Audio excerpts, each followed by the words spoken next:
Welcome to Phase 3. Phase 3 is where a lot of people end up giving up on the game and finding it too difficult, so I'm really going to try my best to make this as simple as possible. There are kind of huge production chains that go on here, but I'm going to be honest with you, they're nothing that's really any more complicated than we already have. So, jetpacks sound cool, don't have the resources for them yet, not going to touch this for a while. This is going to sit here. We will get it, and when we do, it's going to be amazing, but for right now, it's not that great. So let's look at oil processing, which, as you can see, gives you all the different things. We can save some time. Oil is the good stuff. Yay! It's a fluid that you use to make plastic and rubber. Sick. It can also be turned into heavy oil and fuel. These are byproducts, along with this is a byproduct, and I think this can be a byproduct, or just another way of making coal that's, like, not great. Eh. And circuit boards aren't in between parts. The oil extractor, so you get oil, and the refinery is how you utilize oil. Eventually, once we get oil set up, we're going to get Logistics Mark IV, which will get us the better conveyor belts, which we're going to need. Then we have fluid packaging, which is what's going to let us use the jetpack. So you can't really use the jetpack until you do this. It's kind of weird that it's over here. But, yeah. And then petroleum power is what lets us get rid of our excess heavy oil easily. So we're basically going to go oil processing into petroleum power, and then come back for all of these. And that'll be how we handled Tier 5. So Tier 5 is just about getting oil processing set up, and let's go do that. Alright. Now with oil processing researched, we can do all the oil-based stuff. First, you're going to need to make sure that you have 3 power shards, because we're going to need to overclock our first oil extractor. You're going to need to be able to craft an oil extractor and 20 refineries. So those are the materials you're going to need, and you're going to notice that now there are purple in them. That just means you have it sitting in storage. One of the things you can do is if you want more stuff out of storage, you can pull it out like this, and then it'll fill up the remaining 100 or so slowly over time, so that you have all of it without having to go anywhere. That's pretty fine and dandy. 20 refineries is a lot, by the way, but we're setting up to be, like, done with Phase 3. So this is, like, all the refineries we're going to need for the entirety of Phase 3. So to get out there, we're going to go back to where we have our coal power plant over here at the Blue Crater Lake. And if you're like me, and you set this up, this just takes me straight there. So that's how I get there. But you can walk if that makes you feel better. So right behind our coal factory power plant here is where you should find yourself some crude oil. And you're going to see there is a bunch of it around here. We only need to use one of the pure nodes, which is going to be this one right here. And there might be some friends with it, but let's not worry about them, right? So I'm going to build a little platform here that is going to be where we're going to start laying down our refineries. I said we're going to need 20 refineries, and that was too ambitious, because we're going to run out of power if we do that. So instead, we're just going to set up 4 making plastic and 4 making rubber. And we're going to do it that way because it'll be enough for us to finish all of the researches in milestone 4 or 5, which will allow us to fix our power problem going forward, or expand power, which is what we're going to be looking to do. So let's do 4 refineries like this. And then I like having refineries opposite each other. This is all just preferential, though. So there is no right or wrong to this. This is just how I like doing it. And I realize now I did not give myself room out the back. So we'll just fix that right now. Okay, so it doesn't matter how you do this, but half of these are going to be making plastic with a heavy oil residue output. And so there you go, those are all making plastic. And the other half is going to be making rubber. Like so. Now, you'll notice there are a lot of options here. So you can make residual plastic, which is from polymer resin, which can come from you can just get it straight from crude oil. There are other ways to get it, I think, and we don't have them just yet. But that's okay. That is a-okay. We're just going to stick with our rubber. And you'll notice that these all make heavy oil residue. We're going to have to get rid of that heavy oil residue. And I think the number they output is less than 3 because this puts out 80. And then this side puts out 40. And 80 plus 40 is less than 300. Hooray!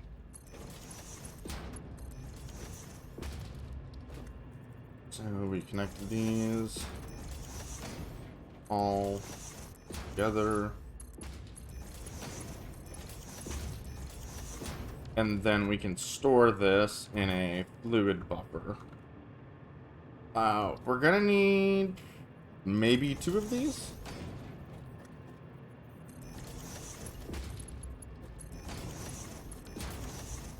Maybe 2 of these. And this is just gonna hold the heavy residue until we can do something with it. Okay? Because, you know, might not be the best. Alright, then as far as merging goes... Merge there. Need to make sure these lined up. Yeah, they didn't at all. Merge there, merge there. Merge there. Run this all together. This might be one of the things that we tear down, by the way. I don't know right now, and I'm trying to plan around not tearing it down. But that doesn't always go well. I can't always ensure that I'm not going to tear this down.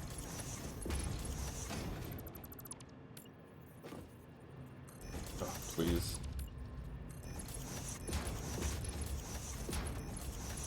Oh. Oh, that's gonna make it in the video. There's no way I'm gonna remember to cut that. Oh, that's fantastic. Okay, so we have our 2 outputs here, which of course we can just run for now into storage containers.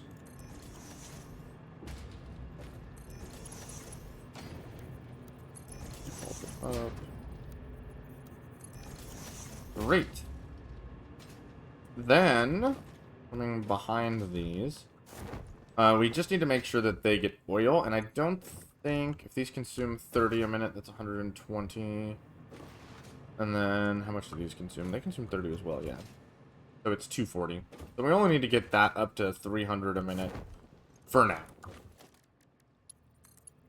Let's see, best way to do this is probably just to run a pipeline along the back.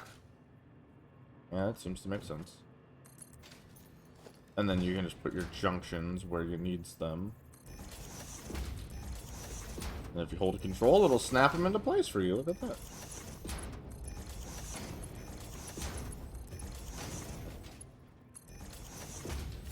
Cool. And just like that. I can't get the junction. There we go.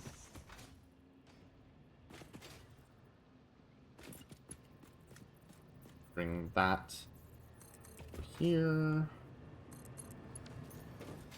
And we'll run it like that. Beautiful. Yeah, I guess I can just run this pipe all the way across. Except for the fact that I can't. No. Okay.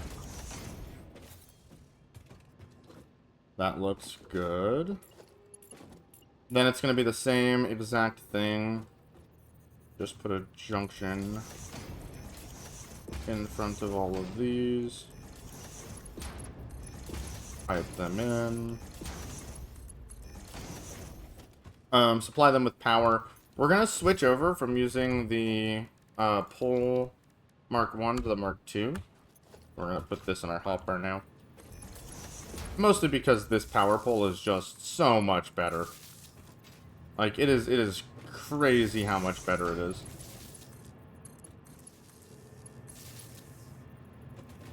And then I'm sure we can just hook this up to something over here. And the wire's too long for this. Okay, now we just need to make sure we're getting 300 out of this, which I think is only one power shard. Oh, we don't even need 300, do we? We don't even need do we need 240? Is 240 the exact number we need? 120 times, yeah. Alright, we can just leave that as it is for now. And once this gets here, assuming it can make the climb, which I believe it can.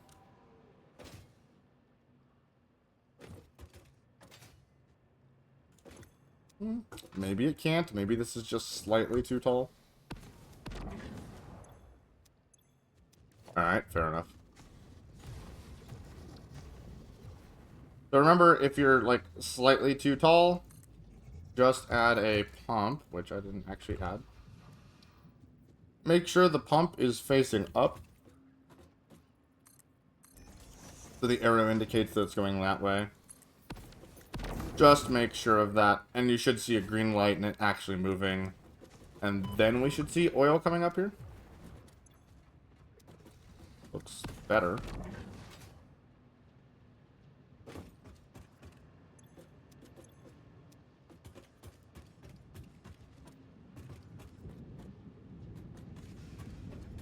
Yeah, there we go.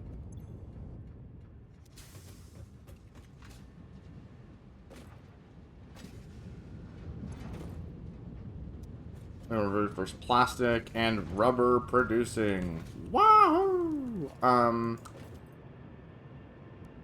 If you were clever, you would have your dimensional depot stuff for these. I don't have any SAM fluctuation on me, so I guess we're gonna have to go get that.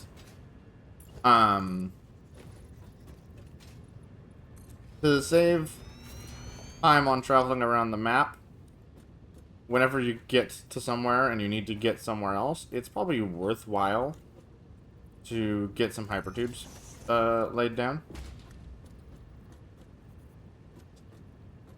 Probably. Bet I can't get this to go to where I want. Yep. And let's see, to get to SAM, we probably only need 3 of these. Hook this up to power. Go over. Hyperboob support up like that. Noodle. And this will probably get us to our SAM.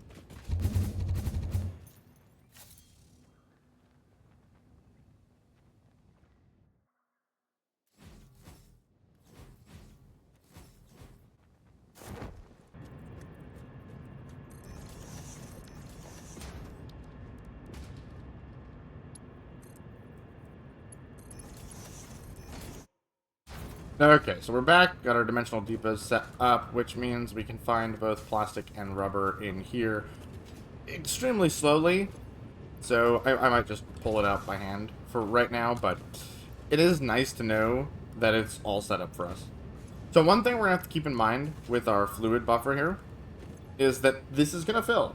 And once this fills, this is going to shut down and stop working.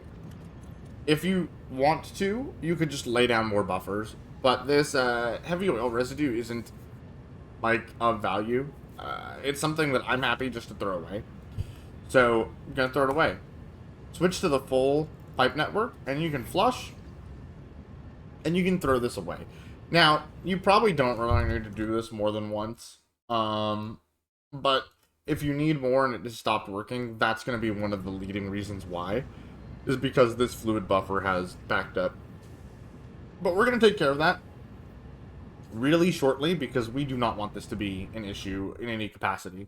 So we're going to throw away this, but it requires the next research, which requires us to have 200 of both plastic and rubber, which we don't have yet. So that's what we're working towards. Just gotta wait for 30 more plastic. It doesn't take that long. It'll be here. Just give it a second. Alright, now we're back and we can unlock petroleum power, which is just gonna give us the ability to turn some of our liquids into energy. And having liquids that become energy is, of course, awesome, because it lets us burn away our heavy oil residue. In addition, it'll let us set up our future power plants, but we're not there just yet. Okay, so back here, just expanded the platform a little bit. To get rid of our heavy residue, all we need to do is plop down 2 refineries that are gonna share from this pipeline. Let's see if I can get that close. That looks good. And these are gonna be set to fuel residue. So it's gonna take heavy oil, turn it into fuel. This is gonna take 120 because there are 2 of these, which you'll never guess how much we're making. Yeah, it's 120. If you don't believe me, this is 10 times 4, and this is 20 times 4. 20 times 4 is 80, 10 times 4 is 40, 40 plus 80 is 120. Wow. And then we're going to take that and turn it into fuel. When we turn that into fuel, not like this.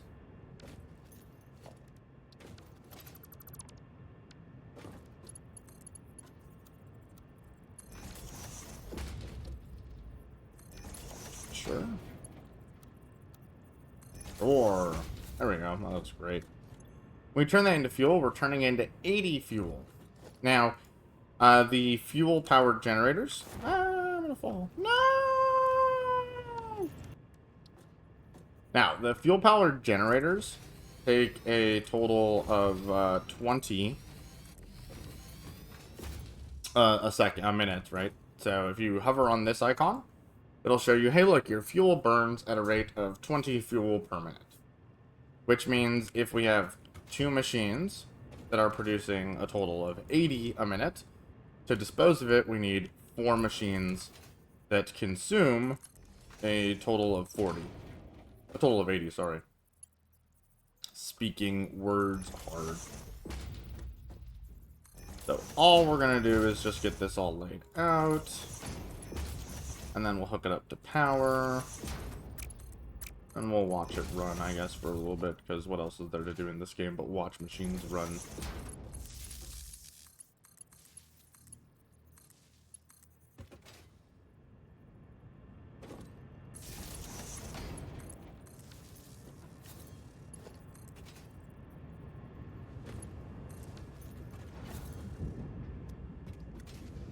So once you plug them all in like this, these should just start working, and as the fuel makes its way through this pipe eventually, fuels take a little bit of time to move, we should see that these are going to start to power up.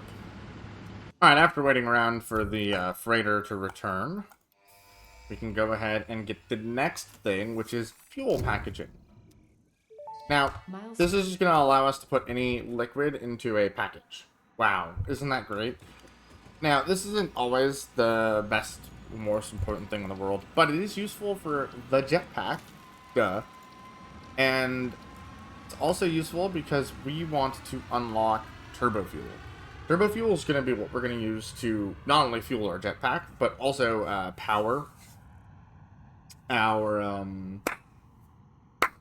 base. Haha, words. So this is going to become our new power source for now. And you're going to see we're going to need a hard drive. And we're going to need 50 packed fuel. So we're already producing fuel because we're burning it for slightly more power. And we're going to just have to package that. We'll do that in a second. I do, while I'm here, want to place down a few more of these power storage containers. Which those can put themselves out.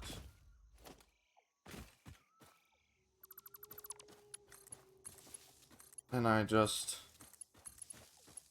want to Connect them all together here.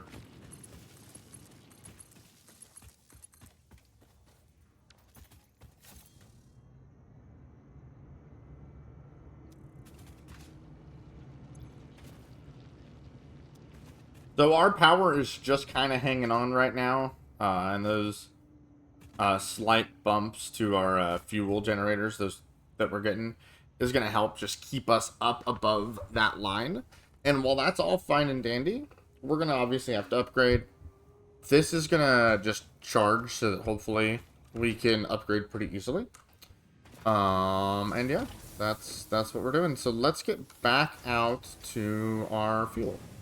Alright, back out here, over on this side. Maybe just make a little thing like this.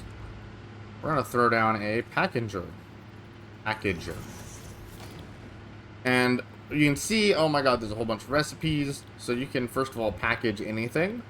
Right, any liquid you have can be packaged. And they're all packaged using these empty packages, empty canisters.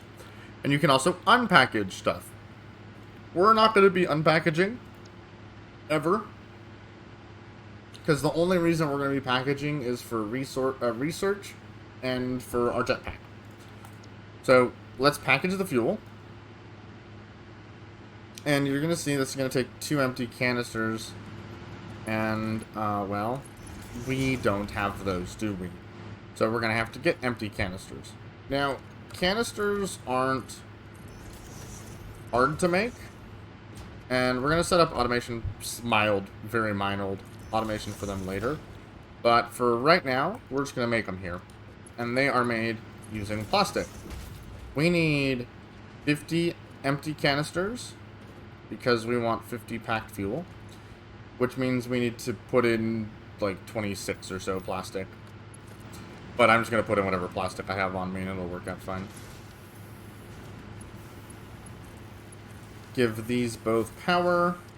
And I believe these stack to 50, so we just need a stack here.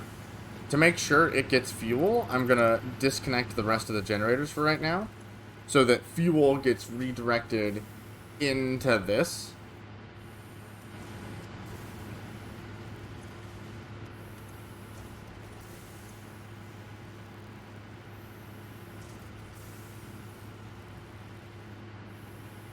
Which it eventually did. It's a little bit of a slow process moving fuels, because you have to like wait for the pipe to overflow before it pushes it up, and whatever. Fluids suck. So I'm basically just gonna wait around for this.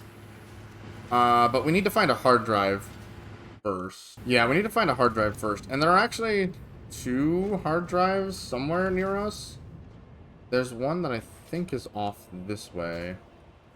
Like there, yep. And I don't know how obtainable this one is. We'll have to see what friendlies are around it. It doesn't look too bad. It looks like it's just the plants. So you're going to have to be quick with this one if you want to get this one. And I don't know what it has. It takes rubber. I don't have rubber on me. I'm going to take damage here. Oh, well, it'll be fine. Oh, also there's a spider. Oh, it's okay. See you later, spiders. Yeah, we're just gonna leave those spiders behind and pretend they don't exist. And there's our hard drive that we need. Hooray. Alright, once this has made your 50 containers, just disconnect it. Move that over there, and we can actually just pick this whole operation up. If you don't want the empty canisters on you, I don't even know where they are. They're in my inventory. You could just throw these away. They're not of value.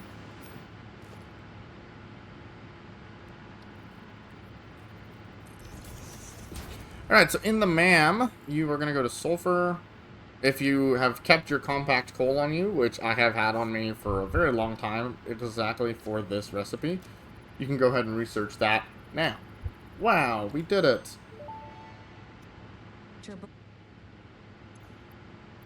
So what does this allow us to do? It allows us to make turbo fuel, and turbo fuel is just a better fuel source. Who'd have thought, right? So with turbo fuel, we can make that, and it is some fuel and some compacted coal. And you'll notice that it makes a lot. Like, you only lose 1,000 fuel. So you only lose 1,000 fuel on the conversion. And the trick is that, if we look at one of these, the burn rate on turbo fuel is like 3 times better-ish. It's like 2.6 or something. So you're losing 1,000 units, but you're getting like over 2.5 times the value out of it in terms of energy. So that's what we're gonna go work towards now, I think. We just need to get the next logistics upgrades. Let's go do that. Alright, and there we go. That's logistics Mark IV. Which just really allows us to use... I forget where they are. Conveyor belts 4 now instead of conveyor belts 3. And conveyor belts 4 just are better. That's it. They're better. They're better, and we can use a bunch of them. And we can use them really nicely, really easily. They go up to 480. So the conveyor belt Mark IV goes up to 480, which is a awesome number. It allows us to do so much more. The next thing we're really after, and this one's going to be a little bit of a magic trick on how we get it. I don't know how we get it. We want this. This lets us expand how we're doing and what we're doing so much that I kind of want to go build heavy frames before doing turbo fuel, but the problem is we don't have the power to sustain that. Like, it's not sustainable, so...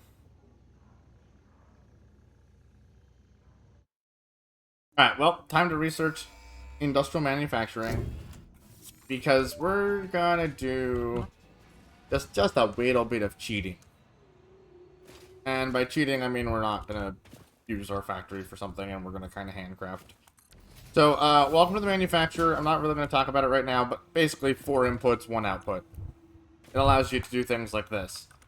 And this requires 5 modular frames, 20 steel pipes, 5 steel beams, and 120 screws, which is so exciting. Who doesn't just love those numbers? Who's excited by that?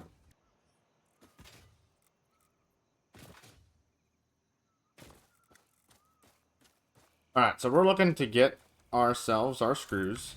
And what we're going to do is we're going to just lay down 2 sets of 6 constructors facing opposite each other. Which will get us our screws pretty quickly. It's nothing, like, to write home about, but it'll get the job done. And in, like, 10-ish minutes or so. So we're talking, it'll get the job done and be in a reasonable amount of time. And that's all I can ever ask for. So let's just get this set up and run them together. We're gonna need these to be all set to screws as well. Beautiful. Then we're just gonna need a storage container to drop stuff off in, which I guess is what I was gonna use that for, but it's what we're using this for now. It's a splitter. And then just run this all the way into these ends here.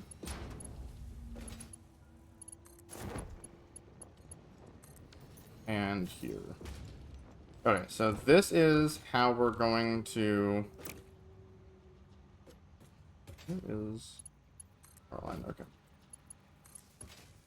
Right, so this is how we're going to get ourselves to that next level of screw production that we need, because we need 6,000 screws.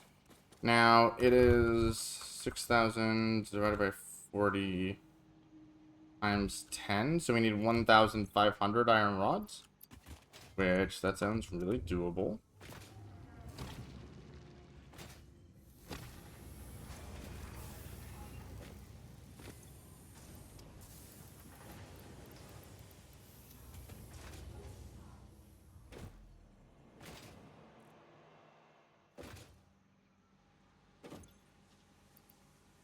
Two, three, four, 5. 1, 2, 3. So this should be enough iron rods that we're gonna get all the screws we need. Now, because this is manifolding and whatever, this isn't gonna take exactly 12 minutes, but it'll be close. So we might as well set up some level of automated production on this. Which means, let's go storage container, storage container, storage container. These are all facing the wrong way. Sick, love that for us. And the right way. Storage container, storage container, storage container. And this is where we're going to put our other items that are going to feed the manufacturer that is going to make the frames that we need. So we're just going to set this up right now to make frames. Like so. Make sure that this gets power from anything. Great. And we're going to need to give it 250 modular frames, 1,000 pipes, and 250 encased beams. So just go collect those, shove these in here, and let this thing run. Your modular frames. Dump your steel pipes. 1, 2, 3, 4, 5. Dump your encased beams. 1, 2.5. And this should now be producing your frames. It is going to produce them at a pretty slow rate.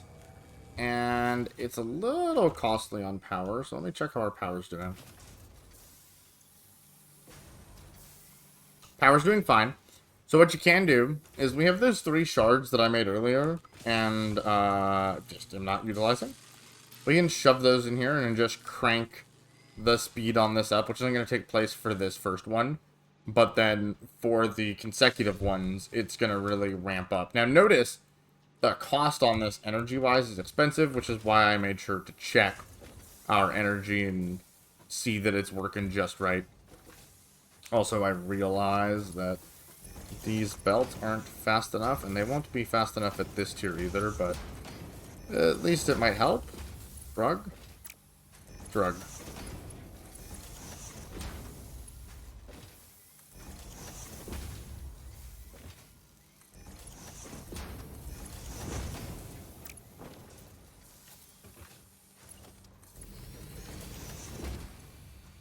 So, while we wait for those heavy modular frames to produce that we're kind of cheesing and manually crafting-ish, we're going to get going on our turbofuel.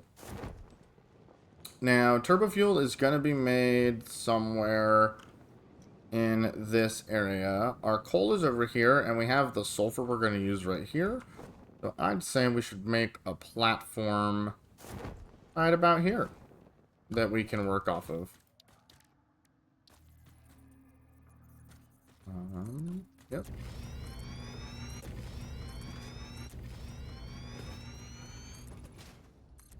And this platform is going to need to be kind of big because we're going to run, what is it, 32 assemblers? Just on this platform alone. So we're going to be running quite a bit of stuff through here. But to make this easier on ourselves, we're going to do 4 sections of assemblers, I think. So we're going to do 4 groups of 8. Yeah. That seems to make sense. So we'll just go 1, 2, 3, 4, 5, 6, 7, 8.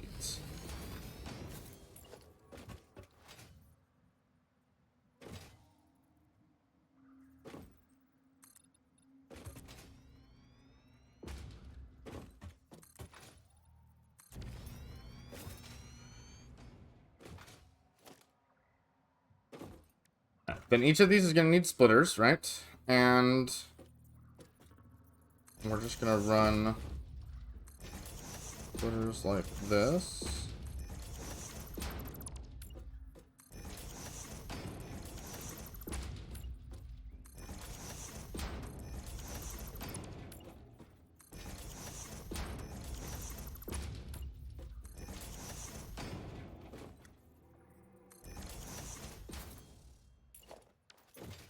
Alright, and what we're gonna do is we're gonna do another 8 on this side, I guess. We'll just run them long ways, giving enough room for another splitter to go here, by the way. So let's, yeah. Go 8 more. Doot, doot, doot, doot. That should be 8.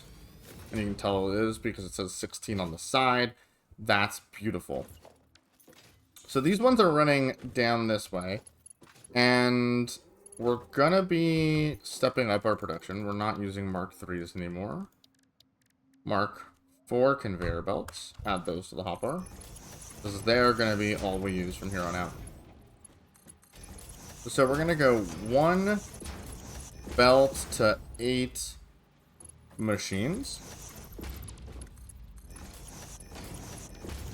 Which is that right there. That is 1 belt, 8 machines. So then, I guess we're going to need a conveyor pole, whatever they're called. Stackable conveyor poles. Aha. And all we're going to do is stack it up like that. That works. That's crazy. There's no way that should work. But it does, and here we are. And so that means at the front here, we can have this like that, and this is our 4 entry points per the sulfur. That's not the one it was supposed to go to. It's supposed to go to this lower one. Okay. And this goes to that one. And then this goes to that one.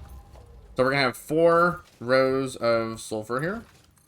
And they're going to go 8 different machines, like so.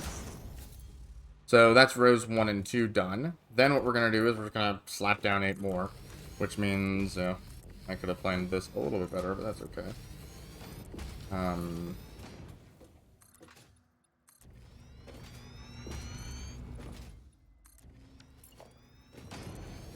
Okay, and that's 8 more. And I didn't count, but because I had 16 on the side, there you go, that's 8 more. And you can tell because maximum dismantle limit says 8 out of 50. There. Then we just line these ones up as well.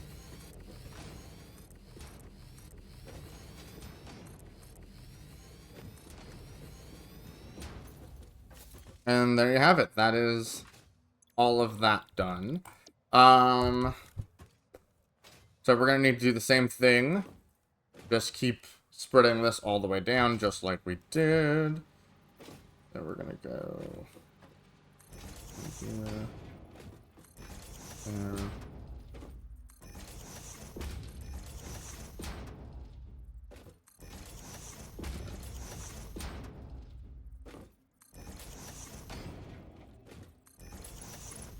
Okay. Then we're gonna need to hook these all up. 1, 2, 3, 4, 5, 6, 7, 8. Skip. Oops. 1, 2, 3, 4, 5, 6, 7, 7, 8. I didn't count that second one right at all, but it's correct. Alright, so we get our conveyor poles. 3. I guess we don't need them that high, because this one can come down to that one. Yeah, that works. We can remove the top 2 here. Bring that one down and in.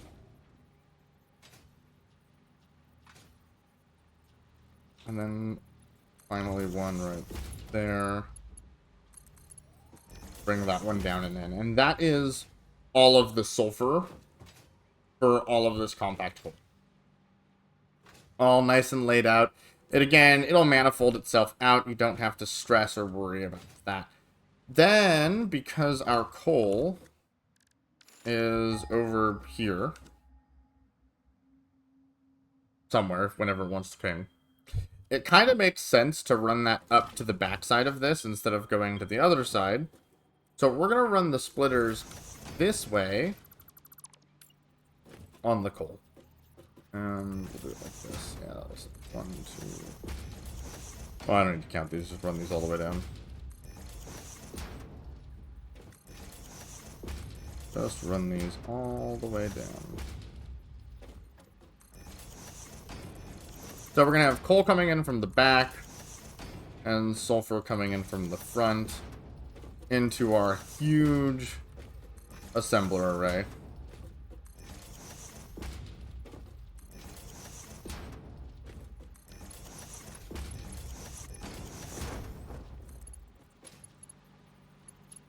Okay, putting this together is not going to be easy. You got it. Just go through and do this side first, I guess.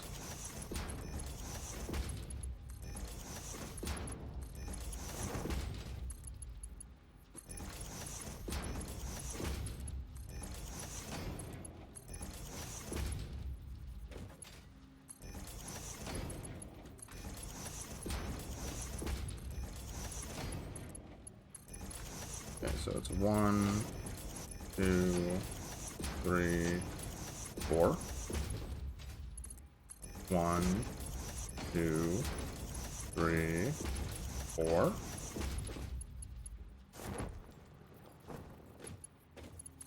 1, 2. I'm doing really bad. 3, 4. 1, 2, 3. And 4. Alright, perfect.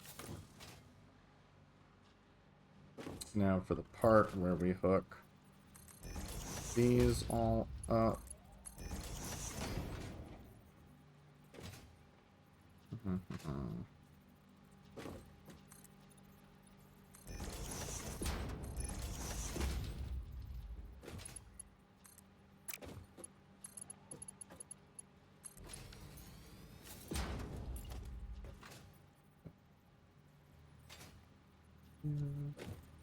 One, two, three. This one goes here. This one goes there. That one goes there. And then just come all the way to the front with a 3 high. I made 4 high. Oh well. Not that big of a deal.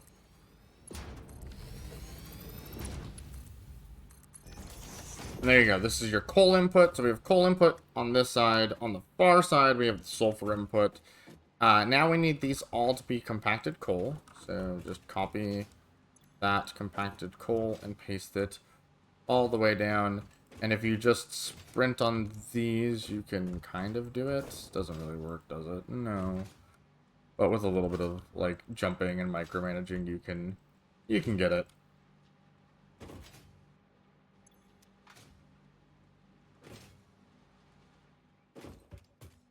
In fact, here's the real way to do it. On the other side we haven't touched. You just run and point and spam your paste button, whatever it is, and this will get them all way easier than whatever I just did. Whatever. Oh, look, they're all done.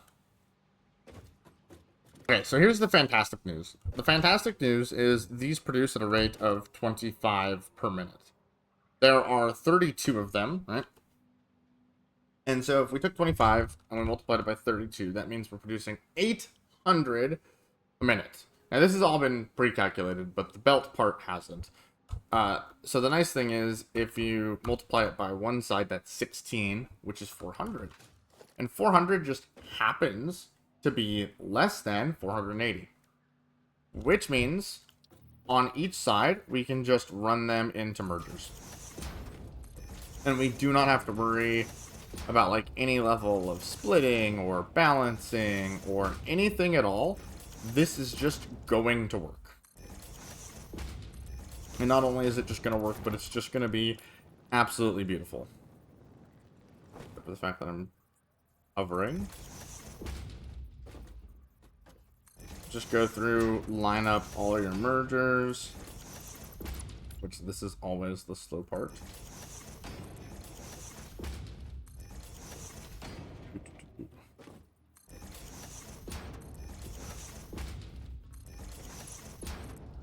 And then now for the fast part.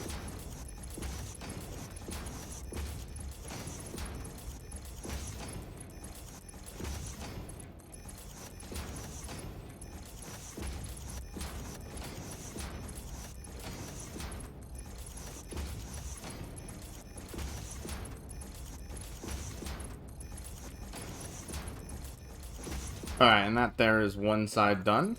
Time to go do the other side. Alright, and there you go. We have our outputs, which is pretty sick. Now, all of this is going to need to go into, I think it's 54 refineries.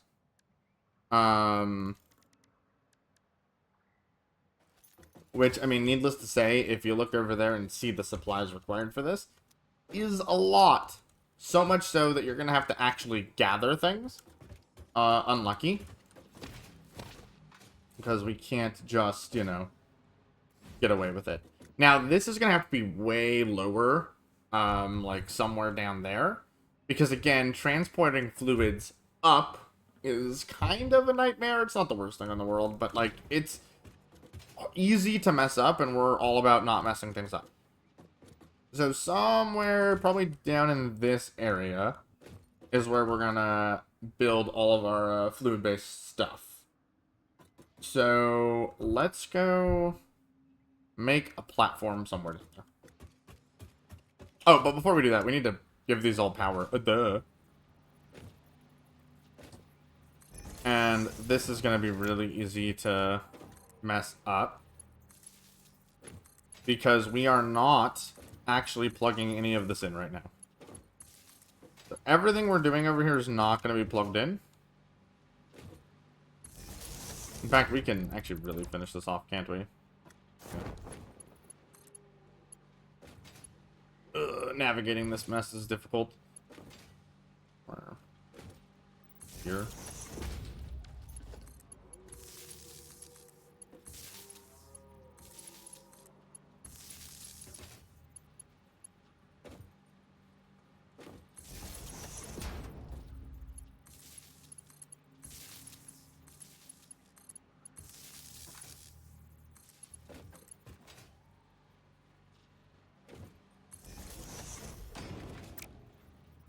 Okay, with no power, the way to check and make sure you plugged everything in is just go by with the power line in your hand.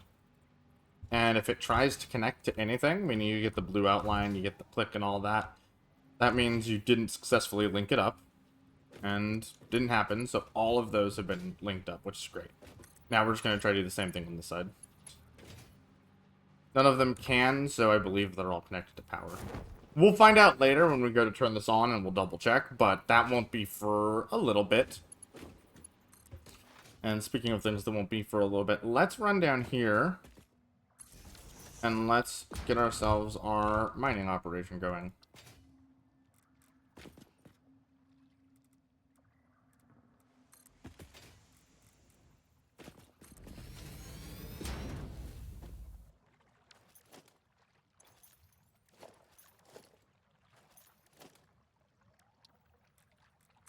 If you're like me and you ran out of portable miners, don't forget that you can just build an equipment workshop anywhere and make the miners you need by hand. So you don't have to run back to base if you ever forget your portable miners. There also is a hard drive recipe that can let you automate these, and it's not the worst thing in the world. It's not great, but if you happen to stumble upon it, you can make infinite of them, shove them in a dimensional depot, and have to never worry about this little part ever again, but it's not a big deal.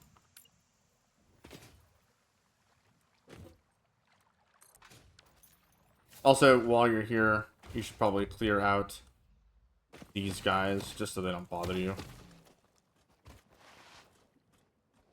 Think they're the only enemies here, but I really don't know. So, So what you're going to notice is that one of these is impure, one of these is pure, and one of these is normal. If you just read the rates as they are, this is 240, this is 120, and then this one over here is going to be 60. Which, if we do some quick math, you're going to find that's not the number we need, because the number we need is 800 to supply our assemblers. So we need 800, we only have 420. So how are we going to fix this? Power shards, of course. And you're going to need, how many of them? 6? You're gonna need 6 power shards.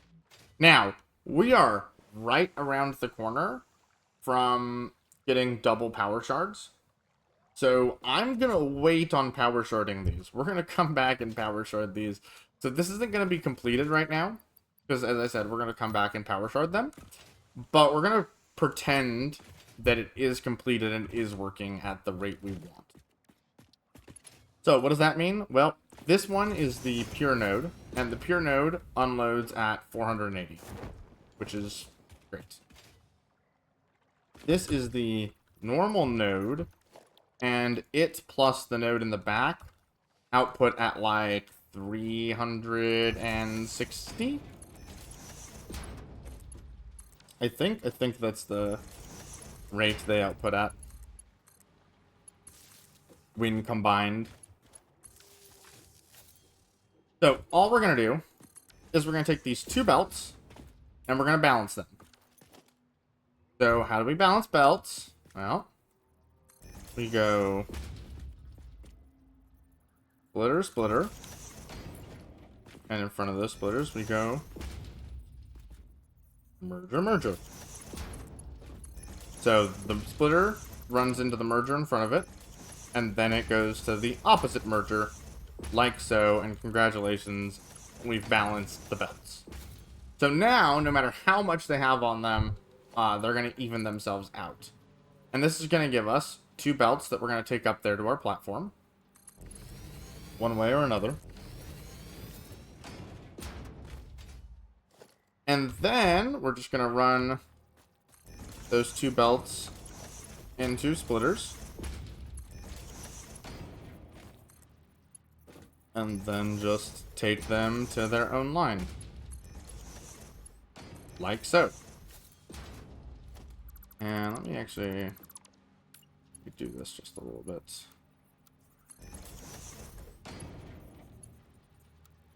What if I... Does that look bad? Kind of. Do I care? Nope. And so that'll be all of the sulfur sorted out. And by doing this balancing trick, we don't have to worry about the numbers, because it'll just work itself out over time. Even if it's not perfect at first, once things manifold and do all that shenanery, it'll be good to go. Okay, next up, let's finish routing the coal over here.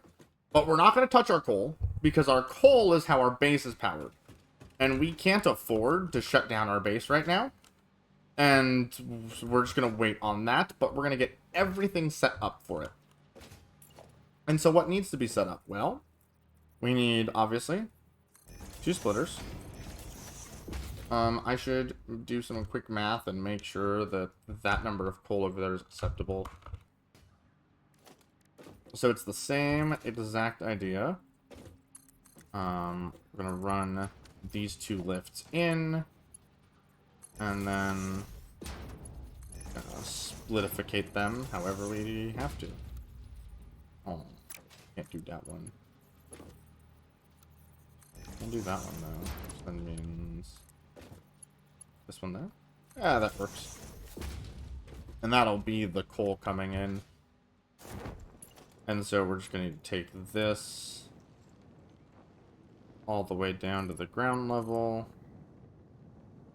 Then what's on the ground level, we're going to have to run it all the way over to where our coal is. So something that's going to happen a lot with your dimensional depot in the current state that it's in is you're going to just run out of belt resources, especially. Because when you're running these long belts, they take a lot of resources, and you're just going to run out of them. There's going to be not enough in the storage bin because you can't replace them fast enough. So this is where you need to go and just grab a bunch by hand, which is how I've already been doing all of this. I haven't been waiting around for it. And while we're doing that, we might as well go pick up all the resources for the refineries and get that all in our inventory as well. So I'll be right back with all that stuff. So the amount of time it took us to set all this up, finally our heavy frames are done. So feel free to clean up the mess that we made over here. Using the blueprint delete functionality, you can just pick those 6 constructors up pretty easily, and that's just going to leave behind the belts if you upgraded them like I did. Nice.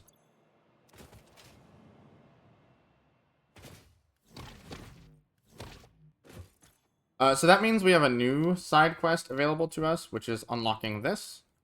And you're going to need to collect your plastic and rubber for that as well.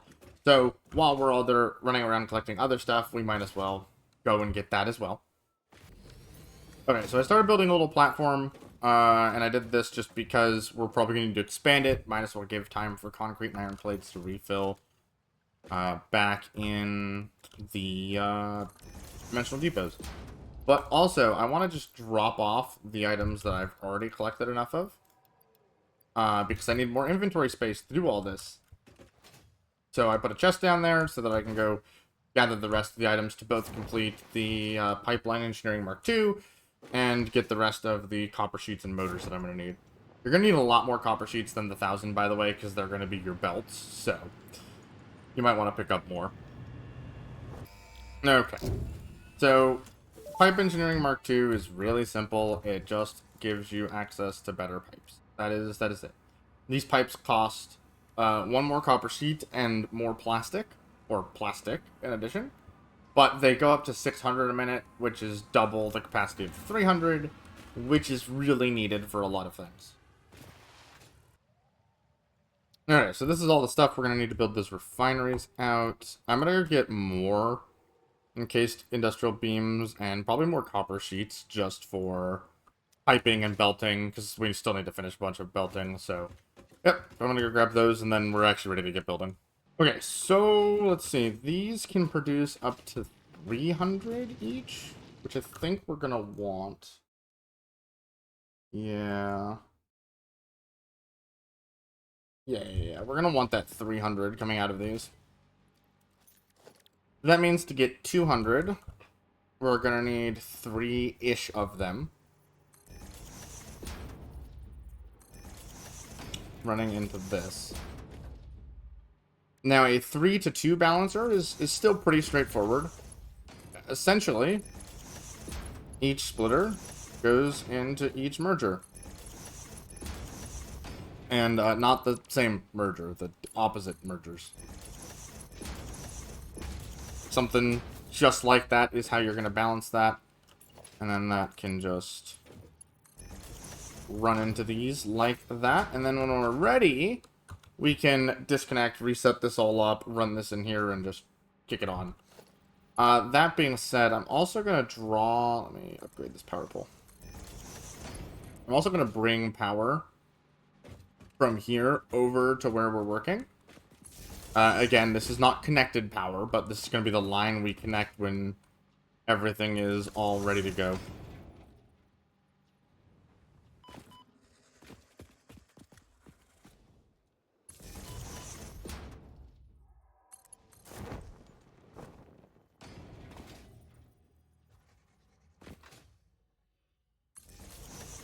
Bringing power up is also pretty easy. You can always place power on top of conveyor belt like heads.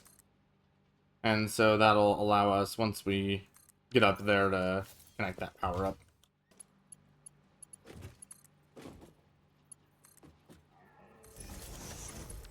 And so then that there will allow us to hook all that up to power.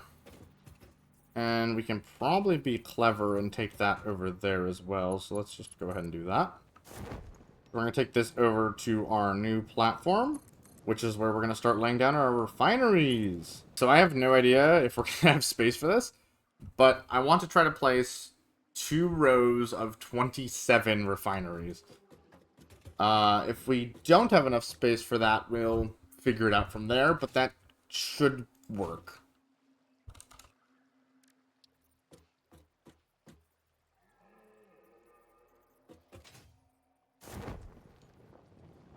So I think for this, we're going to put it as close to this first box as we can. And the goal is to place 27, so we want the number of refineries to say 27 there. And that's how you'll know we've placed 27.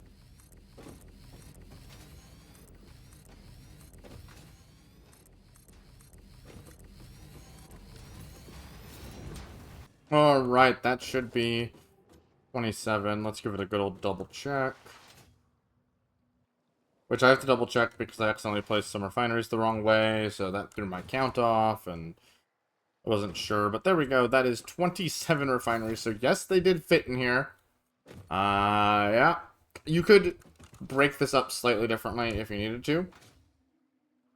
So if you couldn't find a space to fit 27 refineries, which you're going to have to do twice, by the way, you could easily break this up into, like, a 13, a 14, a 13, and a 14, right? Or you could break it up into rows of whatever, 9? Yeah, you could break it up into rows of 9 as well. So you can do this however you need to, but this is what's going to work for me, so it's what I'm going to do. Okay, so for the spacing on this, let's line the backside up with this right there, just like that. And then again, we're just going to place down 27 of these.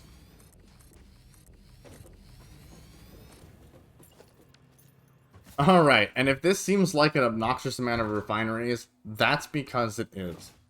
So, hooking these all up together should be relatively simple. If we take just a second to look at the Turbofuel recipe, you can see that this makes 18.75, which times 27 is less than 600, right?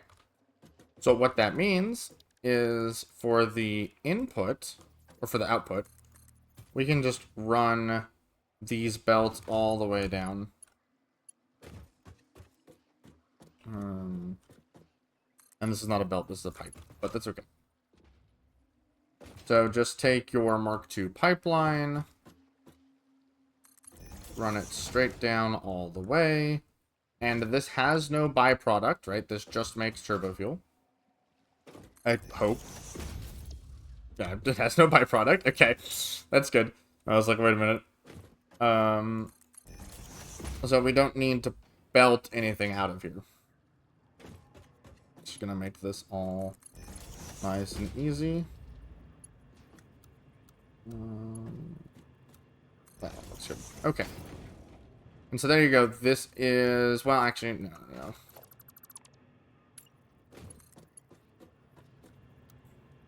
Yeah, on the end, just go a little bit past the last one. For reasons that will be divulged later. Then all you have to do is pipeline junction all the way through this mess. And I think if you hold control, it's going to work out okay. Pretty sure about that, yeah. So if you just walk on top of this and hold control, you'd be able to do it. You probably can do this with momentum too, yeah. Then just take these, connect them up.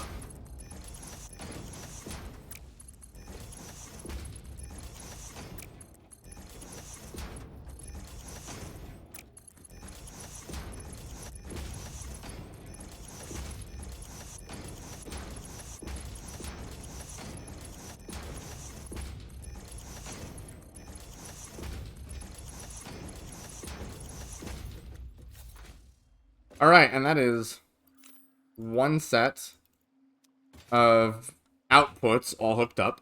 Now, we could go do the other one. Let's go to the other one. Yeah, let's go do that. Okie dokie. So, this is now the whole outputs all hooked up and intertwined together, which is pretty nice. So now we gotta deal with the inputs. And I don't think there's anything tricky about the inputs. It's just gonna be tedious. Let me double check. Yeah, because the input pipe is essentially just gonna be another pipeline that's gonna run parallel to this one. And like we're just gonna do the same tricks and it's gonna work out the same, and yeah, so let's okay. Start by doing that.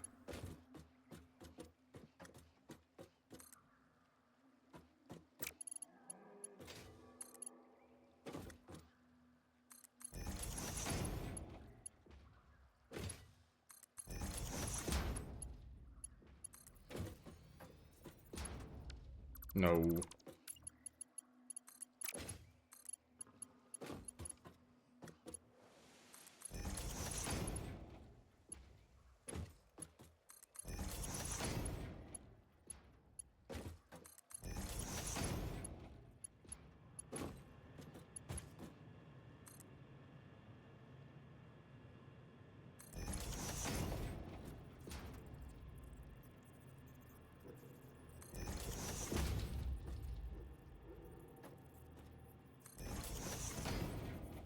Okay, now this pipe doesn't want to auto-connect with control as much.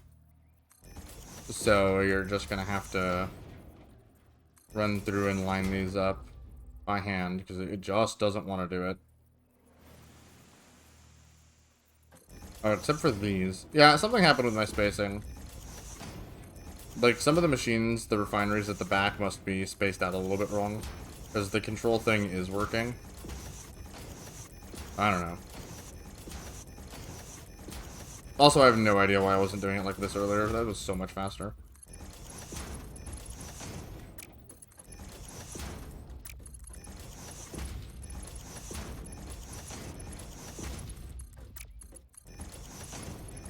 Okay, then you just... Aha! Oh wait, that's not an aha moment. That's a I placed something wrong moment. So we should even be able to tell where the problem is, because it should happen somewhere back here, right? Right here? Is this...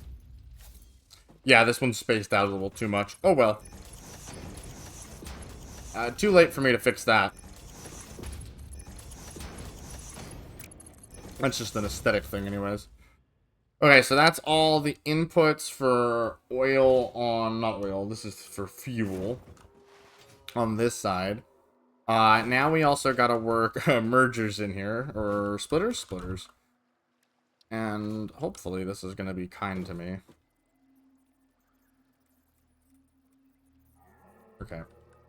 I think it's gonna be placing down the first one that's gonna be tricky. Now, where is our stuff coming from? It's coming from this way. That right there. It probably can come from the backside easier, yeah? Yeah, that would make sense.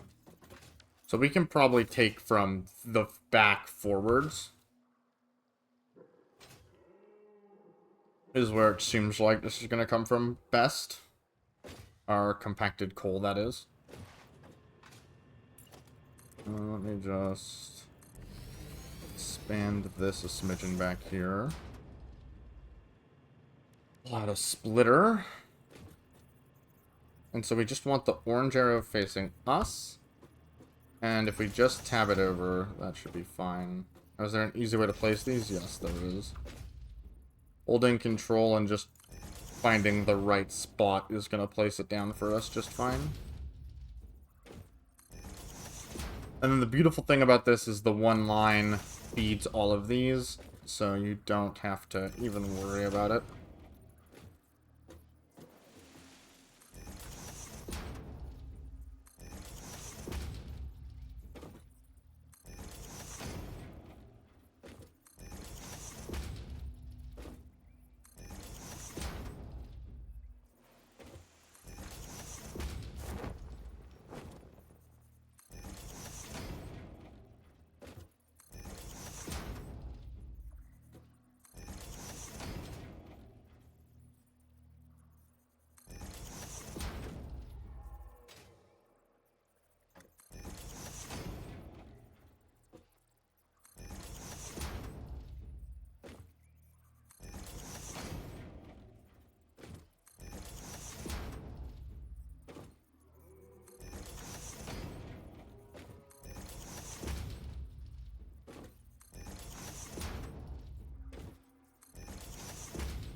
Alright, and that was super annoying to place, but the good news is the belting should be pretty easy to place down. And if you had a little bit more room in here so you didn't have the mergers running straight through the pipes, I just imagine that all of that would have worked out better. But I didn't give myself enough space, really. But that's okay. I mean, in some ways, the compactness is nice, and it probably, I don't know, looks cool, maybe, with the belts and the pipes running through each other. I am not sure. But now, this is one side of the inputs that is entirely done. And we just need to move on to the next side. Which, let's see, all we need to do is take a pipeline. This side we have plenty of room to work with, so this side's going to be easier. Okie dokie. There we go. So this is now all the inputs hooked up, I think. If there are any mistakes in here, it'll be hard to spot until all this is running. So we'll just kind of have to wait and see. There won't be anything, like, drastic that needs to happen. It's like, oh, you missed a pipe connection or something. It won't be anything complicated. Alright, so now we need 30 more refineries. Just by the way, there's a jerk below our platform that we need to deal with. These two right here, I need them to go. So if you built over here like I did, these guys are going to be obnoxious. Just get down there.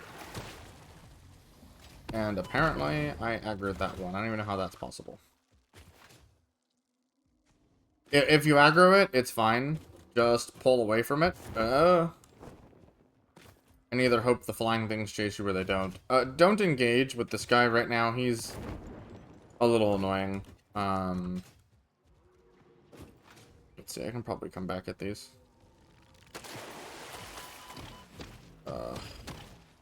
Okay. Yeah, so you need those dead, because they will just attack you casually while you're building, and that's going to be obnoxious. I don't know. You could probably wall off, too, maybe. That might work. I'm not sure.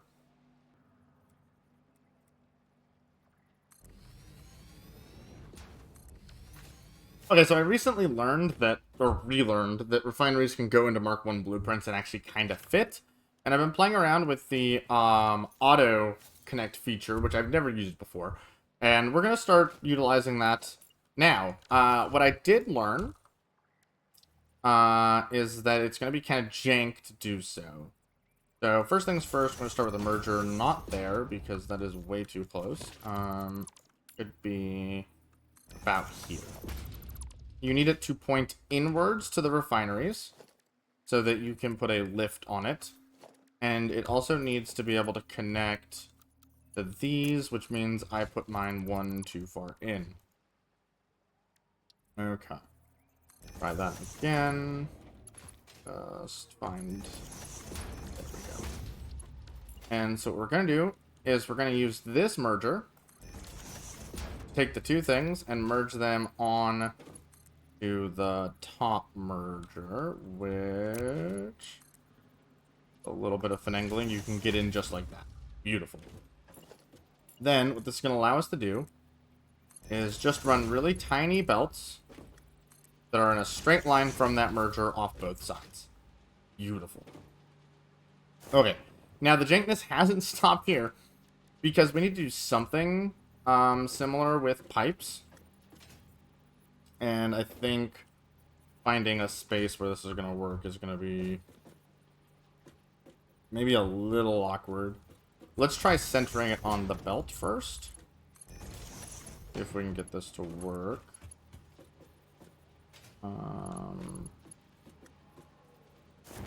Okay. It can connect there. And then it can disconnect at all. In any way, shape, or form. No, because it's overlapping the blueprint design. So we're gonna need to backpedal just a little bit. Because the pipe line needs to be further inwards. This is a little finicky and a little tricky. I haven't found this to be the easiest thing in the world to get working. But okay, there we go. We've made two connections. So now all we need to do is make a pipe that comes out there, and there should be one connection left. Beautiful. And this pipe can just go there. Make sure that they're on the same line, which they are not. Look at that. So we can just remove this one and find that connection point in there again. And there we go. Now they're on the same line. So it has to be done in this really compact, messy, jank way because it has to stay within the frame of the refinery. So do you see that white line right here that I'm looking at? We have to stay within that frame, or the auto connect won't work well with spacing. So this is like the ultimate compact way to do it. And so we're going to do basically the same thing on this side. A splitter with an input that goes inside, and then an output that goes like, so that we can take from both of these like so, and then do the same conveyor lift thing, and then have these both go here. Again, make sure they're on the same line, which they should be because it's straight. Okie dokie, then we gotta shove the pipeline junction somewhere in here, which I think is the silliest thing. Oh yeah, of course that connects, why wouldn't it? And then same thing here, just make sure that these are on the same line. And there you go. This is a refinery build. Now, one thing to keep in mind is you may not use the belts, you may not use the pipes, depends on what you're doing, right, on both the input and the output, but it's really good to have them, just in case, because it's easier to not need them than it is to need them and have to build them. So there we go, there's our power, and I don't know how to make power auto connect, I have no idea, literally no idea. It doesn't seem to. There probably is a way to. We'll have to connect power poles. Whatever. Not a big deal. Refinery UX. Let's go refinery. Let's select icon. Load this one. Save it up. And before we clear this and remove this, let's go and test this out and get a good look at it and see if we like it, which I don't know why we wouldn't. And let's also play with the autoconnect and see how that works. So, placing your first one down. Alright, nice and easy. Then when you go to autoconnect it, look at those pipes. Oh, it's beautiful. So, holding the hologram in place with H, you can... Oh my god, wait, it's gonna let you do that? That's crazy. Apparently, you can even overlap the refineries, which I'm surprised about. But just do it like that, and there you go. It has all auto-connected. The pipes are connected. The belts are connected on both sides. Look at how sick that is. Again, the power didn't connect, and I don't know how to fix that. It's not a problem. So... now that we've done this, setting up the next set of refineries is going to be so much easier. And I would be lying if I didn't tell you it took me forever to figure out how to do all that. Now that I've demonstrated it, it's probably really easy to recreate, even if jank. But, like, it'll work. Okay, so we're going to need to build 15 of those because we need 30 refineries. We're going to build 3 rows of 5 2X refineries. And hopefully we have room for that. If we don't, we're gonna make room for it. So make sure you gather all the supplies for it. If you're sitting here chilling, by the way, and like you're gonna expand your platform, one thing you can do is actually just remove the supplies from here. And then it will start refilling them, right? So this will give you just a little bit more time. Unfortunately, my inventory is a huge mess, but whatever.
Shoo!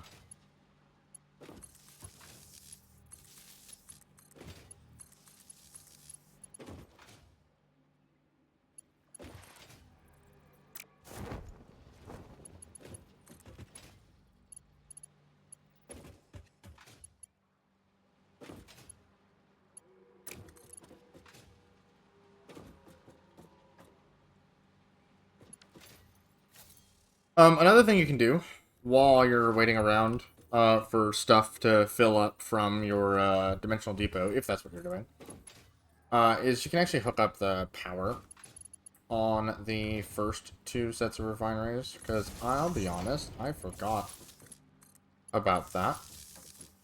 And, well, obviously it needs to be done.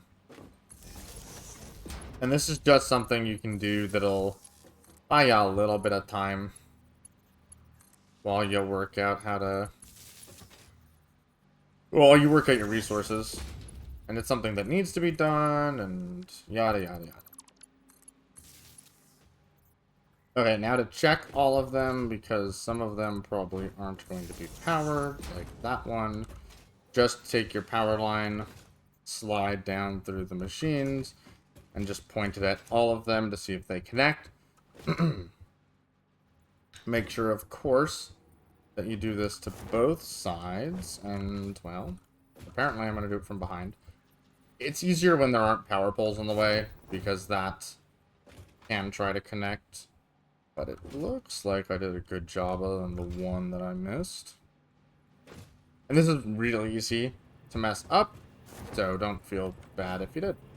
Okay, next. These all also need to have fuel? Is that what they need? I don't remember what they need. They need something. Yeah, they need to be turbofuel. These are all the turbofuel plants. So make sure you set them to be turbofuel. And again, this is just kind of a point and click type of adventure. If you miss one, it's going to be pretty sad, and you probably won't notice until many hours later. You may never notice. The only reason we're going to notice is because we're going to come back and we're going to double check all this a couple times. Because we're going to start it at like half speed, and then it's going to ramp its way up in a little bit. So this will be a fruitful endeavor, but it's going to take a little bit of tweaking to make sure it's all working. So I'll definitely talk to y'all about it when we're debugging it. And, Jesus, just explain what I'm looking for, how to fix it. I mean, how to fix it's really easy usually. Because it's going to be a connection-based thing or whatever. Mostly that what we're looking for. Alright, I also don't know if I have, like, properly explained how this blueprint and how auto connection works. So I feel as if it would behoove me to do so.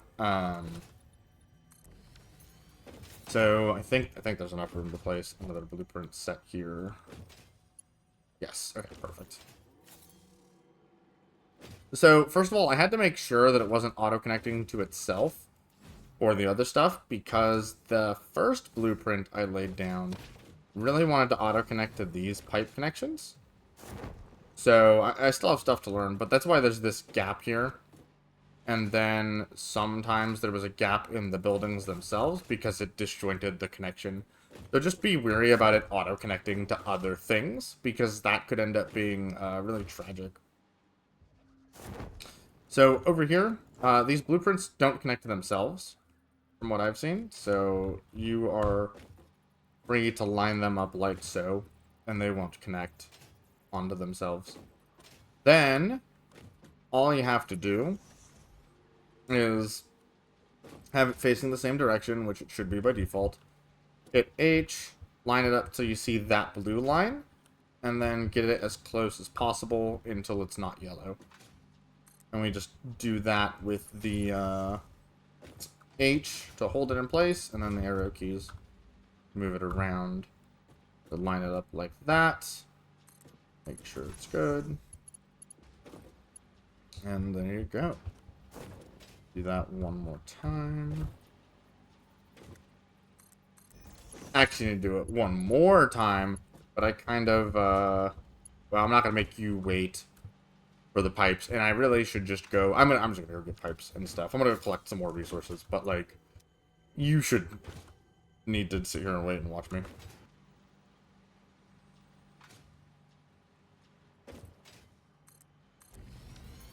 Okay, and there's the last set of 2 refineries. We need to go through each one now, and we need to convert all of them into whatever this is. This is just fuel with polymer resin output, because this just takes oil and makes it straight into fuel.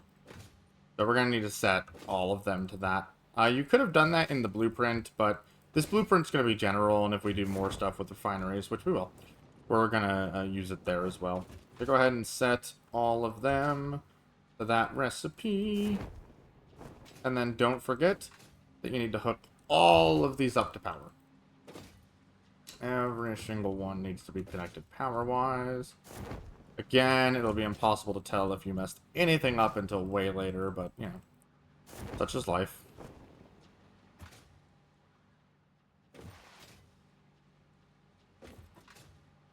Okay, the power connection, though, is, pretty easy. Oh, I already did it? What? Well, there's no way I did it for the last row, right? Okay, I was like, what?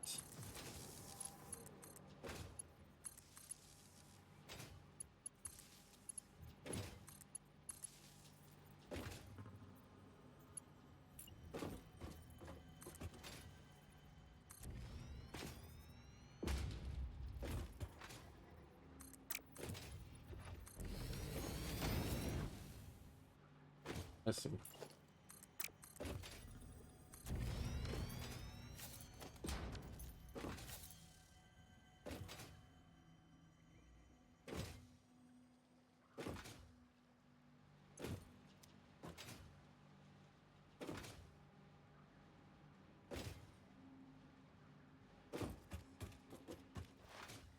Then make sure you run a connection from this power line to something like this, which is the main power line. And alright, it is finally time to get some stuff rolling, kind of. We're going to connect these machines up. So, this side, the output here is fuel. And you gotta be careful with these back-to-back and know which one the output is, but this is the output. We could just run it somewhere over here. And then on this one, this is the output.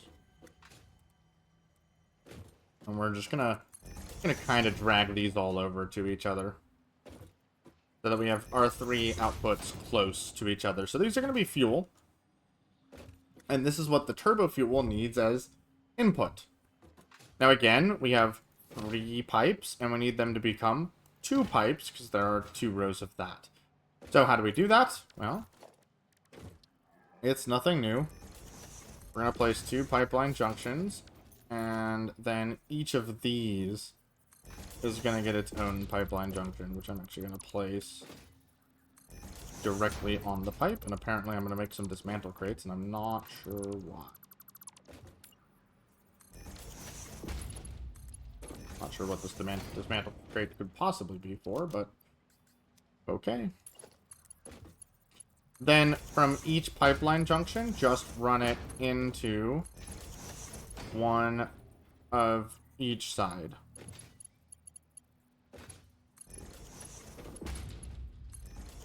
One there, and then one here. Now, unlike with belts, this might work 100%, but it also might be like 99%. Because pipes are weird. As long as you never do vertical junctions, they tend to work, but they kind of do whatever the fuck they want. Pipes are special breeds. So we're putting a halvesies on both of these, and that's because we're going to run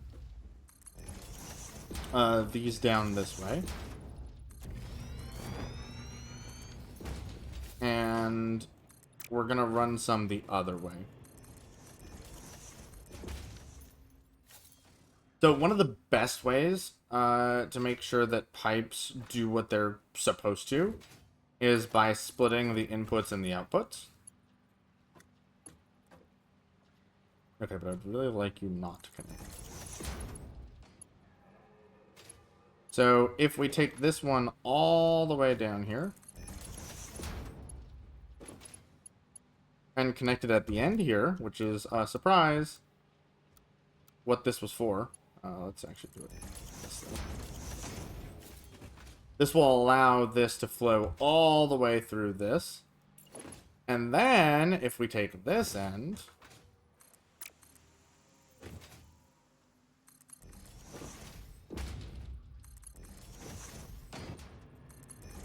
and plug it in here, it loops to both sides and will help fill things out better and more evenly, and you'll run into less issues.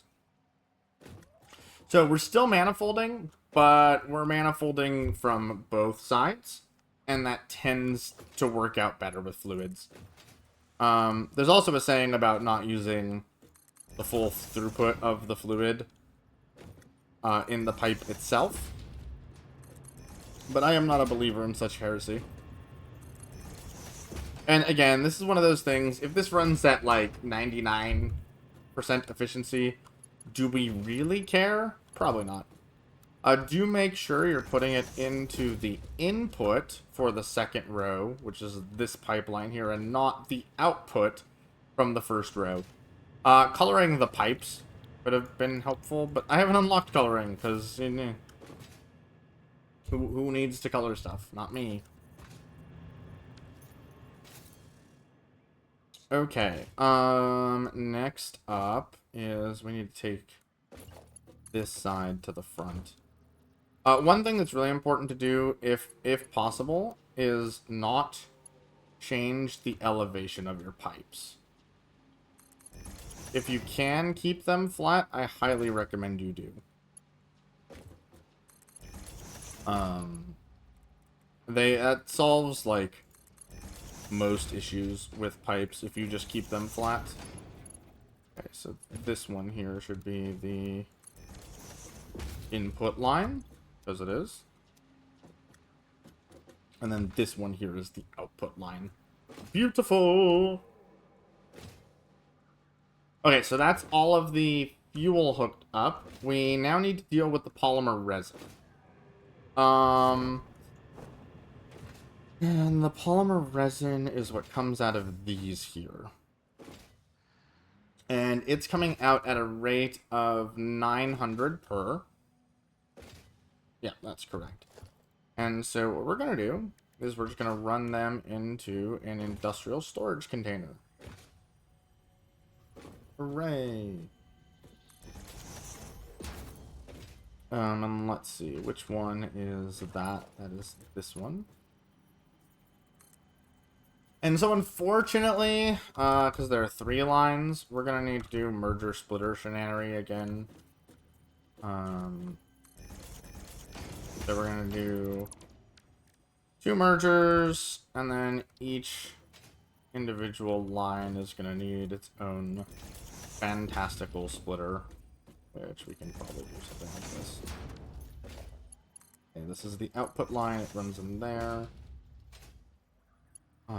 This is the output line. It runs in here. This is the output line that runs in here. Merger. Merger. Merger. Merger.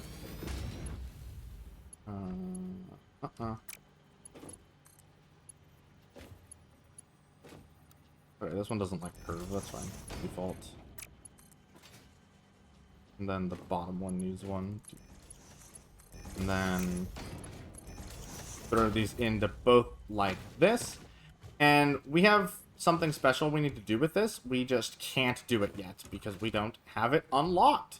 Because I put off unlocking it for forever. So let's actually go back to the hub really quickly and get us some research. Hooray!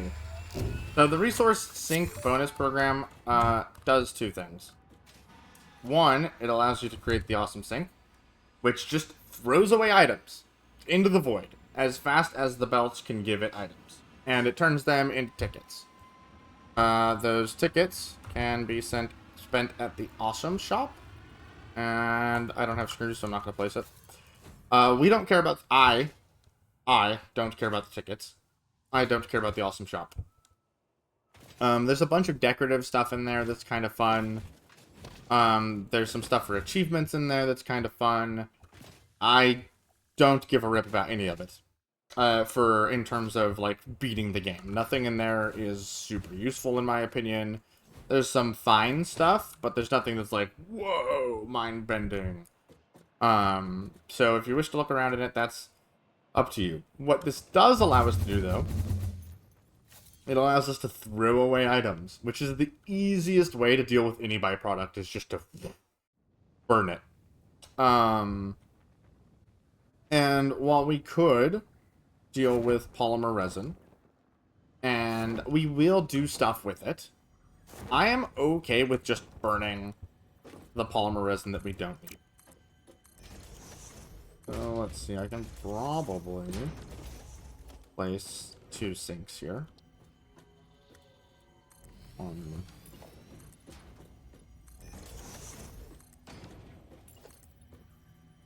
What did I just place in the water? Oh, Jesus Christ. No.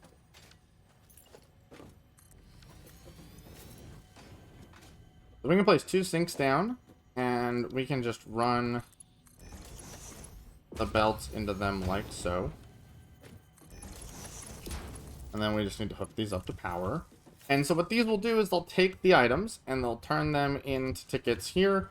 And this will just throw away all excess polymer. Now, we're going to use some programmable splitters called smart splitters. That's what they're called. And we're going to... there we go. There we go. We're going to attach them to the belts.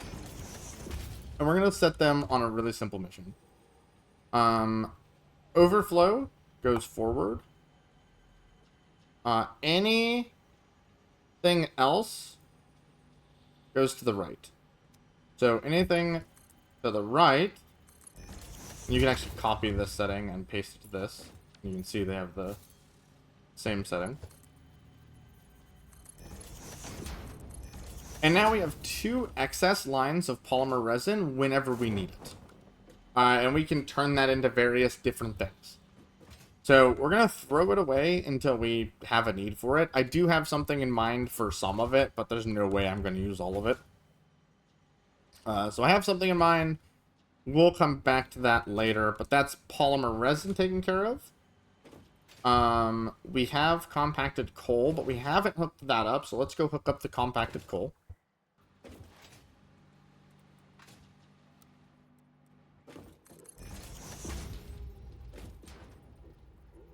Okay, so back up here with the compacted coal. Let's get this ran down. And we need to run it over to that end of the platform. So let's get it moving.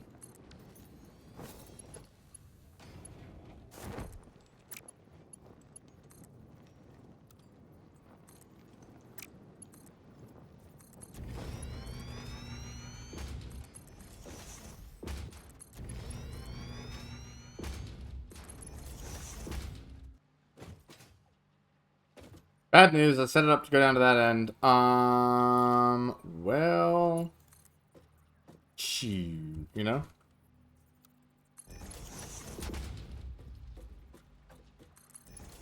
So I'm gonna run this all the way down. Which means I'm, like, assuredly gonna run out of, encased beams.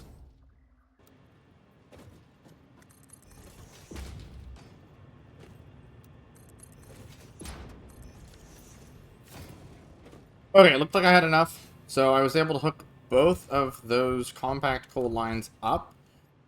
So, let me make sure I have this right. The turbofuel's done. Refineries are done. Compact coal is completely done. Kind of. I need to go fix the miners, right?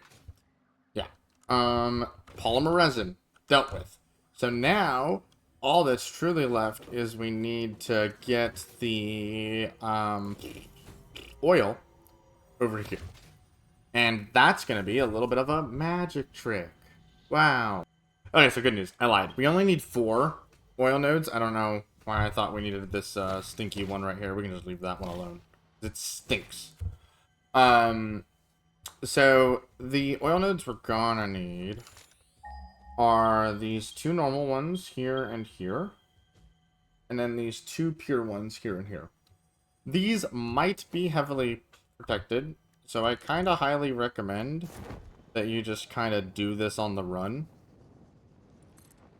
And then you can come back and, you know, deal with them later, but like get those 2 down, and then you have to go up somehow and not die to this guy who's really not happy with me.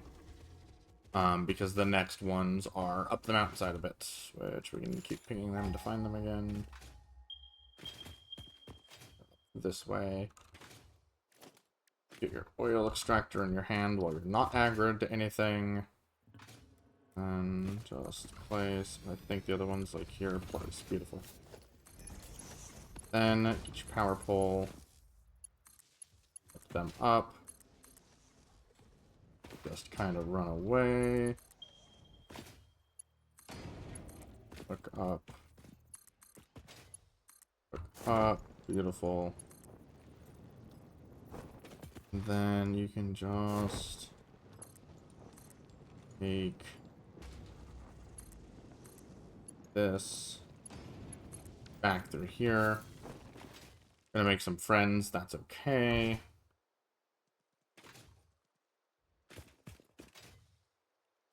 Okay, so the 2 pure nodes, right, which are up here, these guys are gonna run...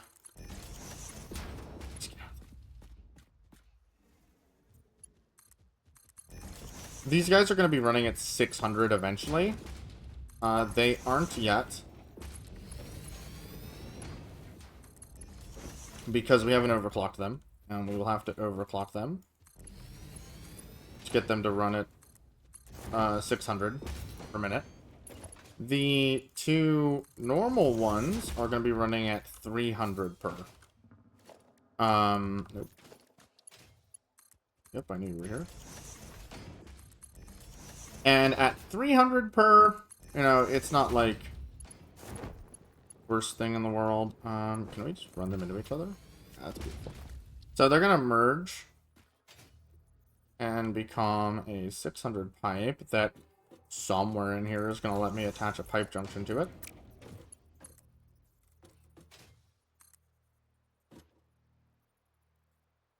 Beautiful.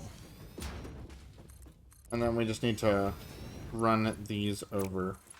We'll have to figure out the head lift later-ish. But it's going to be pretty self-explanatory, I think.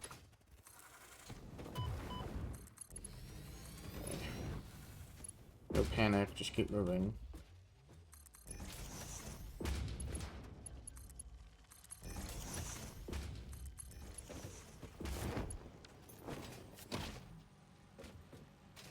Okay, and that's them up here, although I am fumbling really hard on the movement.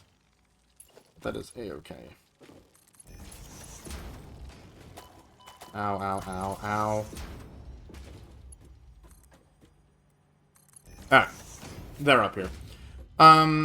So I believe those 2 start higher than when we currently are. So they aren't going to have any head lift problems at all. The other one requires a heavy modular frame, and I'm going to blow up the moon. Because you cannot... I don't think you can use the pump lift one. Oh, it looks like you can. Okay, we're so fine. Yeah, the Mark 2s are good. But like if we can just get away with the Mark 1, I'll happily do that. And not even think about it. Okay. Again, I've made a friend. Who does want me dead and is going to kill me if those hit. I have to run away from them a little bit.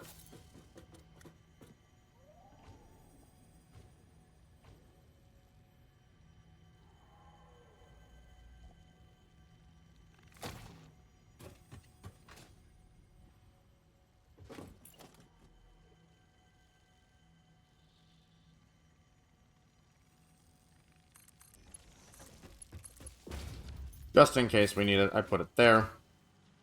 And that should be fine. Now, these need to hook up into these. And we're going to want the same thing, where we want one entering the back and one entering the front. And we did it like this because these consume 60 a second, and 60 times 10 is the full... Oh, I almost died. Is the full value. So, okay, we can straighten that out, yeah. And put a pipe junction here, and then run this all the way down the back, where we're also going to connect it there. So we're just going to dual connect it, so we're splitting it 2 ways, just like we did before. And there should be no problems with that. As for these 2, let's just take them...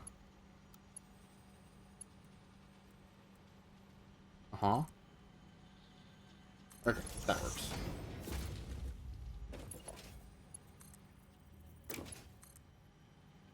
And we're going to take this one, and you got to find the input, which is, yep, it is definitely this pipe right here. Okay, but could we do it without intentionally clipping through the industrial storage container? I got the hiccups, man. Oh, I'm going to die.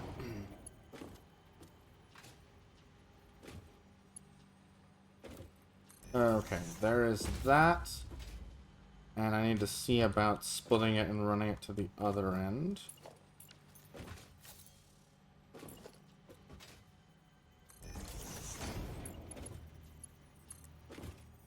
Now, this might be a little bit of a magic trick without going up too much, but we'll see what we can do. Yeah. Doesn't look pretty. Hard to tell what's going on in here, but that does not matter.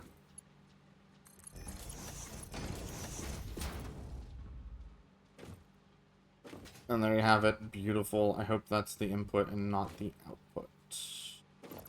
That might be output. Because this side's the output? Yeah.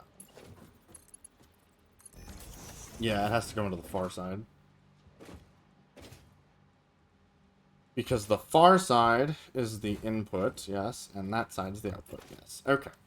Almost made an oopsie.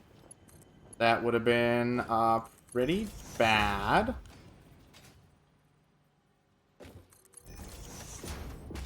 But we didn't make that oopsie, and thus we are fine.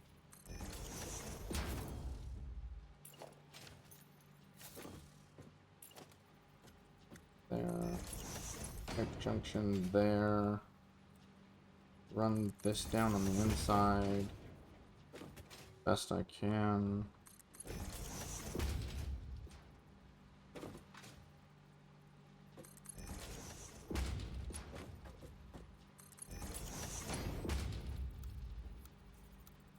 Sure, that works.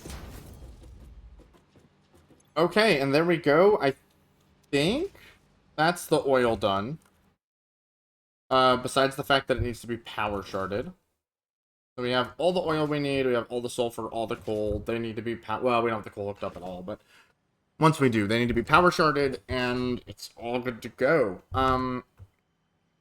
Which then leads us to our next bit. You're never gonna guess how many generators we need. Now, I am very aware how resource intensive this is. It's also space intensive, and it's only going to get worse. Because if you look at the blueprint, and we just try to get generators in here, I believe we can only fit 2 in here. Yeah, no, it isn't good.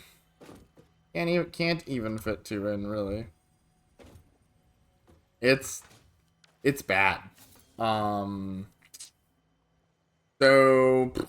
there's kind of no good way to like auto place generators. So that just means we're gonna have to do it by hand. And if you look at those supplies that you need, oh boy, it's a lot. So we're gonna have to figure out how we want to do this. Or how I want to do this. Okay, so this is gonna take a massive amount of space, and unfortunately, I don't see any good way to do this other than going up. So we're just gonna start by going up. I don't see any other way to do it. Going up with non-fluid resources, by the way, is so easy. Like, it is the most chill thing in the world. But going up with fluid-based resources can be a bit problematic.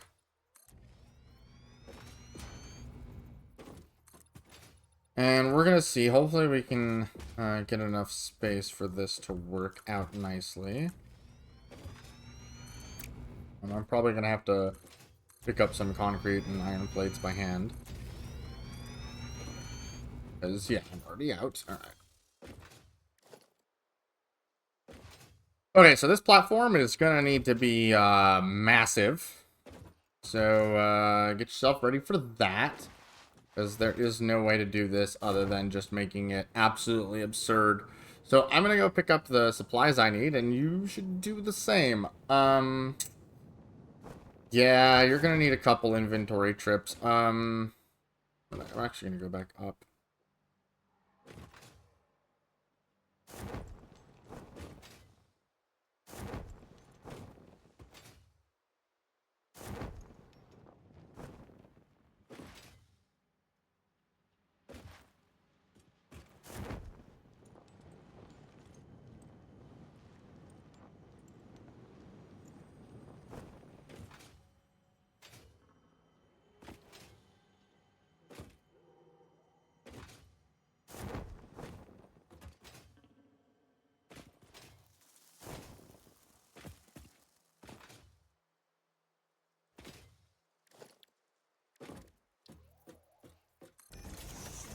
Okay, so highly recommend you put your entire list of supplies in there. Just put your inventory in this. We're going to need probably 2 more of these to really help figure out what it is we need. So I'm just going to go collect as many of these resources as I can, bring them here, and I'll be back when that's done. Okay, so we're going to take back our own personal inventory for a minute, and that's because we're going to have to go fix a problem. And it's a problem I noticed we had probably, I don't know, 20, 30 minutes ago, and I didn't want to fix it then. But now we are gonna kind of have to. Oh, well, that's bad. Okay, and there you go. I've placed half. Oh, that fixes it? Potentially? Potentially. Oh, yeah. Okay. Woohoo! Aiming. So the problem that we need to fix is I am out of copper sheets. Because they're producing at a rate that is basically 0. And so we're gonna need to fix this. So thankfully, this is a minor mark 1. Means we can slap down a minor mark 2. Also means we can come through and replace what's already set up a little bit by adding 1 more splitter. Well, adding 2 more splitters, right? Because you need a splitter for these machines, and then you're going to need 2 more smelters.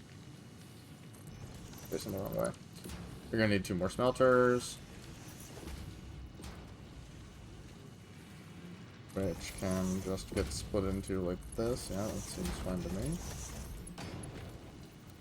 Split like this, then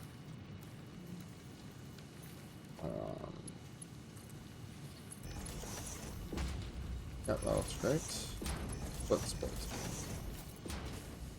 So those will keep working over there, and that's all as well and dandy. These need settings.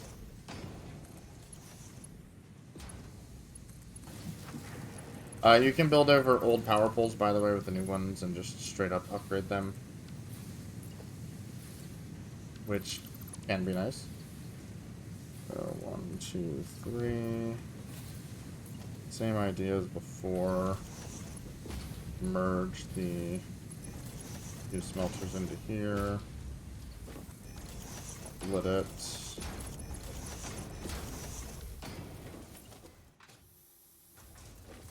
And then merge it. Merge that into here. And then just run them through faster belts. It'll be fine. Set up industrial storage.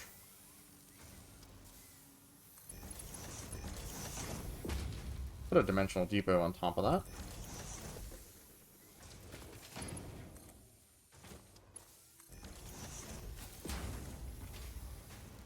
And then these are going to need power. Which hopefully, because I upgraded that, I can just run from that. Like so. And now everything should be balanced and working properly. There should be no issues with anything? Question mark? I'm gonna just upgrade these belts for funsies. There's really no reason to do that, but there's kind of no reason not to either, so. These are 20 a minute, these are 60 a minute. And just to double check, but this should be 120 a minute. Yep. Everything seemed to work out. Okay, so by doubling our copper sheets, hopefully we're significantly improving the amount we're going to have laying around. Because instead of doing 30 a minute, we're now doing 60 a minute. So let's just go back. We're going to not lay down the rest of the fuel power generators. We're instead going to work on the piping for the first half of them. And do that before you lay down the second half of them, so they're separated, right? So you have first half, second half, because our turbo fuel is split up in 2 halves. Start by running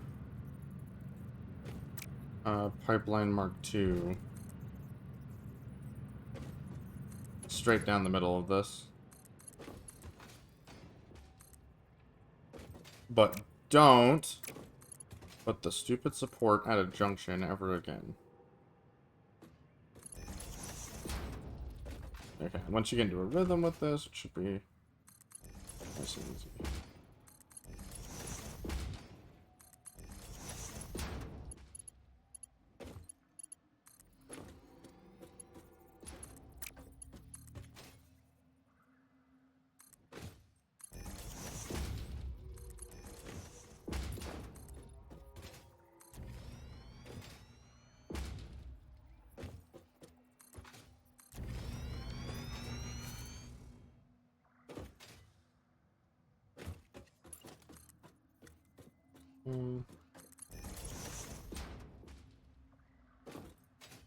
Same idea here. Get it to run down the middle. And just run it all the way back. Bad.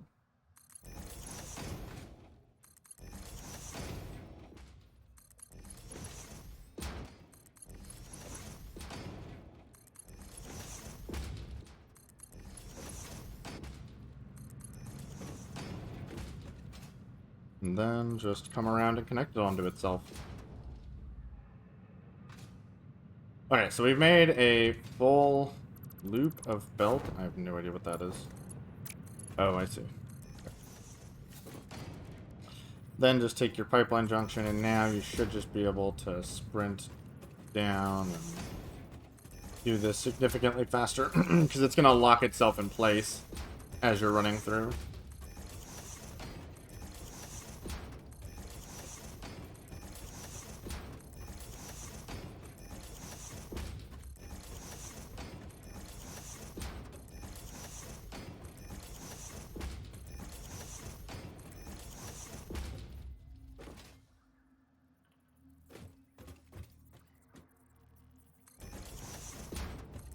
So again, holding sprint, which is shift and control to place, this goes really well.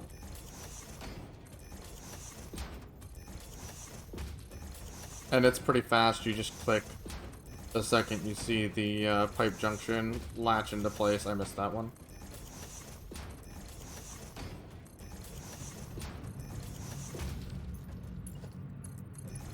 Then just go back. Make all the connections. If you missed any, it'll be pretty obvious. This is the one I said I missed.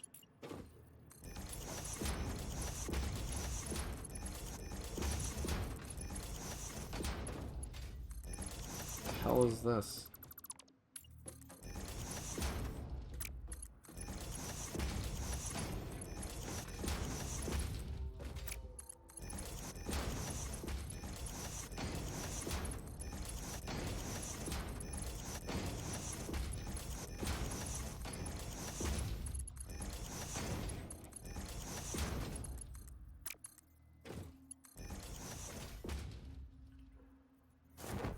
Okay, same thing going this way.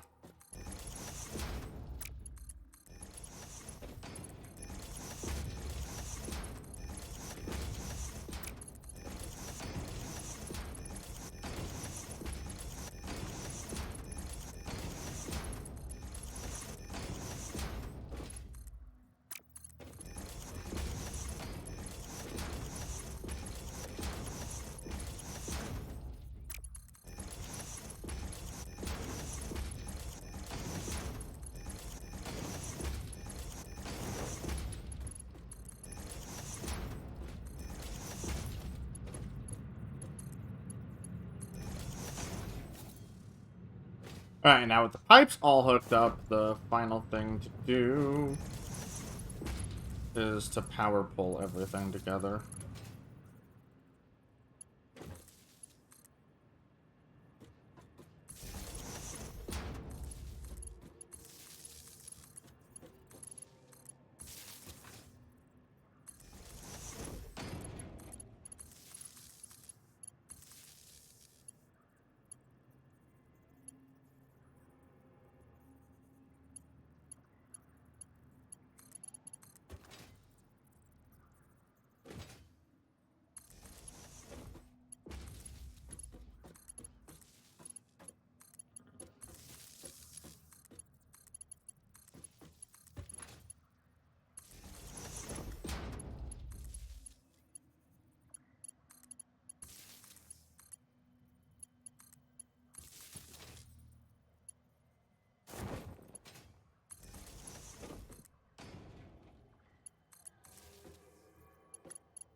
While you're here, you can probably take this down to the bottom floor really easily. Just like that. And then just gotta hook every single thing up.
Okay, I think that's it. So, just run down looking at all of these to check. This is, like, this would be impossible to tell, honestly. If they were or were not at this state without using, like, this type of method. It is so incredibly easy to make a mistake in here and just, honestly, never notice it. Power pole. Like, you could make a mistake in here and never notice it hundreds of hours later if you're playing for that long, which it does not take to beat this game, but, you know. Okay, so that's the first half done, yay! Now the problem should be that I don't think we just have the copper sheets anymore to finish. So let's get this half hooked up to the turbo fuel half so that it would theoretically receive turbo fuel if there was any to give.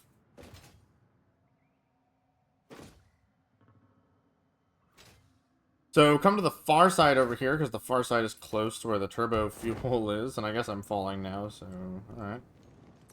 Probably something like this. And bring it as straight down as you can. Invalid pipe shape. Okay.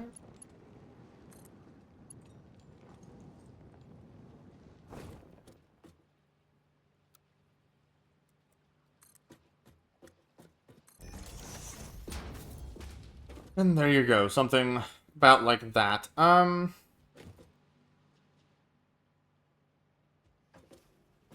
the trick is that you want to do this in 2 different places, but we'll just start with one. So these here are the turbo fuel machines, which means that this here is an output from a turbo fuel. So we can just run it in like that.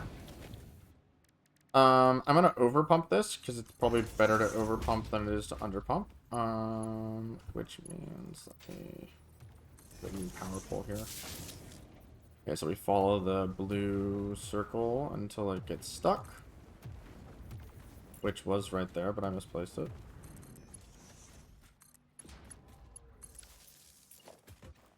And hard to tell from here, but that should be it's all completed. Also, hello, friend.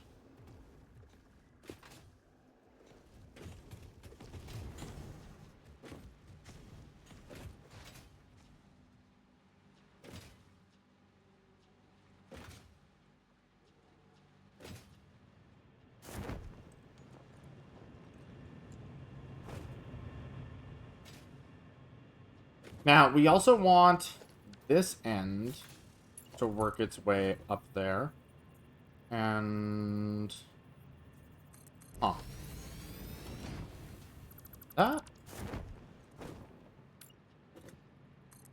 That could work.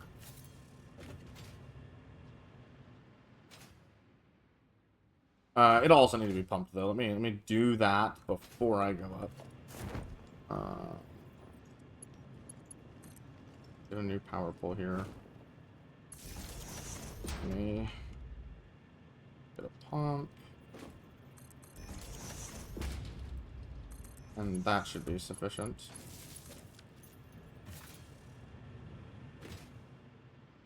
Okay, yeah, let's go look at it from above.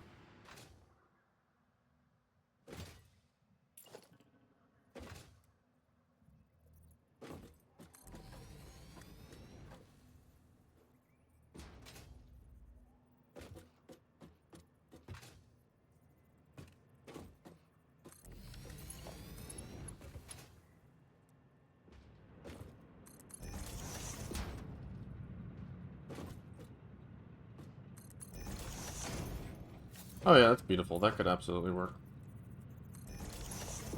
And just take this, run it. And there you have it. As far as I know, all the turbo fuel that is needed for this has now been hooked up. There should be no other need for turbo fuel that I am aware of.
We're gonna need a pipe junction somewhere here, and it's gonna need to go somewhere down here.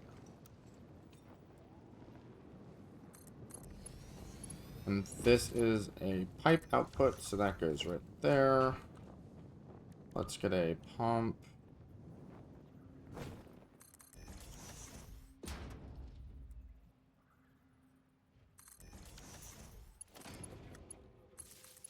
Yeah, and there shouldn't be any problems with that now. Except I have to get back up, but that's okay. Let's go deal with the other end. The other end's gonna have the same type of issue.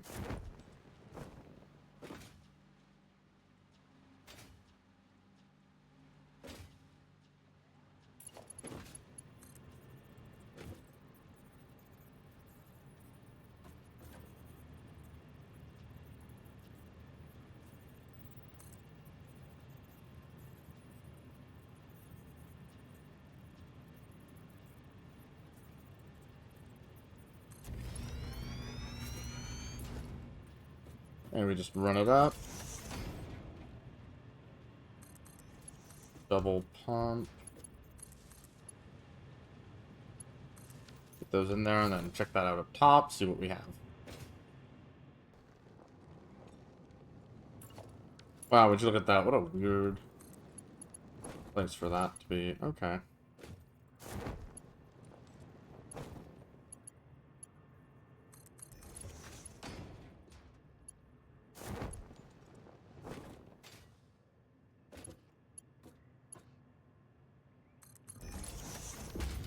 Let's put a junction at the end. Just put that into there.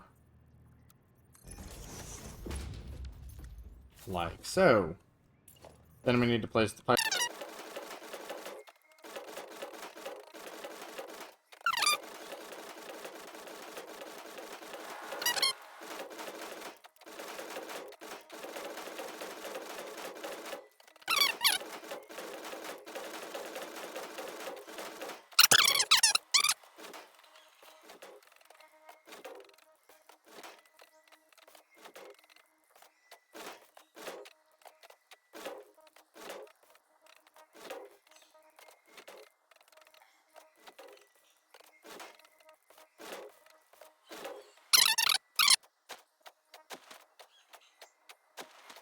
Okay, I don't see any issues. Everything looks good. So let's head over to coal, because that is right here, actually. That is where we have our plugin that's going to turn all of this on. And we also have to swap these into coal miners.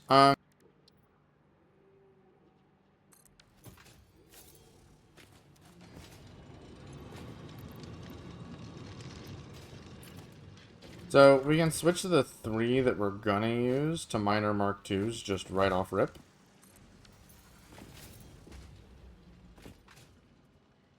Which will have them outputting at the same rate as when they were powered with shards. And so this isn't going to be the 300 a minute we need from each of these, but that's okay. We're not worried about that just this second. All you're going to do is disconnect these, and I highly recommend you save before you do this.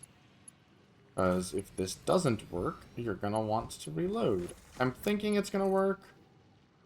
But boy, howdy, you never know with these types of things.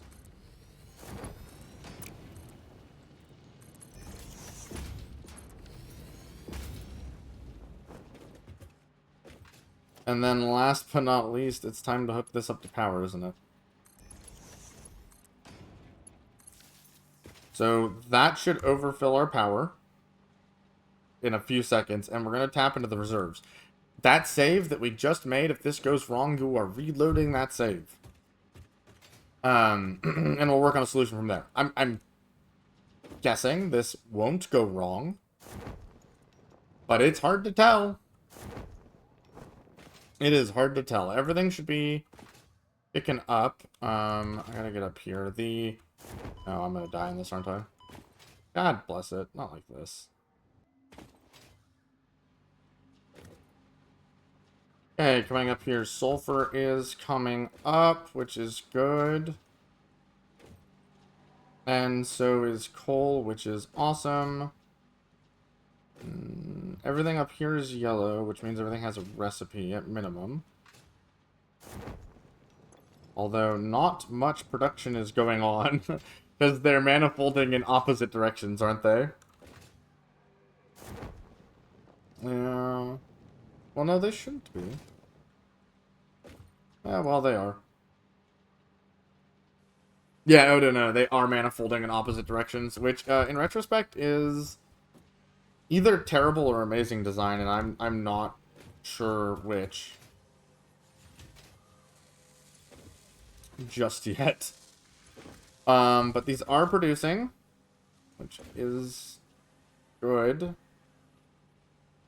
My max consumption is over my production by a lot, so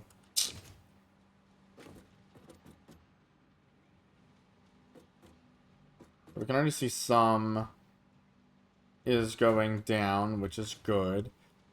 Hard to tell if this is working correctly because this is never going to run at 100% until we overclock everything. But we'll just have to pretend that it's working as it should be for now. And let's go and check on oil, if that's being turned into fuel. Are we getting polymer resin? All of that stuff, which won't be working at 100% for the same reasons that this isn't. But that should all be okay.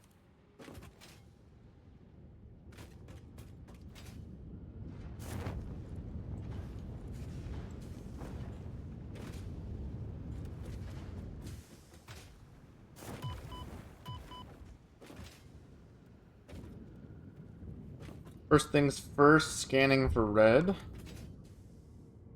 Now, whenever you find a red, you need to figure out why. That's because it doesn't have its setting. Cool. So if you ever find a red in here, stop and take a look as to why. I guess if that's the only thing I missed, that's going well. I see polymer resin, so that looks like that's going well.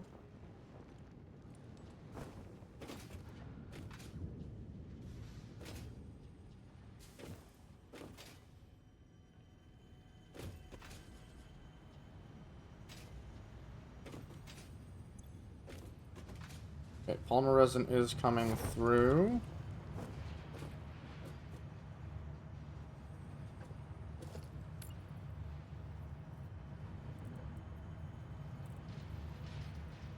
This pipe's facing the wrong way.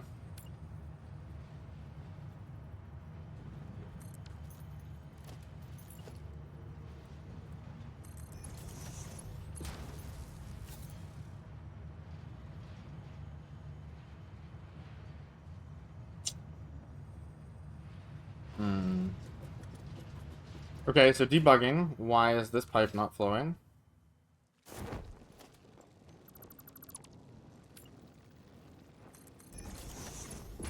Maybe that was facing the wrong way? Yeah, looks like it. Looks like that's all the issues she had. Had a pump facing the wrong way here, so that wasn't flowing. But now it appears to be.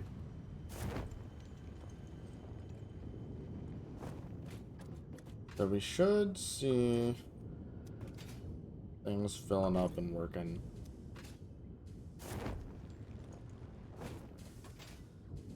We won't see all green in here until this is all fully overclocked, so it's hard to tell. I mean, things look good. By now, I'm sure we should have seen some, turbo fuel being made as well.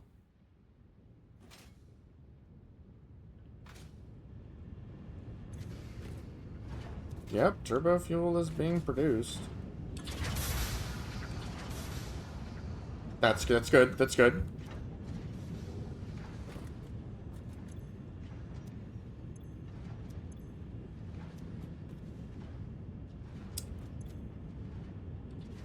And with any luck, our production is gonna go up soon? This might take a little bit, and we are on a timer, because eventually this charge is gonna run out, so, this kinda has to work.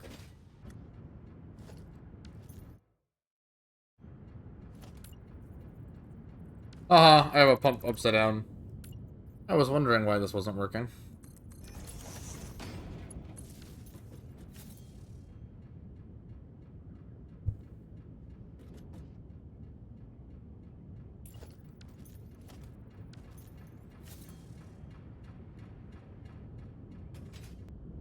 So it took like 10 or 15 minutes for this to start making me energy positive. So as long as your power supply can last that long, all should be well. Key things to check and make sure are flowing, right? Make sure you're getting polymer resin and throwing it away successfully. Make sure that all, like, it's hard to double check all the piping and stuff right now and make sure it's good, but you should see piping going up and the pumps are flowing. If they aren't flowing, one of the biggest mistakes that I always make is somehow the second pipe ends up backwards. Don't ask me. It just happens all the time. But this looks like it's working, and we're currently producing significantly over our max consumption, even though we are nowhere near our max production. Like, our production is going to go up by so much, it's insane. So we can produce way more than this, which is really good, and we're going to. But before we get power shards, we're going to need to do just a little bit more. So we're going to get started on that next task, I guess. And then we'll come back and finish this up, and then we can do some proper debugging of it once it's finished. A few things now. Power is stabilized, right? If I look over at our power, we're making significantly more than we're consuming, and that's just going to keep going up, especially as we start to power shard things, which is coming. This coal power is basically non-operational anymore. So I think it's time we actually tear it up. This is one of those things that, like, some people would just say, leave it. You have no reason to tear it up, so you might as well just leave it. And they wouldn't be exactly wrong, but there is a matter of space. And we want to build, or me, I want to build more stuff here. And because I want to build more stuff here, having more space seems very beneficial. Because the platform is already here, I'm going to keep the platform.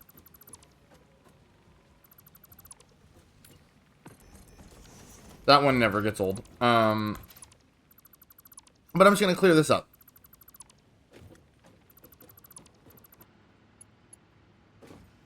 Do be careful. Make sure you didn't accidentally turn anything off. With that, everything should be on, but some of those wires might have been connected to something. Okay, so that is coal power picked up, and now it is time for us to get started on computers. Okay, so one of the resources we're going to need is copper, and there is a copper ore right back here behind our coal. And this is going to give us access to 120? I believe it's just up this hillside. And 120 copper is what we need to run the computer factory we're going to run. Okay. Gotta go up higher. There's no way. That's... What? Whoa, whoa, whoa, whoa, whoa, whoa. What?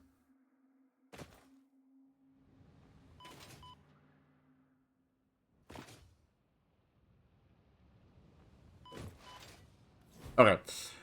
It turns out that this section for me wasn't actually connected to anything other than itself.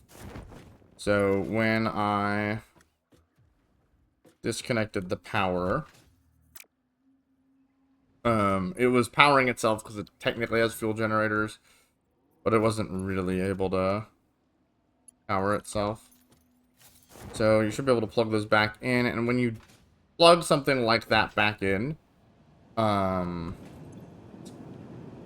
typically you need to make sure to flip the switch, but I guess not on this one. I guess not on this one. That's great. Okay, so I'm gonna get up that mountain. I'm gonna step into this tube like part of the way through and die. Alright, once you're up here, should be able to place this down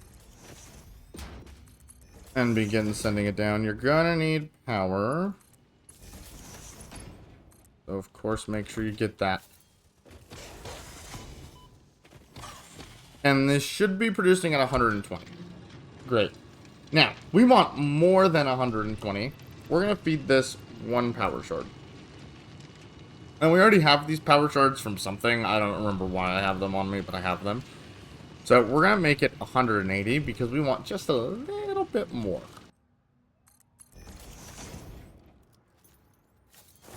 Okay, so right there is our copper. All, what, 120 of it? It's 180. So if we go into our blueprint and we pull out our smelter, we can place this down anywhere on this platform, doesn't really matter. And then make sure it is set. Make copper.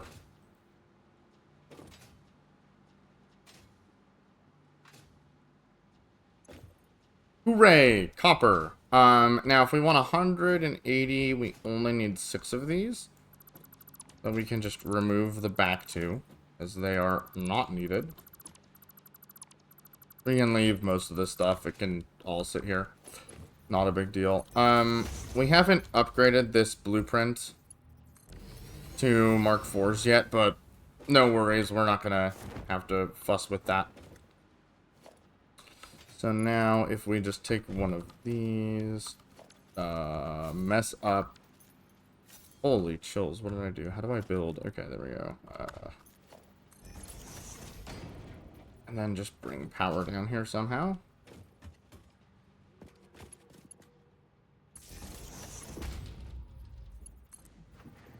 Just like that, and we have our copper bars being smelted at the speed we're gonna want, which is 180.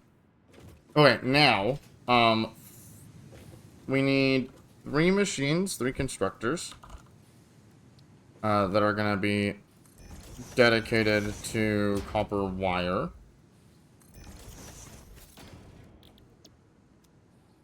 These are all copper wire. One of these is gonna be at 67 or 20 per minute. Yeah, sweet, 20. That way it does it right. Yeah, there we go. So that is gonna be where some of this goes. So some of this is gonna go into these 3 machines. And is gonna be making copper wire just like so. Beautiful. Next up, we need 2 machines, which means let's do just a smidgen of expanding.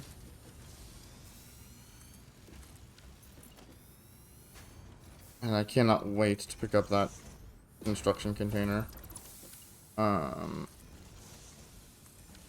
We need essentially 2 machines making cables here. So let's get a merger. Merge.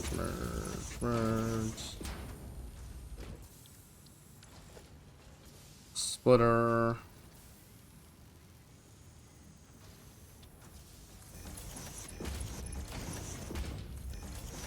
Just like that. Now these need to make cables.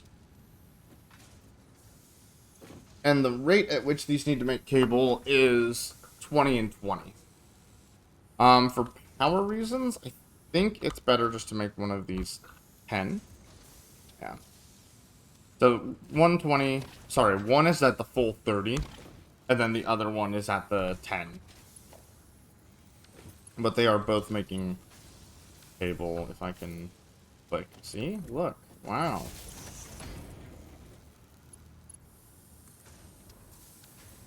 Okay, so there we go. That is all the cable we need for computers.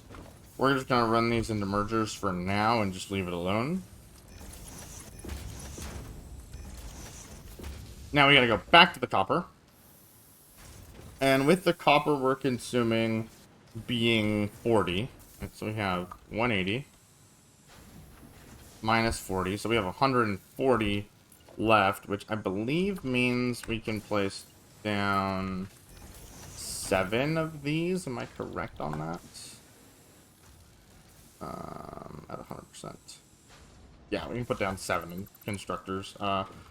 Dealing with that. So that means take out your good old classic 6 constructor recipe. I think we can just slap that down right here, yeah. Plenty of room, plenty of room. Make sure it's facing the right way, though. There we go.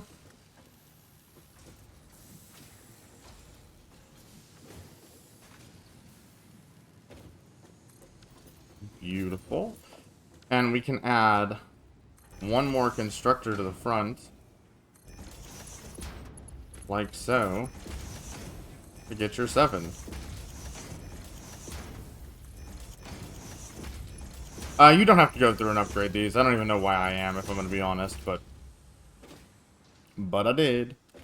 And you can just run that into there, like so. Beautiful, looking great. Pull this from here. Turn these all into copper sheets, running at 100%.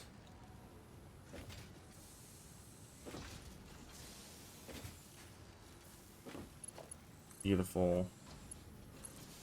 Add that to power. Upgrade this. Add that to power. So they're all running, and now we have copper sheets being produced at 70 a minute. Which isn't, like, insane or anything. But it's more than we need, and that's perfect. That's what we like to hear. Okay. I did not want to ping.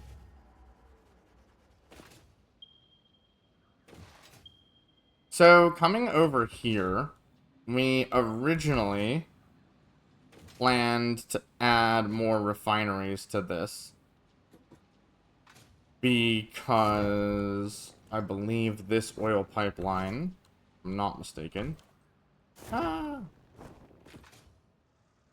burn more oil. I think this can supply more oil pretty easily. Yes, yes. So we're going to put 2 shards in there and upgrade this to 480. So this one right here that is running into all of these, we're just going to upgrade it straight on through to 480. And that's because we need 8 more refineries. Which, I don't know if I have the supplies for. I do. Wonderful.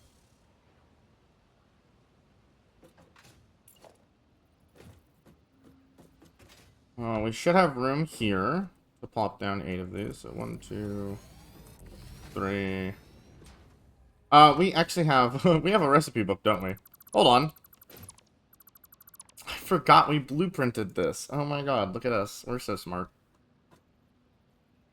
Now I don't know I have enough for this, but that's beside the point. 1, 2, 3, 4. Except I didn't auto-connect any of it, so that wasn't the brightest. But hold on, hold on, hold on. Cooking, cooking, cooking. Chef Boyardee is here. Auto-connect. Boom.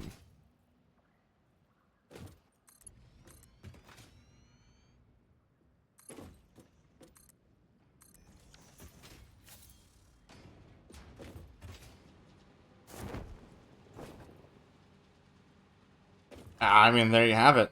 That all should be up and running. So now we're just going to go the crude oil to plastic. And we're just going to copy that down to all of these, each and every single one, just like that. Beautiful. Okay, so next up is cooking them all up together with power. Because I haven't figured out how to make power auto-connect, and nor am I going to try right now. Then, we can just take off of this line. Doesn't really matter how we take it, right? It's full of oil. We need oil. We take oil. Just that simple. And just like that, assuming that these are hooked up to power, we should see the production of plastic begin.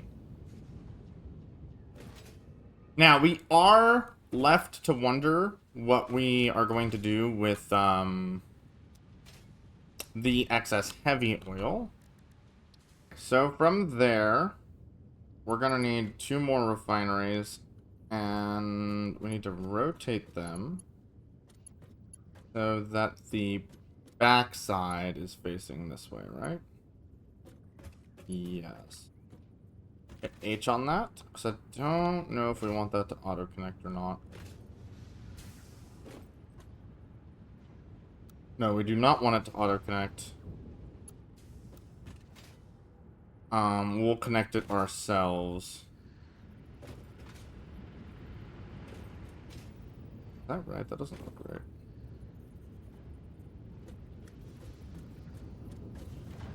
Yeah, that looks right. Okay. So these two facing backwards are, of course, going to be how we get rid of our heavy oil. Now we're going to do something a little different than normal, which is we're going to put a pipeline. Well, let's just start by connecting this. We're going to put a pipeline junction on this. And if I remember how to do this correctly, if you take out of the top one into here and run this way, this will now get priority over this, I believe. Yes. Okay, perfect. So this becomes the high priority line. And I'm just going to make this look a little bit nicer. Not too much nicer, though. And so what's important about that is we're going to want just a smidgen of that heavy oil residue. Not much, but we need some. Okay, then we're going to need to burn the rest of this. And if I take this and plug that into that. These burn at a rate of 20, if I remember correctly. On that, it's 20. This at most is gonna be producing. It's like it's 50-ish. It's less than 60. So let's just slap down Two of these. Can I... Let's see.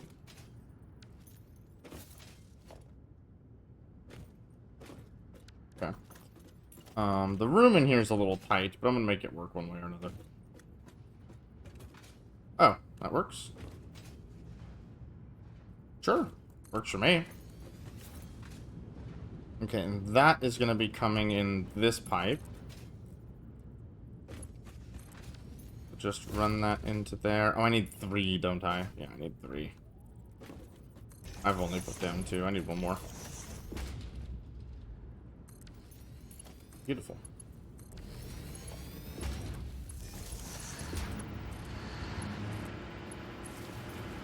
And there you have it. This is just going to make sure that no matter what, right, no matter what, rain or shine, we're burning all of the excess. Which, don't need this, so I'm going to get rid of it. Mostly so I can just run this through here.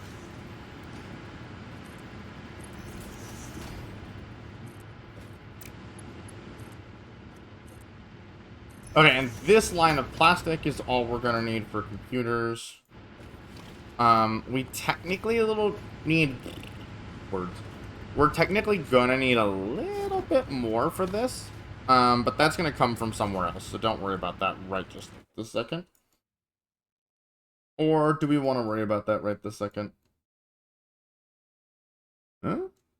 Let's go worry about that right this second, actually. I lied.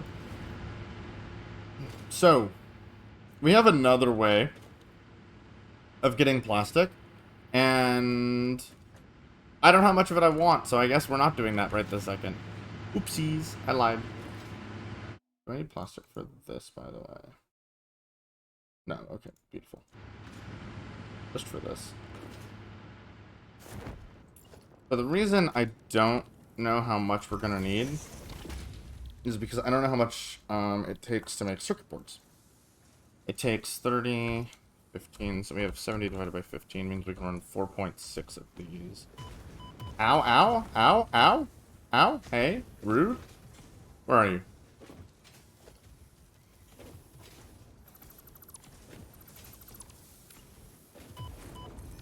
So rude. The rudest of dudes. I was doing math. Okay, 30 times 4.6667 is 140, so I need 20 more. Okay, that's really easy. Is that how much I need? No, I need 40 more, right? Because it's... Nope, try again. I need 60 more. 60 plastic. I'll remember that. Okay.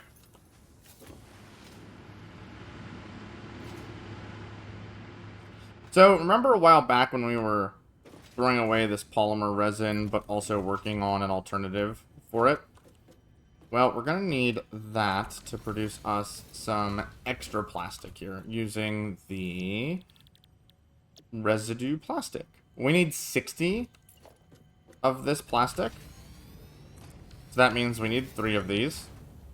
And the water intake on these is very minimal. It's essentially nothing. So we're just gonna pipeline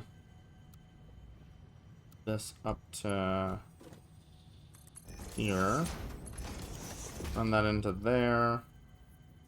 Slap a junction literally anywhere I can.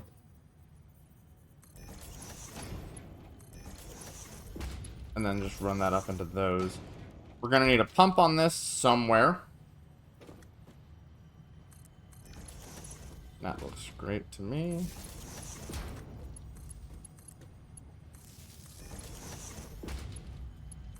And then we just need to make sure that those all have power. Run that into that. Nope, I don't want a smart splitter. I want a normal splitter. Take a normal splitter. You can set this up however you want. Mine's just gonna look a little ugly, and that's the way it is.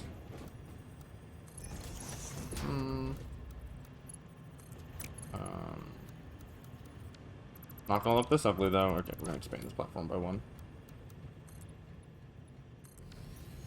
Which I guess is now gonna make that look ugly, but that's beside the point. Make sure that water's getting into these machines.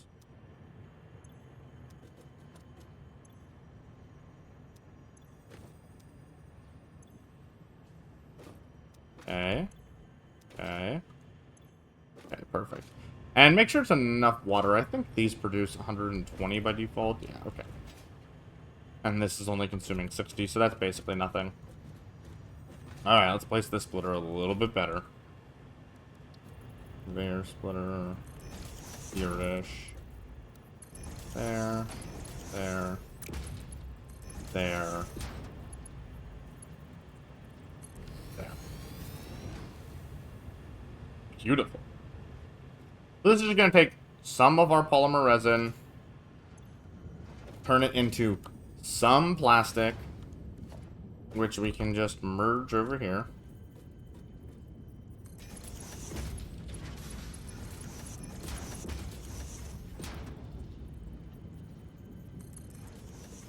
And then this excess plastic is what we're going to use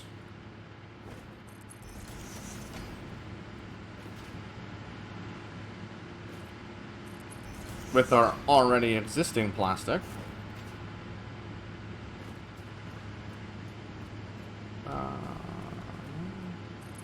Sure. Slap a merger onto that.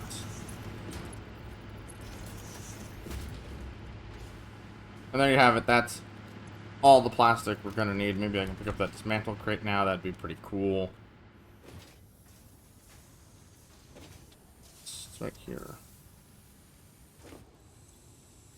Ooh, still so much to go through.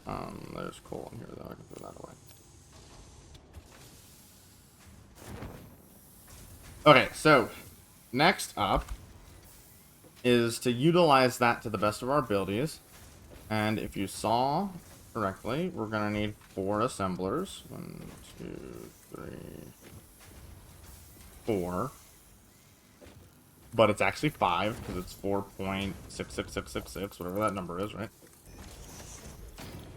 So we're making circuit boards. And we want all of these to have the circuit board recipe. 2, 3, 4. This one is gonna be that 6.666667, which is 5. And I guess we're gonna manifold this out, because that seems to, of course, be the easiest way to do anything.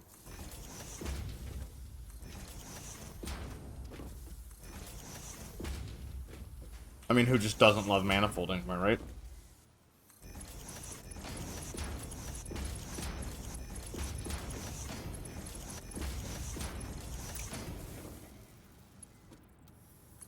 Boom.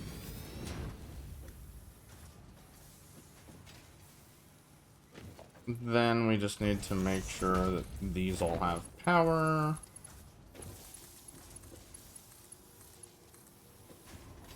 And that plugs into there. Alright, now for the other half of this, which is here, here, here, here. Just to clean up some of my inventory, actually, I'm going to... I'm going to put these on Mark II belts, actually. They don't need to be on Mark II belts, but I have a lot of reinforced plates in my inventory, and it would be nice to not have so many reinforced plates in my inventory, so these can all go on Mark II belts, because it doesn't produce anywhere near enough, since we're only producing 70. So it can have fun on Mark II belts. Doesn't really matter. This, if I want to get rid of stuff from my inventory, right? You can go on Mark III belts, wherever those are. Yeah, so where's my connection? Here.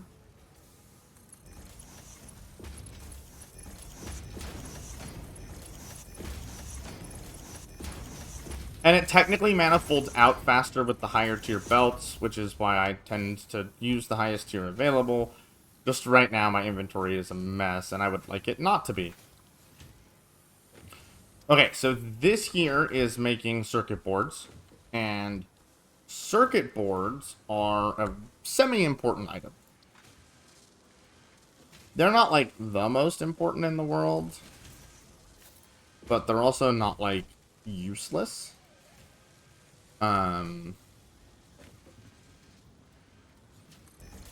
But we want them, and they are what I have been working towards.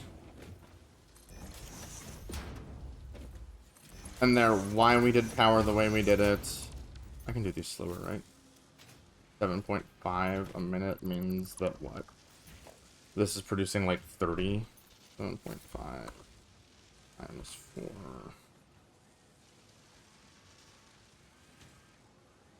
6, 7. Yeah, it's 35. Let's put them on Mark IIs.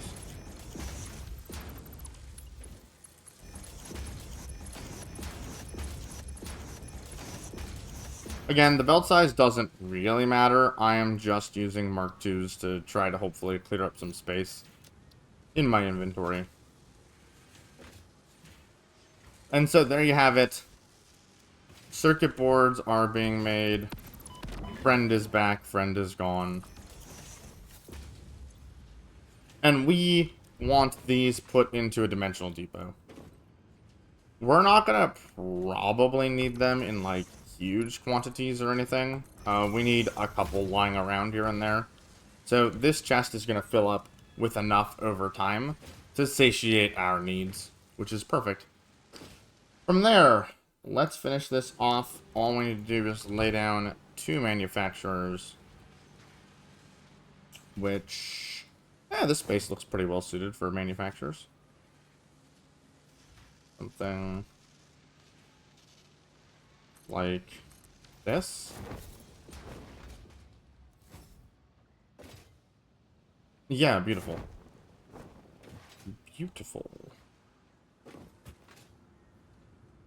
Okay, we're actually gonna tweak how we do this. That's the traditional way of doing things. So, Vader's too long.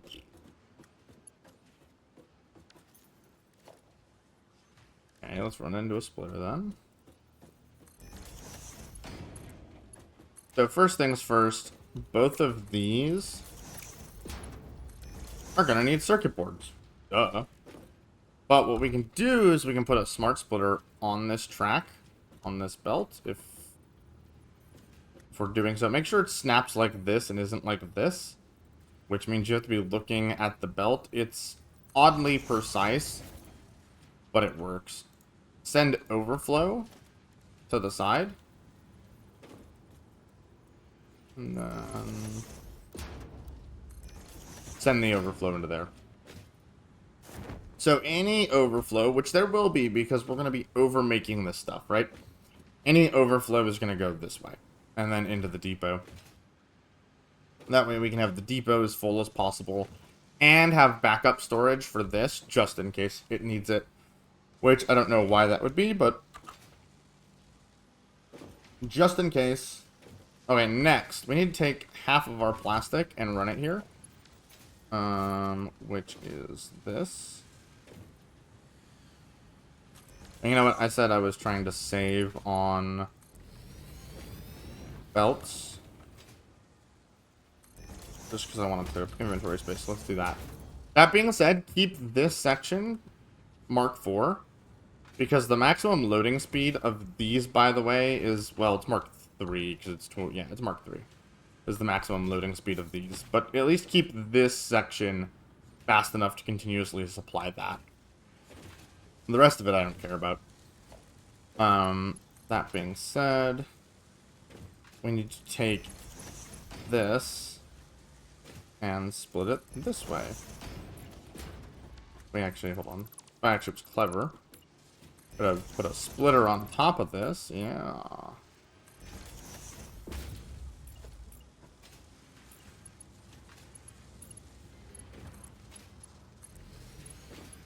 And we can just run this like that. And then that'll bring plastic into these computer machines at a rate of 60 a minute, which is more than the 80 a minute that they so desire.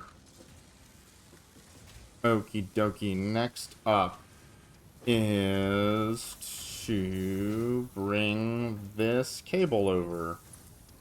The cable that is being made at like 40 a minute or something. The really slow cable needs to be brought over.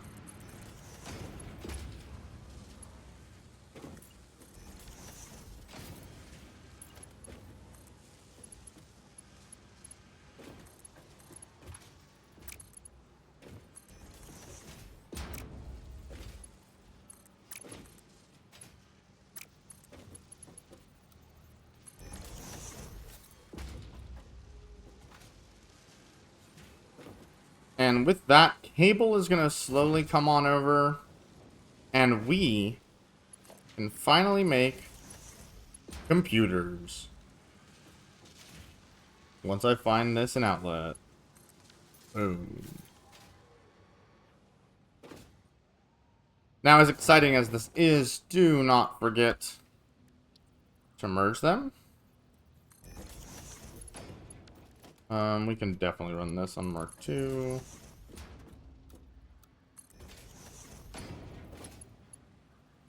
And then run that into an industrial storage container. Just like so. Mark II. Let's get another dimensional depot. Slap that on top. Get yourself your Mark IV lift. And there you have it. These are finally making computers. And what an awesome feeling that is, getting your first computers set up and watching them go down the belt. Woo! Which then means they should be appearing. You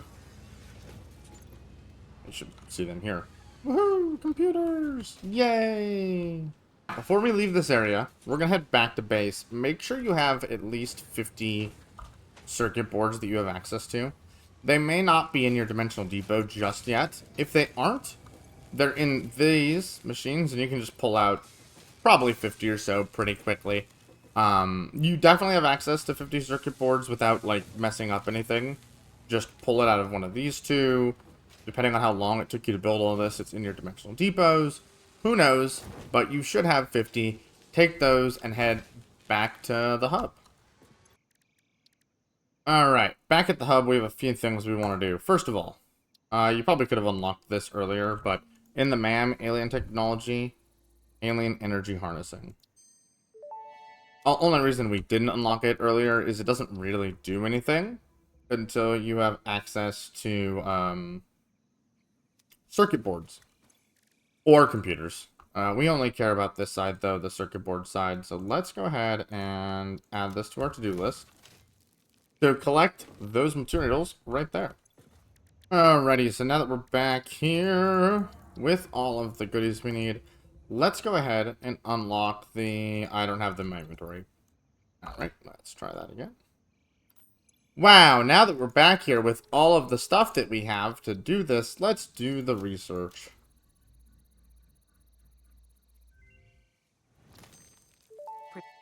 Alright, now what does this allow us to do? Essentially, it allows us to duplicate outputs of items. So, for example, let's just say we have, oh, I don't know, some purple power slugs. And we want power shards, right?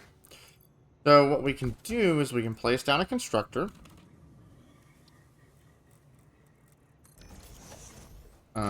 Supply it with power. And anything that can be made in a building, which is basically every item in the game, has a recipe, but I apparently don't have the last tier of power slugs. 1 second.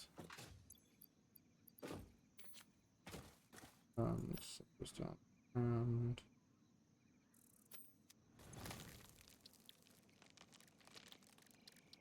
Okay, so make sure you actually have the final power slug thing unlocked. Research completed. Purple. Wow, now with that, that means we have the recipe for purple power slugs. Now you're going to notice, right, that it gives 1 to 5, which is the same recipe we get in the crafting bench. However, if you add this in, it's going to make it 5 to 10. So it's going to go 1 to 10, which means you're doubling the output. And you'll see it does that here. Now, how many sloops you need is based on how many inputs the machine has. So constructors have 1 input, so you need 1 sloop. Assemblers have 2 inputs, so you need 2 sloops. The manufacturer has 4, so it needs 4. It's pretty simple. Number of inputs is the number of sloops. Now, there is one little trick to this. Notice how it's updating in parentheses. That means the first one you make isn't going to be the doubled value. I don't know if there is a way to, like, fix that. I don't know. The easiest thing to do is just make anything, right? That you can. Screws is a good one because you can just feed it iron rods. You can let it make 1 set of screws. And then there you go. Now it's going to be on the right number when you switch over to the power shards. Now we can give it this. And because we want this to go quickly, we can also give it the power shards. Notice, again, it hasn't updated speed. Should have done that beforehand. But this is going to take 6 power slugs, which should be 30 shards, and turn it into 60 shards. So, this is what we've been waiting for in terms of why we haven't sharded everything in our base, why we've been holding on to slugs, why we kind of went all these roundabout pathways. We could have got here a little bit faster had I not built the turbo power stuff that we did early. We could have done this a little bit differently, but I wanted to do things in a way that was more permanent. So right now, what I'm going to do is I'm going to take all of my slugs with this machine and just turn them into the power shards, and then we'll come back at the end of that. Around 100 shards, 98. Pretty good number of shards there that we can use to go and shard out everything we need. So our power, you know, it's doing all right. But I want it to be maxed out and consistent. So let's go around and shard everything that we're supposed to shard in the proper quantities. So first, we're going to start with these 3 guys right here. They are all supposed to be maxed out. So I need them all to be maxed out. A fun fact, you can actually copy the maxed outness of them and paste them into other ones, and it just works out. This one doesn't need to be maxed out because we can't handle 600 a minute. So if you take 1 out of it, it runs perfectly, and that saves on power and power shards. And so that will get this running fully. But to get these machines fully operational, of course, we're going to need the coal sharded as well. So let's go get coal sharded. Okay, now these all need to be maxed out.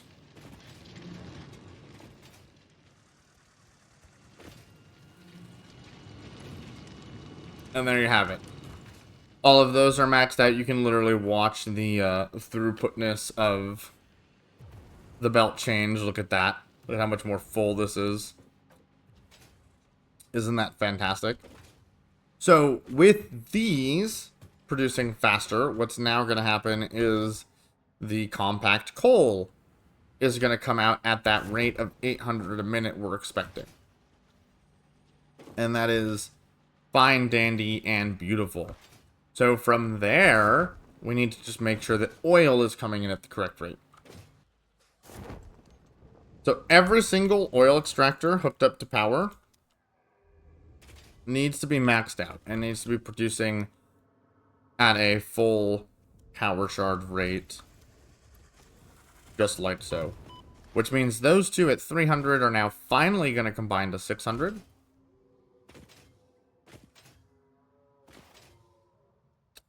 And if I come over here... Oh, gotta actually hit it. Now, these two should actually be producing at that full 600. Just like so. And now what we have done is we've fully power sharded out our turbo fuel. And what that means is with some quick math, we can figure out what our maximum power production is supposed to be. And we can make sure that we're approaching that number. Okay, so in theory, once everything is maxed out, these machines produce 250 megawatts. And we should have 134 of them. And 134 times 250 is 33.5 gigawatts. So once this is maxed out, it should be about 3x this number, give or take. And that should start to happen over time. So we're going to just pay attention to that in the background. And then we'll come back and give this one final debug later. Because it is hard to tell until everything is running full force if there are any issues at all. Like, for example, that's not 800 yet. It's getting there, but that isn't it. So we're just going to walk away from it, give it some time. And we are going to work on heavy frames, I believe. So, yep. Let's get to this production chain here, and we're going to need quite a few smelters. Which I am also excited to redo these blueprints soon, but not yet. So, first of all, we're gonna need, it looks like 20 smelters. And we're just gonna go for 24. Because I would like to give this a little bit of extra iron. A little bit more than we need. So there you go. There are all of our smelters. And this, if they were active, makes, what, 240 is the number? Is that correct? Yeah, it's 240. So we're going to be smelting iron in these. So go ahead and make this all into iron. Okay, or I can just fall in the gaps. Love that for me. Iron.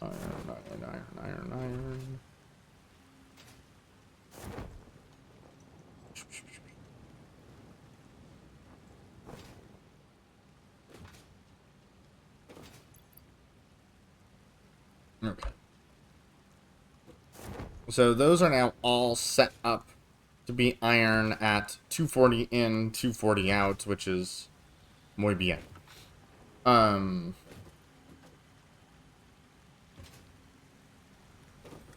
Then we're gonna need some foundries, and that's this, like so. And I have no idea if that's going off the edge or not. Looks good. Boom.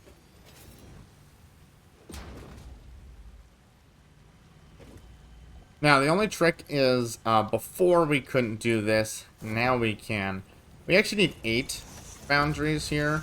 And I would also like to run a little bit more off of this, but I don't know if we can. I would really like this to be 9 foundries. Probably. I think it'll be fine, though, at 8, so we'll just keep it that way. Why is that so far away? Hold on. Remove these mergers. That's just how they go? That's just how they go. Okay. Red in the middle, red in the middle. Remove this, remove that. The merger. You're facing this way. You're facing this way. Oops. Beautiful. And then we're gonna need to do splitter stuff. So splitter, splitter.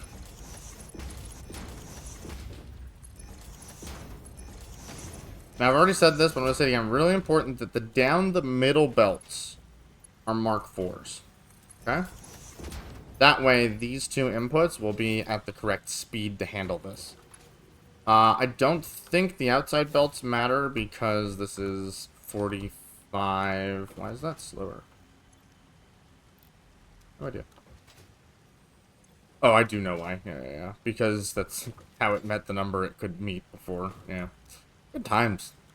Small belts, slow belts, inefficient belts. But now we have fast belts. Wow.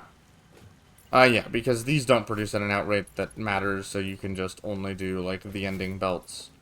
Either way. Slap a merger down like this. And get that in there. Oopsies. Almost forgot a merger.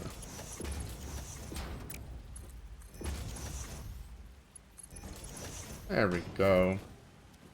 And then, of course, these are going to need power. As well as the whole array is going to need power. And everything else is going to need power while we're at it. So just hook these up straight across. And then hook that up to there. And there you have it. Everything in here should be yellow, because everything should be ready to go. Okay, beautiful. So, we have our steel here, and we have our iron there. The steel is going to be used in beams and pipes. So, I don't know how much room we have this way. Hopefully it's enough.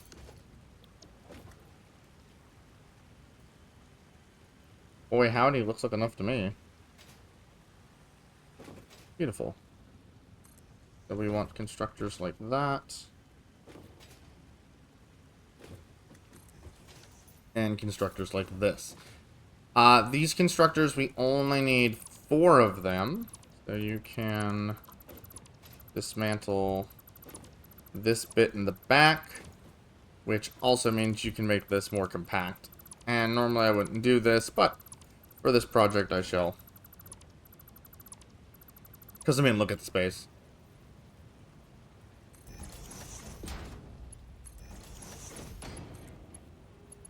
That being said, it might have just been easier to lay down 4 constructors than it was to do this, but oh well, I'm already here.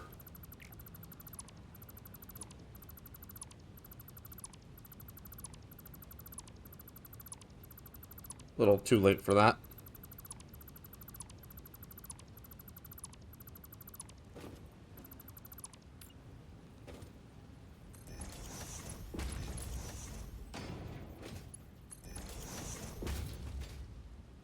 And then just hook these up.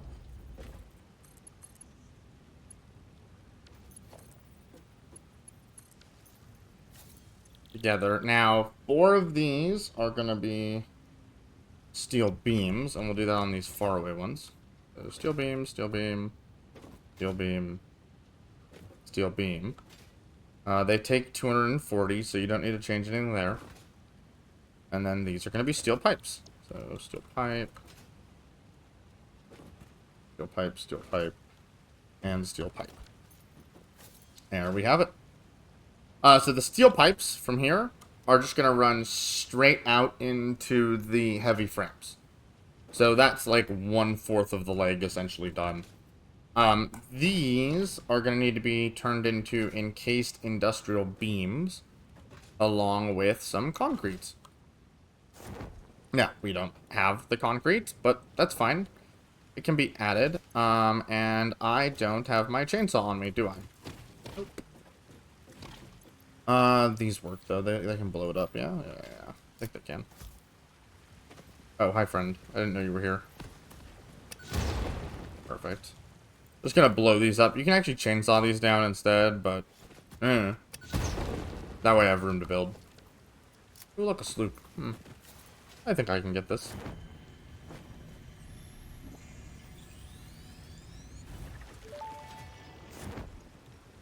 Ada, as much as I love evil Ada, I can't deal with it right now. Need to focus, man. Alright, so we're gonna expand the platform a smidgen.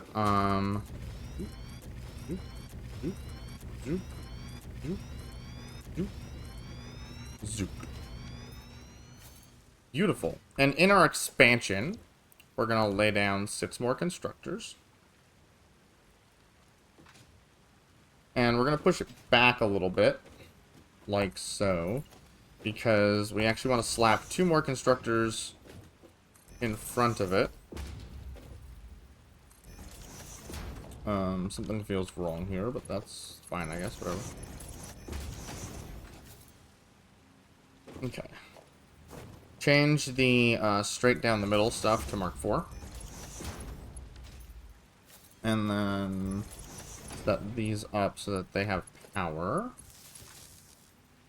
Hook that up. So literally anything we can over here. And then set them to make concrete. Yeah, the limestone's going to come in really quickly.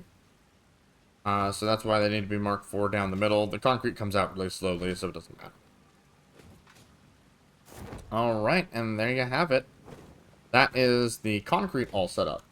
Now, with the concrete and the steel beams, we can merge them together into whatever they need to be. Which I guess means maybe these should be the steel beams.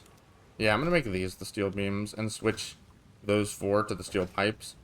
It doesn't matter which is which. This is just going to, I don't know, make things easier to route with belts. And, well, sometimes easier is better, you know? Beautiful. Okay, so let's take a splitter. I did not want a smart one. I want a dumb one. And with this splitter, we're just going to run it into both of those. So that's the steel output going and making stuff there, which is swell. Then we're going to take the concrete and we're going to take our other stuff and we're going to run it into 4 little assemblers here if I can. Didn't really... that's kind of awkward. Didn't really plan this out, did I? Nope. Okay. Push it as close that way as I can. 1, 2, 3. Oh, we're gonna get this in there. Oh yeah, we are.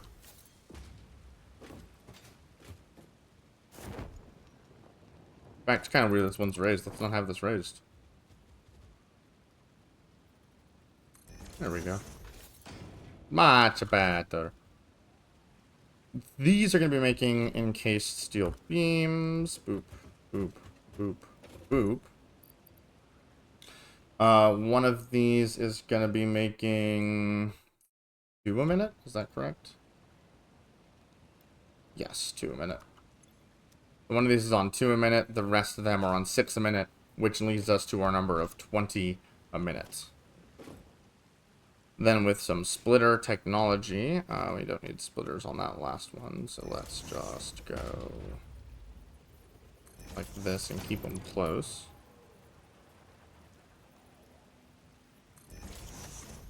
Yep. Splitter technology. And we can actually do this one this way. In fact, we can do that one this way too, right? Cool. Okay, then you just hook everything up and down. Now, this is the concrete right here. And the concrete needs to go into one of these. Which one doesn't matter. And then steel beams are going to come and just go into the... Nope, not like that.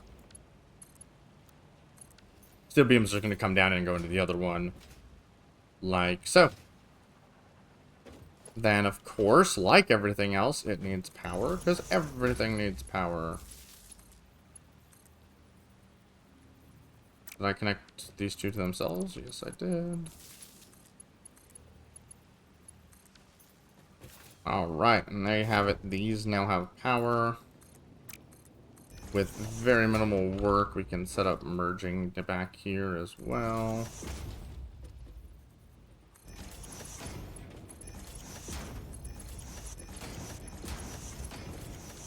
And there you go. That's encased steel beams done. Which means we're done with all of the foundries, all the pipes.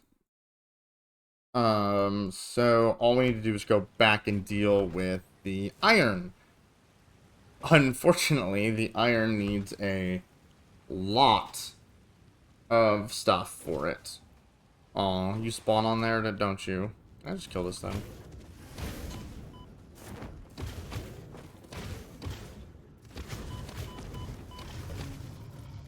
Okay, I don't know why I hadn't killed that thing. It probably won't respawn now that I've killed it.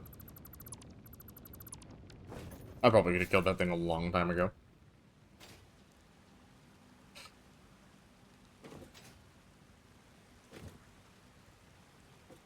Well, when in doubt, up you go.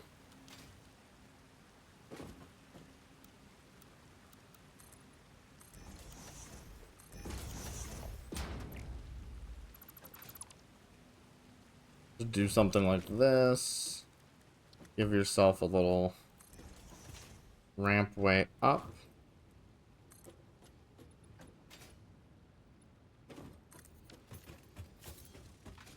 And then we can figure out how we're going to get stuff up here later, but this should work out reasonably well for our needs.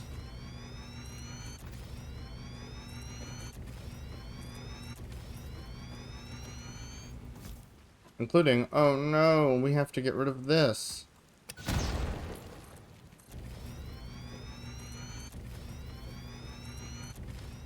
Okay.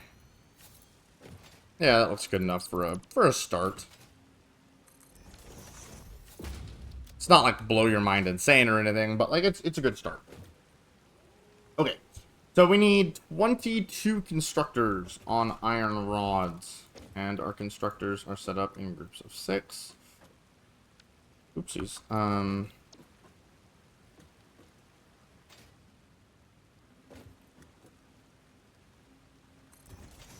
these facing the wrong way? Yep, that's facing the wrong way.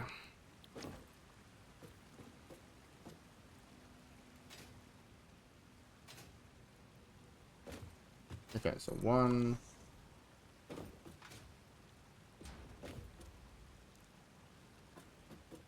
2. Uh-oh, we have to go bigger.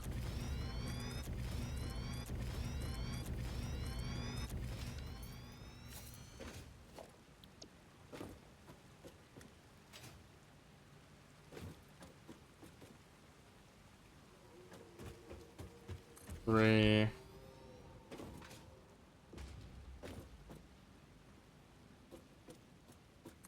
And 4. Then remove these last 2 here. Leave the rest of this the same because it doesn't matter, but you know. And there you go, that's 22 iron rod machines, which... Yep. Next up, we need to make sure they all actually have, you know, iron rod as their crafting recipe. Which is always a task.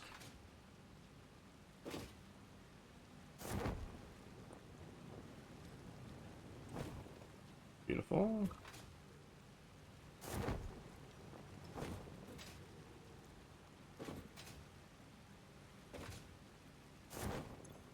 Alright, beautiful. So that is all making iron rods, and that needs 330 of our production down there. And here, which we'll figure the production out later, but needless to say, it's just one line splitting into all of this. That's not too bad. Okay, then we need 9 machines for iron plates. Which, oh,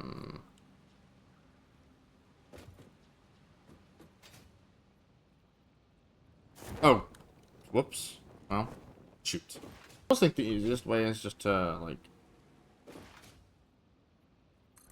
do this, and then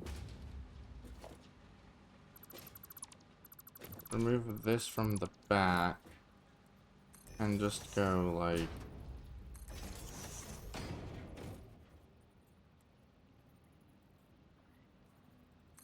you know, something like that.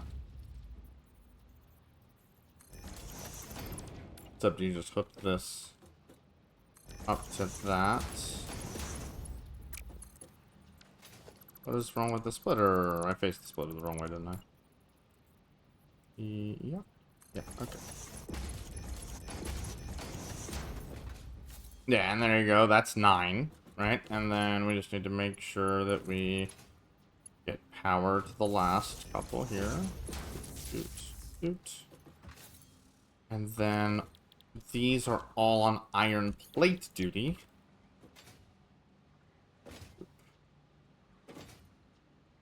Boop. Boop. Boop. Boop. Boop. Woohoo! Okay, make sure that we... Uh-oh, I have the bug again. I don't know what causes this.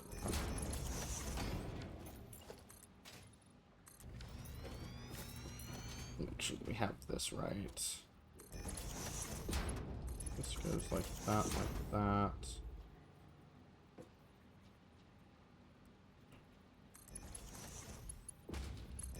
Oh, no, not there. That one.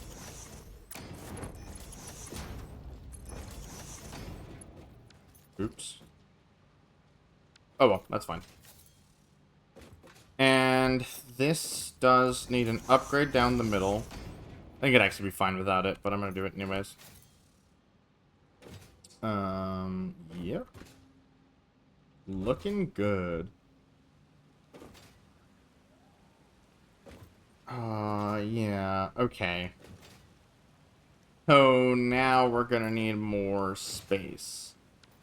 And to get more space, we're gonna need more concrete. So, I need to go pick up concrete. I don't know what else I'm gonna possibly need, but I'm gonna get more encased beams as well while I'm not here. And we'll probably need more portable miners. So I'm gonna get more portable miners as well, because we're gonna need to probably place, like... I would just guesstimate 5 miners. So you're gonna need 10 portable miners, give or take. Alright, now that we are back here, let's continue expanding our platform. And we need to continue expanding it because we are gonna have to lay down even more constructors. We need like another 20 or so for screws. Let's this all expanded out. Beautiful. Okay, so all of this over here, right, was making iron rods, and let's do ourselves a favor and let's daisy chain these together so that we can get them all hooked up to power.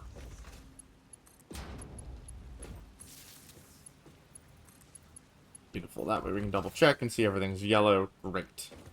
Okay, so some of these are going to go into screws. And we'll figure that all out eventually. But for right now, we need to make the screws. And I just got rid of what I was building. Great, sick, love that. Okay, and this is going to require 21 constructors.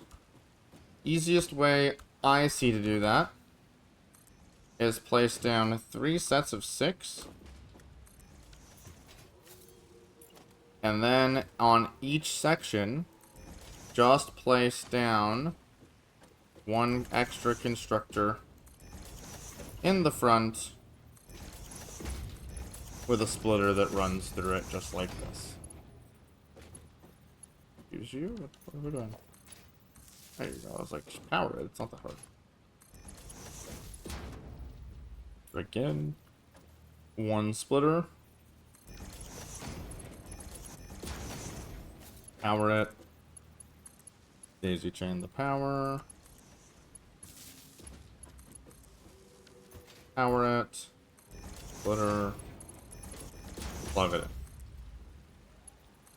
Plug this in there, and then set all of these to screws. Every single one.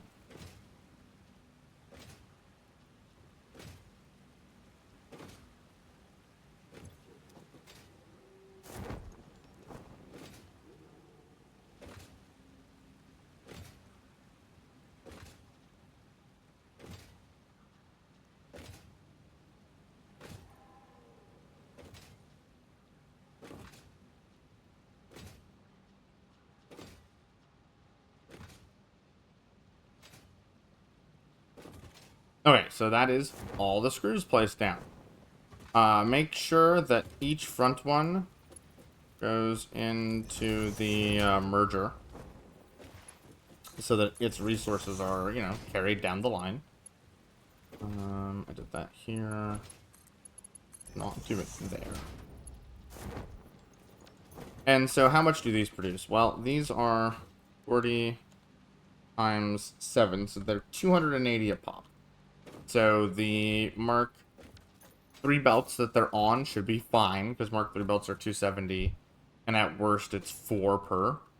So we don't need to change the beltage in any way, shape, or form. They also take iron rods incredibly slow. Like, this whole thing takes 210 iron rods or something, so we don't need to upgrade the middles even. So all's good. This is beautiful. Okay, now that is going to run into modular frames. So some of the screws go to modular frames. And some of the screws are going to go into reinforced iron plates, which is what's going to run down the side right. Let's pull it out to here. 1, 2, 3, 4, 5, 6 on the nose. And then you're never going to guess what we're going to do. That is correct. Double splitters. Wow. Who would have ever seen this coming? It's not like we've done this multiple times. I know I keep saying we're gonna, you know, do splitters for it soon, and not splitters. We're gonna blueprint this soon, and I promise we're going to. It's just not right this second.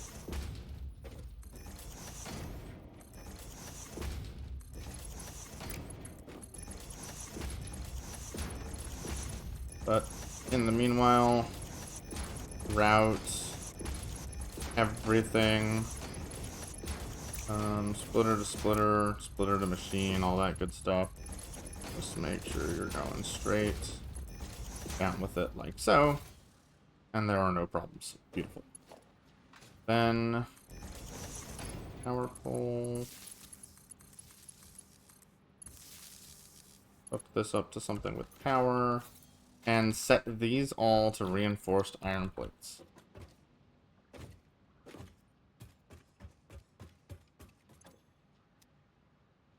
And there you have it. This whole setup is making reinforced iron plates perfectly.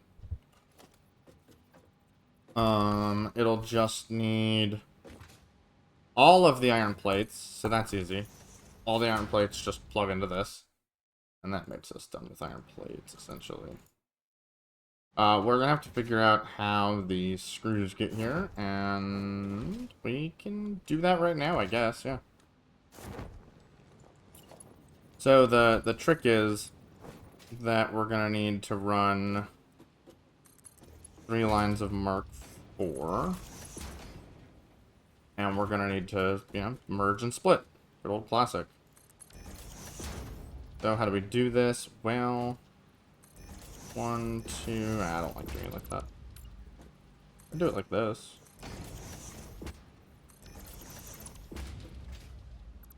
Yeah, I don't hate that.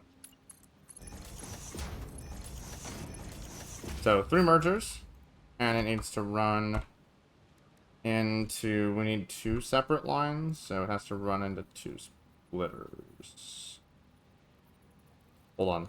These are supposed to be splitters, my brain. Whoa, chills. Ooh. Okay, let's try it again. We need 3 splitters. I'm just gonna do it differently anyways. Do it like this. 1, 2, 3. No, don't connect to yourself ever. 3 splitters into 2 mergers. Aha. So the trick is that each splitter, right, needs to have 1 line to each merger. So like this, like that, like that, like this, that, and like that. So each splitter has 1 belt to each merger. And that's how you get them perfectly balanced, like all things should be. And so with that, you can take this all the way around town and hook it up into there. And that means the reinforced plates have their screws and their iron plates. Then some of those, so all of these are going to run into modular frames. So let's just grab a merger.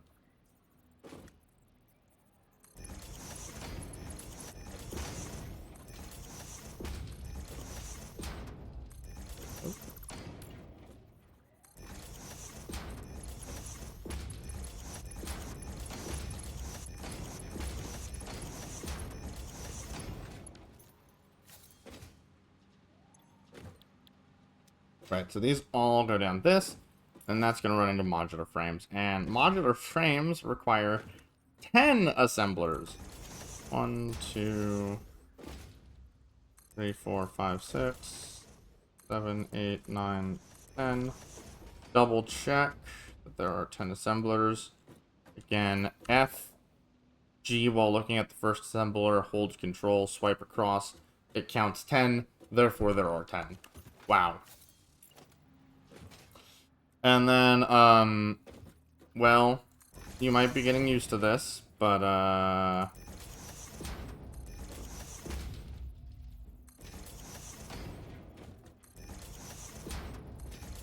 the only saving grace of this is once you get into a groove with it, it's really easy to do. Like, this is not difficult, it's pretty quick, all that good stuff.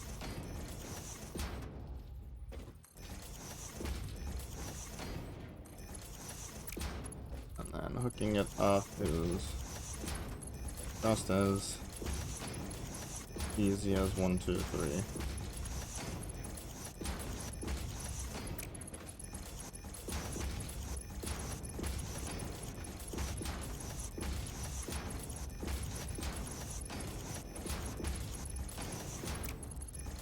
You can see I misplaced that one because it's a little wavy, but that does not matter.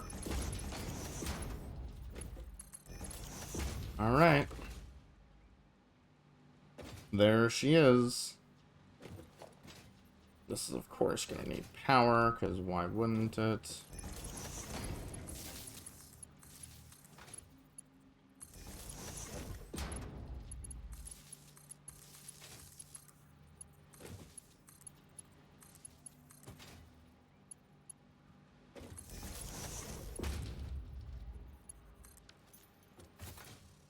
And then these are supposed to be making frames? Yes. Modular frames.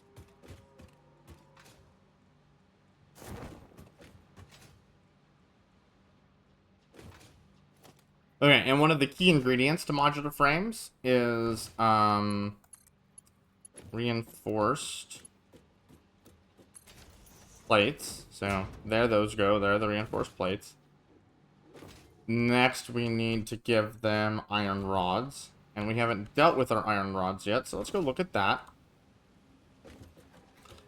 Okay, so iron rods. We technically have 4 belts.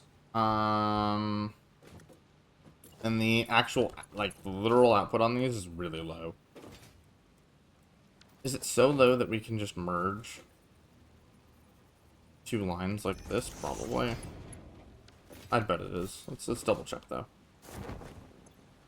This is 15. What's 15 times 6? 90. Oh, yeah, we can easily merge. In fact, can we merge it all into one belt? What's 22 times 6? Why 6? Hold on. What's 22 times 15? Ah, we can merge it all into one belt. Okay. Perfect. So, when you can take big machines like this, big complexities, and merge them all into one belt, it helps to make it a lot easier, right? In fact, let me point this one outwards. Because now, when this needs to get distributed, it's much easier, right? So, when we go here and we go splitter, half of this needs to go that way, back there to be in the frames. And then we can split the rest up into the thirds that are supposed to be going into these machines. So 1/3 there, 1/3 there, 1/3 there of the half. And that should all work out relatively well. Again, it's manifolded, so I know I keep saying this and harping on this. It'll take it a little bit to figure itself out. But once it does, good as gold, baby. Good as gold. So now, let's see, can I take this to there? Yeah, that looks great. Beautiful. 7 out of 10, I'd say. Okay, so that is iron rods and screws hooked up to basically everything. If we put the 2 manufacturers up here, which I think we could just do like that in this space, yeah? Yeah. Then we can take a splitter and we can just run these in like that, and that's the screws for the heavy modular frames done. I did not want to ping whatever. The trick about screws, or the thing that's tricky with screws, is that it's a full belt. So this belt here is going to be full for just 2 machines. Which is why most people use alternate recipes that remove the screws. There's some great alternate recipes. We're not using those. Then we just take the modular frames, which we need to run into mergers, but we didn't do any of that now, did we? That's okay. There's plenty of time for merging.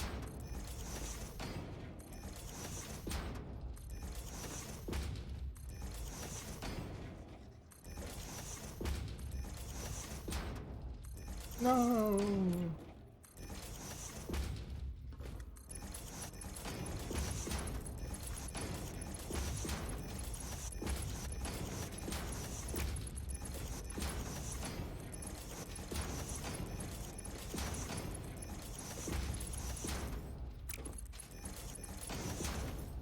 Run that into a splitter. 1 here, 1 there. Alright, and that is the frames done. The steel pipes just need to be brought up here. Because it's ready for steel pipes, right? They just need to be brought up here. And same with the encased beams, which are also down below. Those just both need to be brought up here. And this is essentially done. We do need to finish plugging things in, though, so let's not stop plugging things in. because everything up here needs to be plugged in from the iron that is being produced below, which is all of this right here. This is steel, right? Yeah. And this is all of the iron that is getting produced. So, first of all, let's start with how much do I need? Well, I need 2 belts, because this is producing 30 times 24. I need 2 belts. And I have 3 lines of this down here. So, let's just do something like this, and like that. And let's just go 3 splitters. Splitter, splitter, splitter.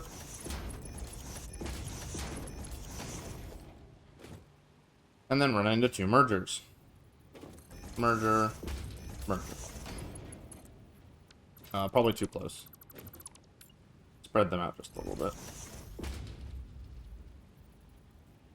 Sure, something like that. So let's just go... Oh, you don't like that? Hang on. Oh, that's kind of weird. But it will work. Yep.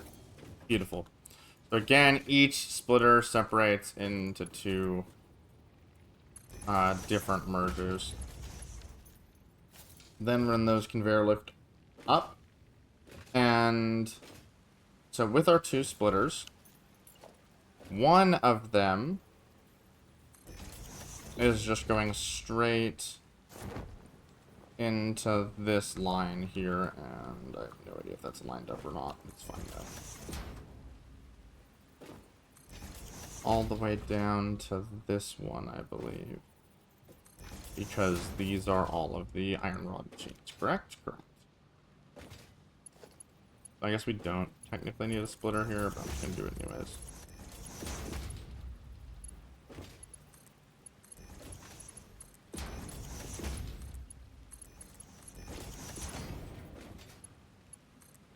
And that is beautiful.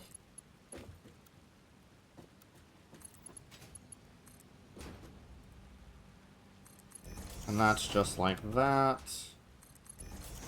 And then this one is... I'm gonna run out of heavy encased beams, aren't I? I am, but not just yet.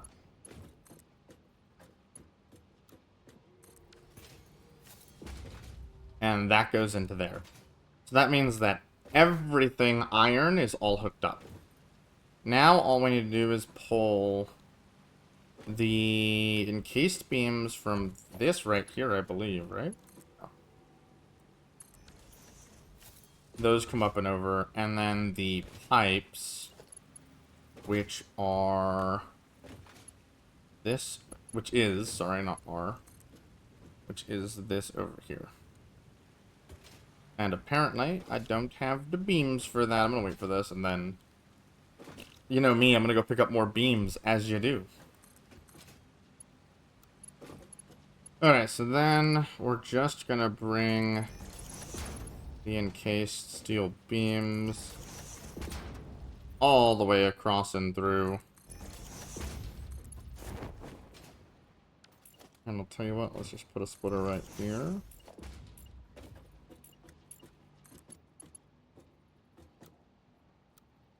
Yeah, default's fine. Run that through here.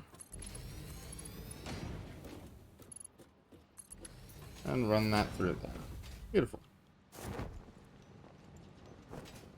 And that's the encased beams.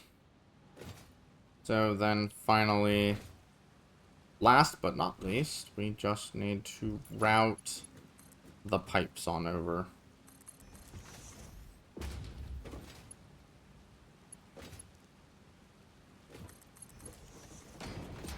Which can be done just by shooting through here. Putting a splitter there.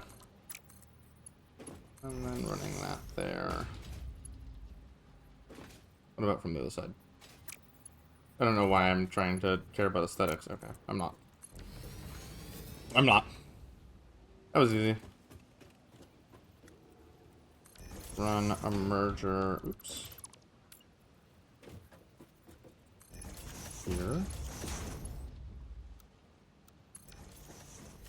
Beautiful. Put that into an industrial storage container. Put a dimensional depot on top. Run this into there. And there you have it. Everything is set up for us to route in our resources. Okay, so for our iron input, we're going to have 2 input lines, which are going into these splitters. Then from there, we're going to want to run these into 3 separate mergers. And this has to do with the fact that we have 960, which is 480 divided by 2, coming in worth of iron. But the smelters take 600, and then that down there takes 360. So by breaking this up into 3 lines, which I'll explain how to do in a second, what we're going to be able to do is we're going to be able to take 2/3 of that and share it between the smelters and then the remaining over there. It won't be perfectly balanced, but yada yada yada manifolding. So take this splitter and hook it up to each of the mergers. Then take this splitter and hook it up to each of the mergers. And congratulations, we've taken 2 belts and separated them into 3. Now, what we're going to do is we're going to go in front of each splitter here. And we're going to, on the ends, and we're going to give them their own splitter. Then, in the middle here, just going to have a merger. And the splitters, this way and this way, are going to run into the merger straight ahead. Might as well replace that while we're on it. Then, take from these 2 mergers. There you have it. And then lastly, the final merger runs over into here. And that feeds the foundries. So the iron's going to come into here, and it's going to be distributed like so. Now we need to go and get the iron, and, well, it turns out that there is just a node right behind us. But to show you where this is on the map, it's literally right here behind the lake. There are a whole bunch over here, and we're going to go grab one of these, this one, which is a pure node. And we will be using it. But for our needs, this is all we need, really. And now that it is powered, we need to overclock it. And it should only be 2 to 480, which maxes out this belt. So some of this is going to start running, and that's awesome. We need to go and get the other iron ore. Oh, hello, friend. So let's go and do that. And we're just going to bring a belt all the way across the universe with us to go grab it. I also don't know where this iron ore is, so let's look at it on the map one time. It should be like right here-ish, so if we follow the coastline, yeah. Essentially just follow the coastline with this belt.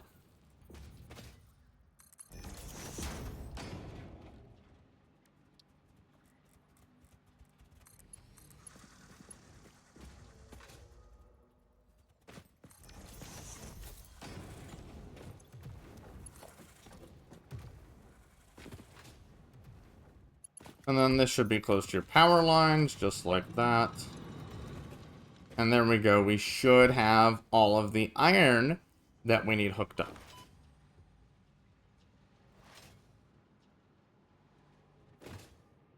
Next up, we're going to need 360 units of coal. Now, the good news is, this path here needs 800. And in addition to that, this here produces 300. which means that there's always going to be just a little bit of excess over there. So if we run this into a merger, and we get programmable splitters or smart splitters out, like so, set it to any and overflow, and then we can pull overflow out. If we do the same thing here and here, copying this and pasting it, then running them all into a merger, making sure that you're pulling out of the right side. And when I say, when I say right side, I mean not to be confused with, like, the correct side. I mean literally the right side, not the left. And we can pull all of the excess this way. And then we can just merge it with this. So this is always going to have more than enough coal. And we don't have to worry about, like, if it's close to enough or what. It will be enough. Run that onto here.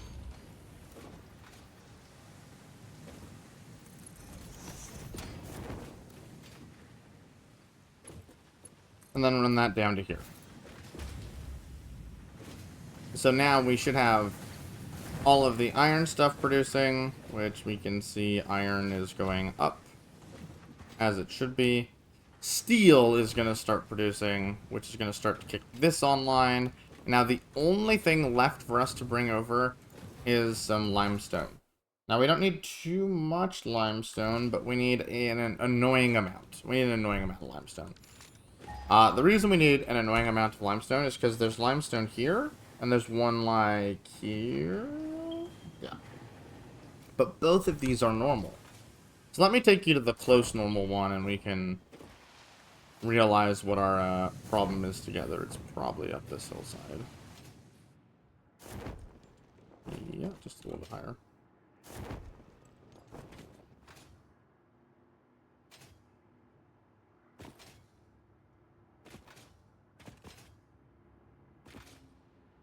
So you're going to notice, obviously, it's normal limestone, but the problem is that we need 360 limestone.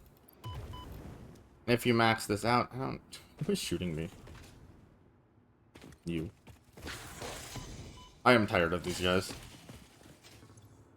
If you max this out, it's 300, which means we still need 60 more. Now, instead of maxing it out, let's save on shards and only put one in there, which is 180, and we're going to do that because 180 plus 180 is 360, obviously. And then we're just going to take this one, and we're going to head over to the other limestone, which is here.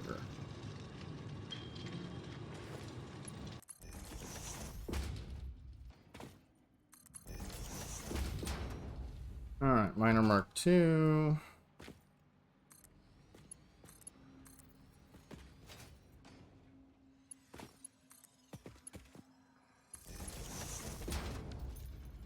Give it exactly one shard. It's at 180. And then follow the path back.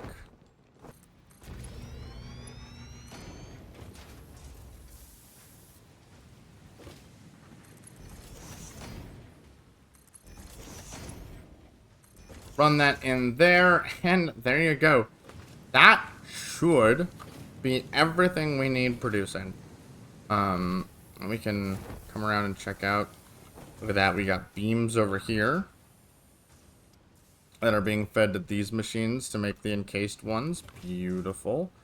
We should have steel pipes going up and through. Awesome. Over here, we have our iron ingots being moved up.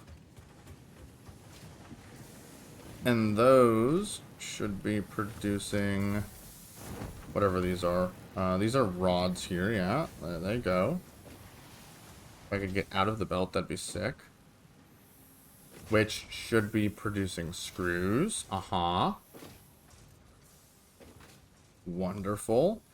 Those rods and screws over here should be making reinforced plates, and...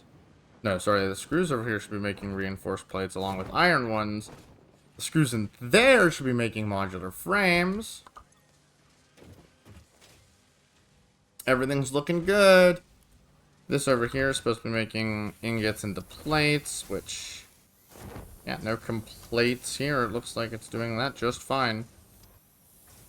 This is making rods. I hate to say it, everything looks good, except for the last bit, which is just being made right now. Because the concrete just got there. Look at the encased beams. Wow. And if we come look here, these should be nice and full up of supplies, just waiting those beams to be delivered. And as they're just starting to trickle in, we should see heavy modular frames being made. Oh, and there we have it. I just saw heavy modular frames, baby. Woohoo! So, it's one of those things. It's going to take a while for it to manifold out and find itself, but everything in here should just work. I don't see any obvious flaws with it, so we'll come back and check up on it. Just like, look at our power. Wow. Our power production is hitting right at that number that I was hoping we would hit, which is the 33,000 mark. It's not perfectly there, but I don't particularly care. 33,000 wasn't like a number that I set out because it was, if it wasn't exactly 33,000, it wasn't going to work. So as it dips here, that's okay. But seeing that it can hit that mark means that if anything is wrong over in the power section, it's very minor.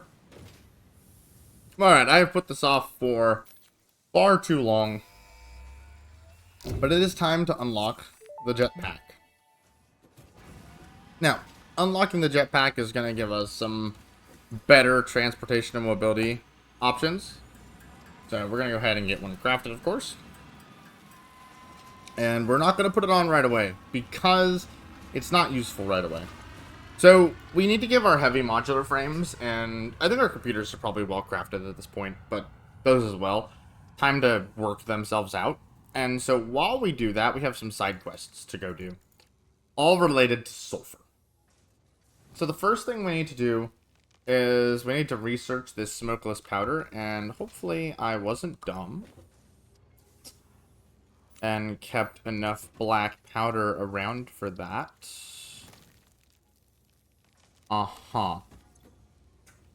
Oops. Okay, well, it's not a big deal.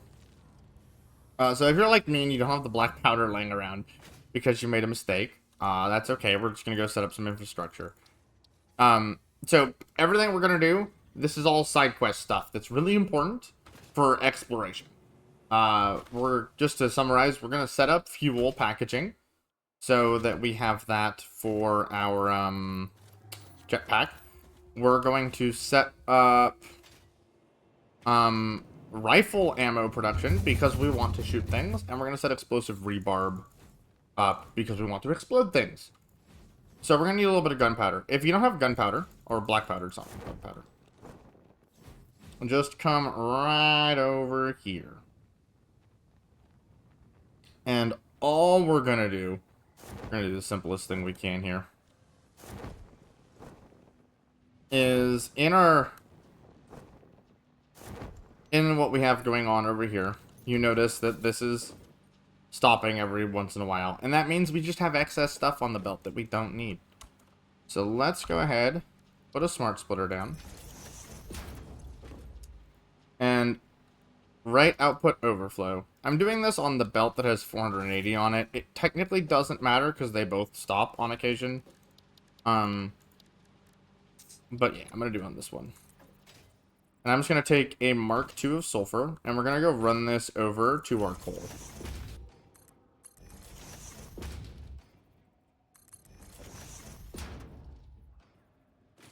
Alright, so running that over here, place down a singular assembler. Just one. then, you know how we did all of this splitting, and that was so cool? Well, let's just put another smart splitter on this. And we're just gonna set the overflow to the left output. And you know what? I shouldn't do this on Mark IIs because I'm gonna run out, but let's do it on Mark IIs.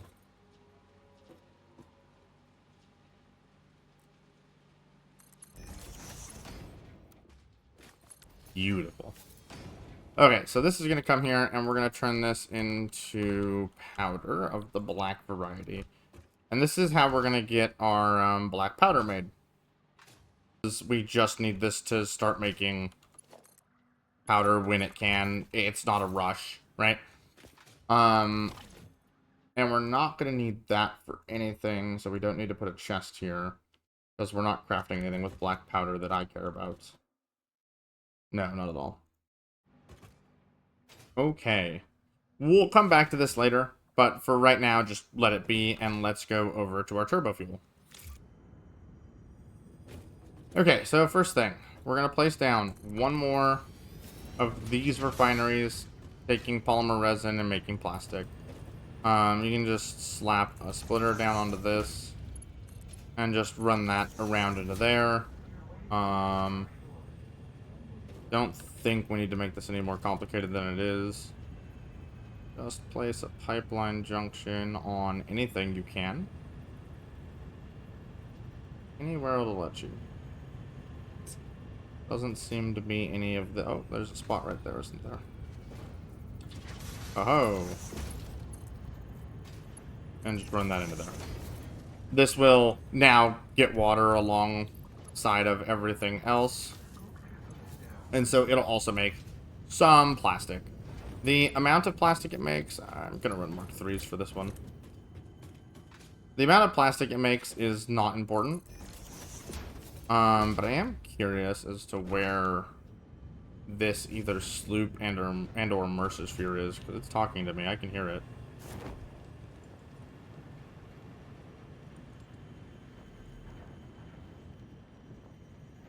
Oh, hello.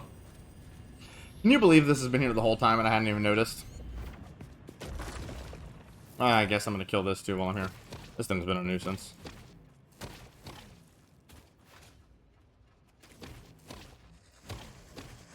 You can live there, blue puppy. Blue puppies are friends sometimes.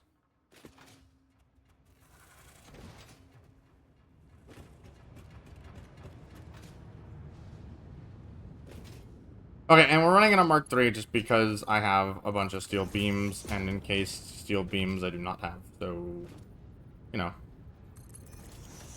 Let's just take this, run this all the way down to this end. And once we're here, we're just going to place down a constructor. And this constructor is going to make empty canisters. So we're going to take whatever trickle of plastic we get out of that. I'm not really worried about the plastic. Just whatever comes, comes. Turn it into empty canisters. Then from there, just put a pipeline junction onto this. Place a packager down somewhere. Doesn't really matter. Run the Mark II pipeline in. Run this in. And congratulations, once you pick your recipe and give this power, you're going to have packed turbo fuel. Wow. Isn't that just splendid? Now, the only thing that matters about this...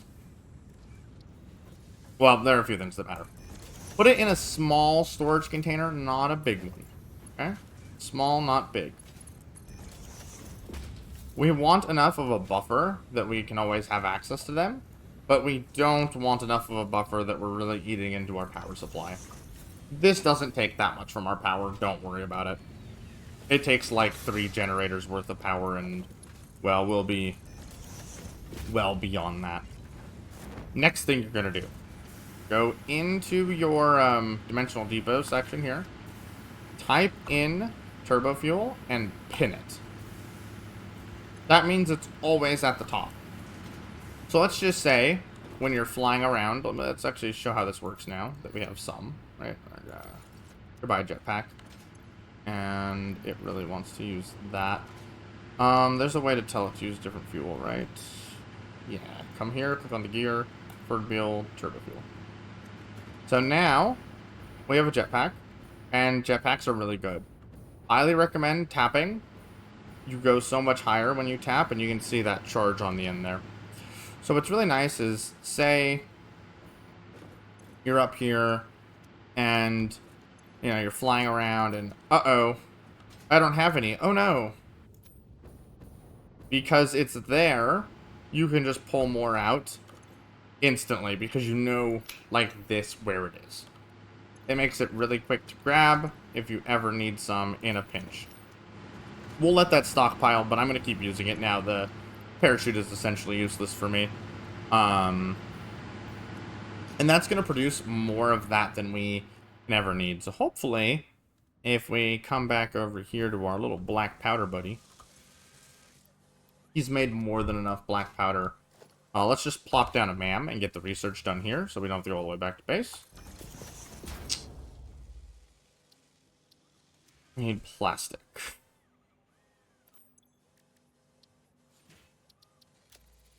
And so this allows us to make smokeless powder. Now, smokeless powder is just the key ingredient for ammo, essentially. Which is why I keep calling it gunpowder. Okay, we're gonna run this on Mark 4s now, I guess. And so we need to take this smokeless powder on a bit of a journey over to where? There? Yeah, that's where the refineries are. So we can actually probably do it on that area over there. Let's go this way. Right behind our computers here.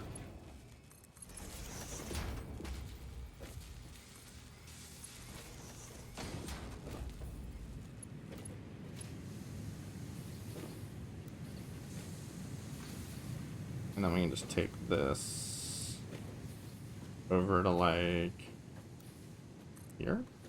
Beautiful. Oh, I don't know if I want to go in front of the ramp.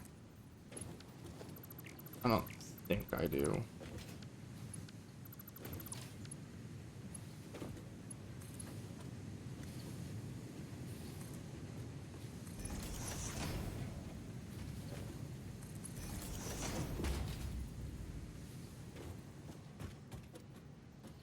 Yeah, something like this will be fine. Okay, so over here, we are going to make smokeless powder. And we're going to do so in this refinery. And hopefully I placed that down. Well, if I did. Okay, that's fine. So smokeless powder takes heavy oil residue. I wonder where we could get heavy oil residue. Well, if you remember, not too long ago when we were over here, I have this little pipe sitting here, and this little pipe is going to get us our heavy oil residue.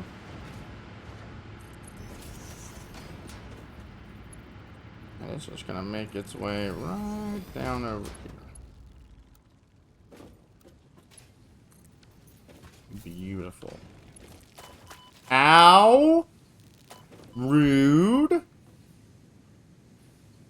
Very rude. Uncalled for, even.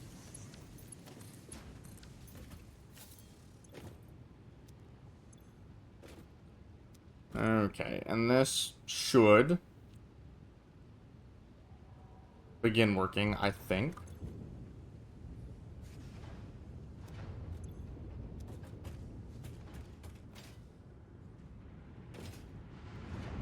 I'll go back and double check, but I think when it's on the bottom, that makes it the flow priority.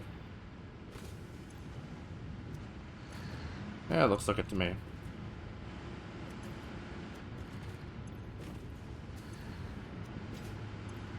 Yeah. Now, this isn't always producing, right? So, that is the caveat, is that there's not a lot of this heavy oil, so it's just a little trickle. But, that little trickle is going to give us smokeless powder over time. And we do not need a lot of this, okay? So do not confuse this. We don't need a bunch of this or anything. Just a little smidgen will be more than enough to get us going. How is this doing? Doing great. Now, remember when we made excess copper sheets over here? And we were like, wow, we have a lot of copper sheets. In fact, we're not even consuming all of the copper sheets that we made, which is fan-diddly-tastic. This is why we did this. So continuing the belts that we just got from this, let's bring these somewhat over to our refinery here.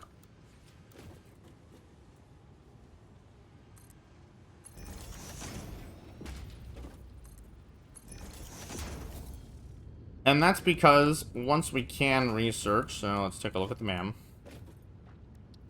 Once we can research.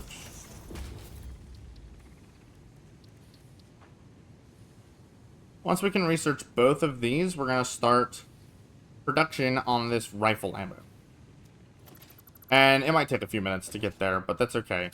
All it's going to take is an assembler.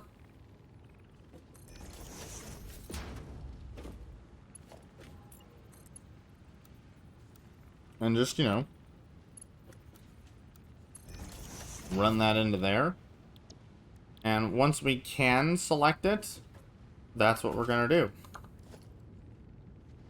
So we're just going to need a splitter here. Just going to need a splitter there. Run this in. Run that in. And this will be it, right?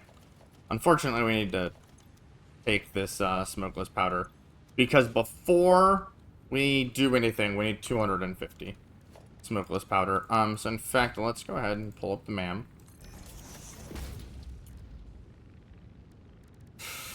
I don't know where the smokeless powder is. I do. It's this and this. And then we're basically done with this tree. That's so funny.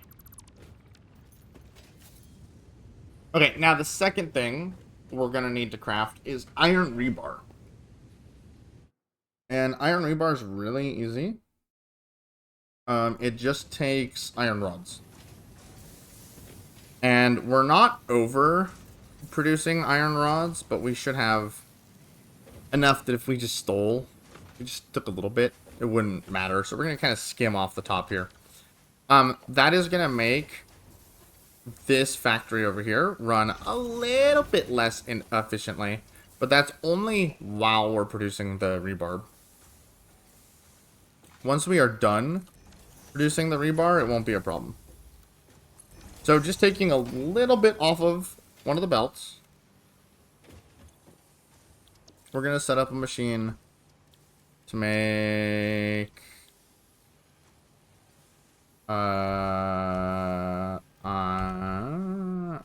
hello? Do I not have it unlocked? Hold on, I might not have it unlocked. Uh-oh. That's a little embarrassing.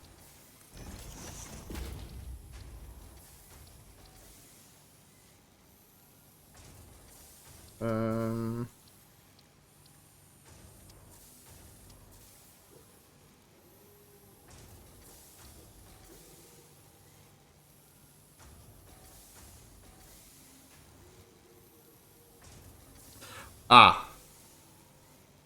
Here it is. Okay. Right. So with the help of our friend here, who's not going to be happy with me, we can take our spitters. Is that what I have? I have spitter protein? Yes. Sloop it so that we get more protein out of it. Apologies for the jankness. I forgot that you had to research this. And we're slooping it because I don't have enough if we don't sloop it. Make this fast too. Okay, then we go here. Alien megafauna. Start research. Okay.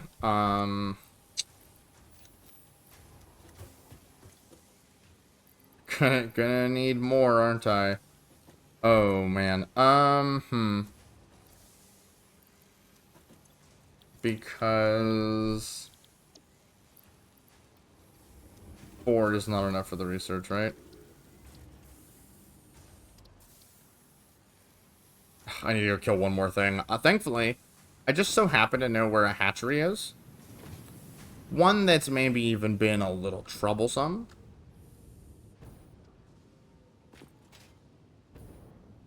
Remember, as long as you're holding crouch, you can do anything as you approach these guys.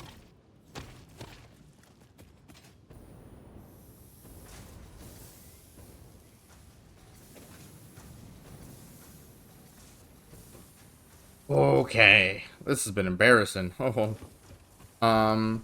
Switch this over to Hatcher protein. Get those. Switch this. Back over to alien capsules.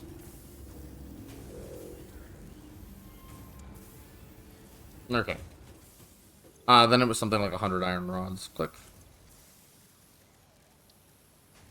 Alien megafauna. Start research.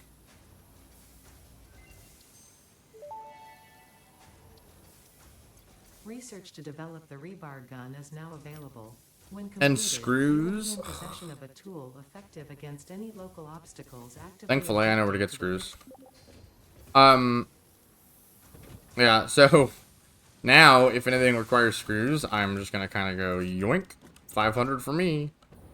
I know you spent all this time manifolding and doing all that, but, like, I really need screws, so you'll have to spend more time manifolding. Okay, start research. Okay, that allowed us to make a rebar gun. Don't worry, we're gonna get there.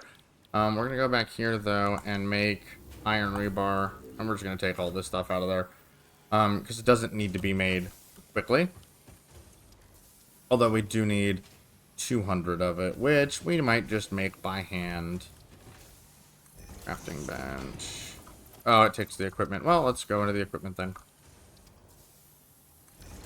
And I'll tell you what, while we're here, let's also make a rebar gun, except for the fact that I can't, because you'll never guess what it takes.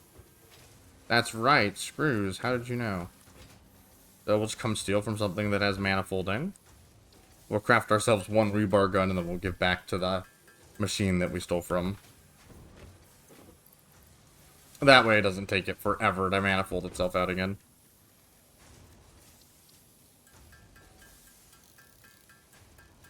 Okay, so we have the 200 we need, but I figure I'll show off the rebar gun. We can start taking stuff out of our inventory like this. We're never going to use that again. So, it's really simple. Start to reload. Then it shoots. Wow. And it does damage. That is it.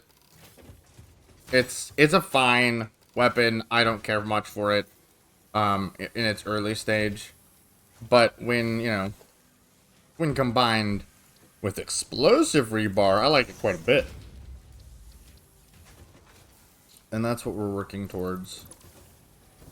So let's go ahead and see if we have enough smokeless powder yet.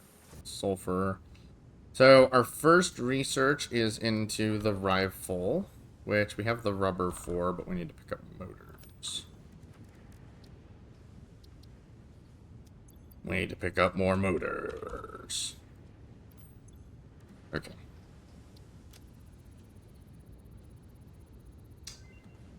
And there you go.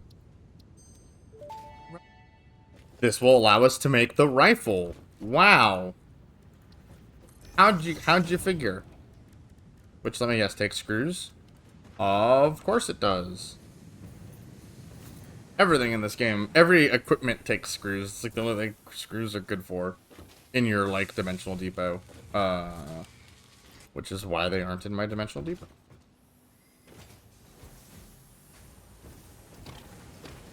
Oh, I can actually already... I'm going to pre-split this and just give it back to the machine I stole from. Yeah. So now, look, it's sitting here waiting for screws to craft. Ugh. I'll help it out.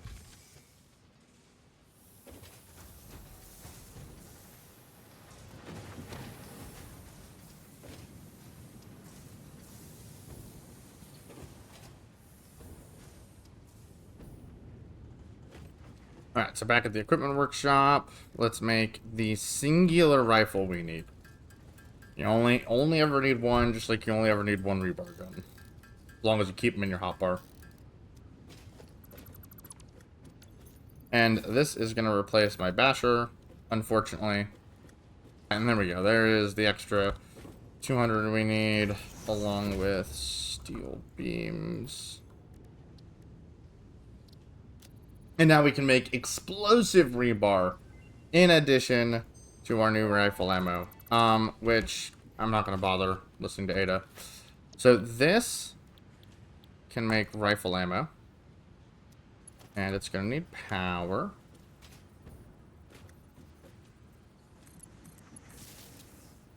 And I'm just going to make this simple. We don't really care how quickly this makes rifle ammo. We're going to put it into a tiny storage container, into a dimensional depot holding cell. And yeah, we don't really care how quick or how slow this is. It can be as slow as it wants to in my mind. It's going to produce more than we ever need, just one machine. Okay, so then, the other side of this that we split off, right? That's going to need to come over here. Maybe we keep this on the floor. How does that feel? Yeah, I could do that. Because we need to run it to what? An M.A.M manufacturer? Does it need to go to a manufacturer? How do you even make it? Yeah, it's a manufacturer item. Can I just put a manufacturer, like, right here? Is that a thing I can do? Might have to back this up a little bit more. Can I place a manufacturer here? Is there enough room? I mean, yeah, surely there's enough room.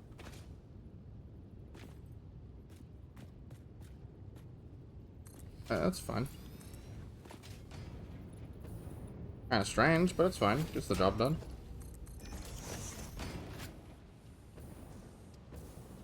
And look at that. Oh my god, here's our steel pipes. Wow. Put a smart splitter up here. Somewhere where they'll let me. Make the right side overflow.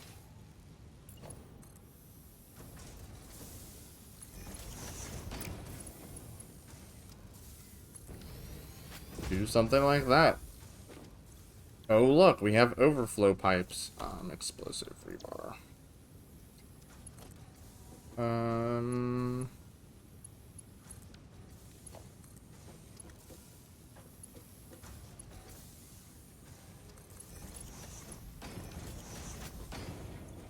Beautiful. And then we just need the actual rebar that I produced way over here in Never Never Land. And we just need to run this over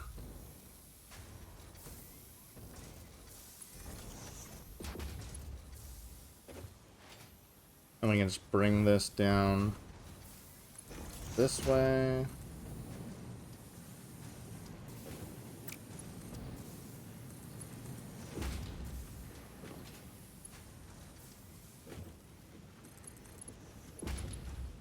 And then just bring it down like that. And there we go. We're also producing explosive rebar ammo. Again, I don't particularly care how quick this is. I promise you it'll be quick enough for our needs.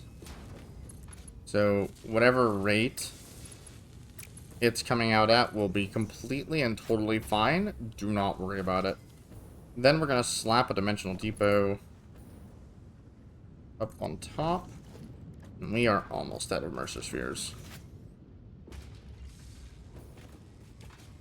And there you have it. This is going to produce explosive rebar.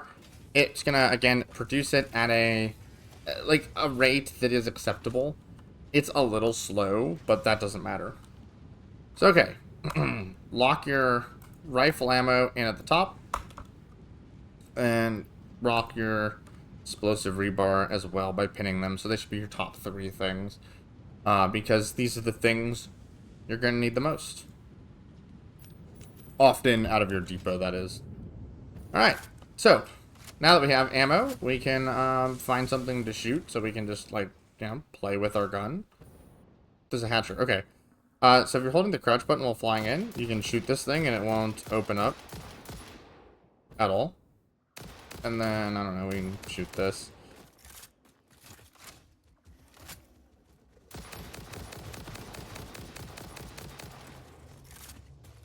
Wow. Gun. Gun. And now we're free to come up here and pick this up. Wowie. So if you hold R, you can select the ammo type you're using. And of course, we're going to use the explosive type.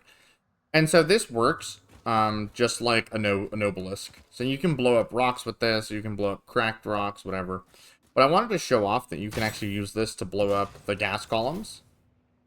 And so now gas problems are essentially never an issue anymore as long as you have enough explosive rebar. You can just sit here and miss your shots because you're bad at the game. But you can really easily get into position above these with your jetpack. Blow them up, and, you know, suddenly you're ready to get whatever's in this hard drive drop pod container thing. And there you go. So this is how we use our explorer's kit. The gun is pretty simple. As long as you're moving like this and shooting, enemies will basically never hit you. If you need to, you dash and you land, do your little bunny hop, you can get more momentum. It's pretty good. And so that is all of our side questing done. So now what we're going to do is we're going to wrap up, hopefully, some milestones that we need to. So we're going to deal with some milestone stuff. And we're going to start setting up for parts to be finished and delivered. So let's go back over towards our hub and our space elevator.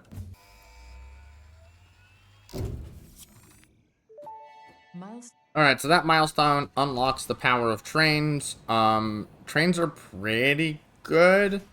They're not, like, insanely good, though, without access to the railway signaling, so you also have to get that in conjunction with trains to make them, like, really, really powerful.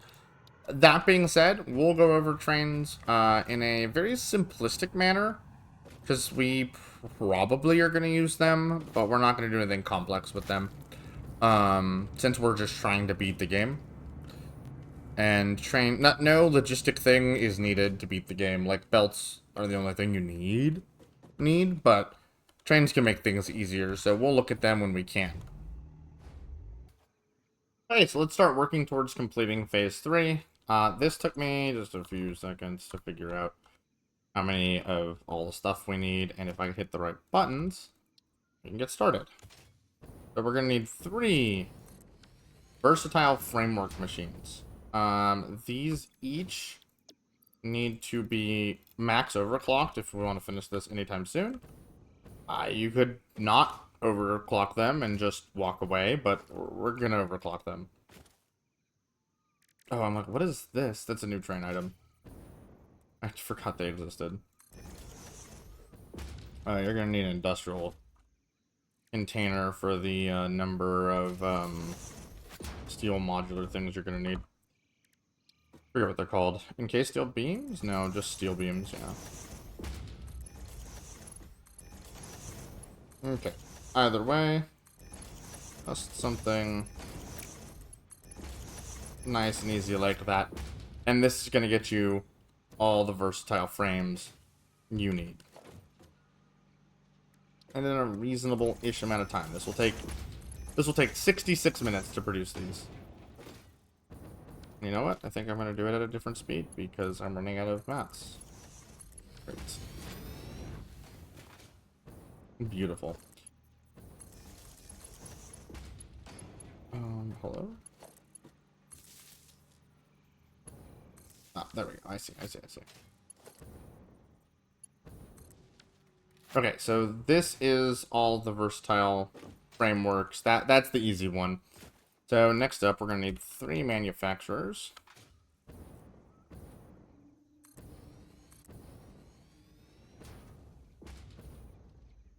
Oh, the surface is too uneven. Shut up.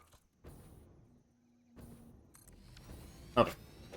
So these are all going to need to be making modular engines. And of course, they're all going to be overclocked as well. And it's the same basic idea. Except these all also need 3 assemblers to go with them. Let me build these just a little bit further away. Alright, there we go. These 3 assemblers are going to make smart plates. Woohoo, smart plates. And each smart plate assembler goes into one of the manufacturers, just like so. And for these, I don't even think we need industrial storage, but I'll do it anyways. And then you just need 2 splitters.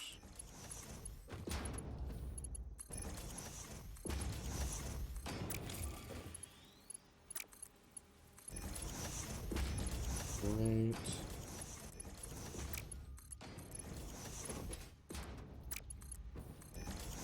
Beautiful. And then that's the smart plates all figured out. These also need motors and something else, rubber. The motors can be done in a storage container for sure. And I'm pretty sure the amount of rubber we need has to be stored in one of these. Then just run these into splitters. From the lower one, please.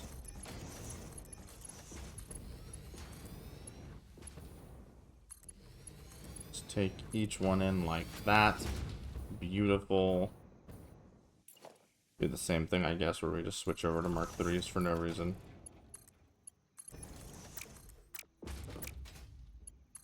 Merge, merge, merge. Throw that in there. And there you have it. That is modular engines done. And now I think, ironically, the most complex item is actually the easiest to set up. It takes 1 manufacturer. If you have 4 sloops, by the way, I kind of do recommend that you output multiply and only give it half the resources. That being said, I'm not going to. This is the wrong item, by the way. I'm not going to, but this is expensive. But that is a-okay. So we're going to do 2 assemblers back here because those are going to be making the automated wiring. That's going to be delivered. And it's going to come through like that. And then I think everything else for this can just be put into single... Yeah, they can be. Singular storage containers, because this build is actually really easy. So storage container, storage container, storage container. 1, 2, 3.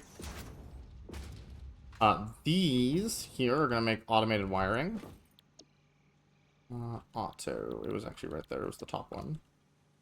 And they need to be overclocked. Perfect. Perfect, perfect, perfect. Then we're going to need industrial storage containers for sure. And only 1 industrial storage container. Because that's going to be for the cable that this needs. Because this needs cable. 2 splitters. I don't know what I'm looking for. That'll work.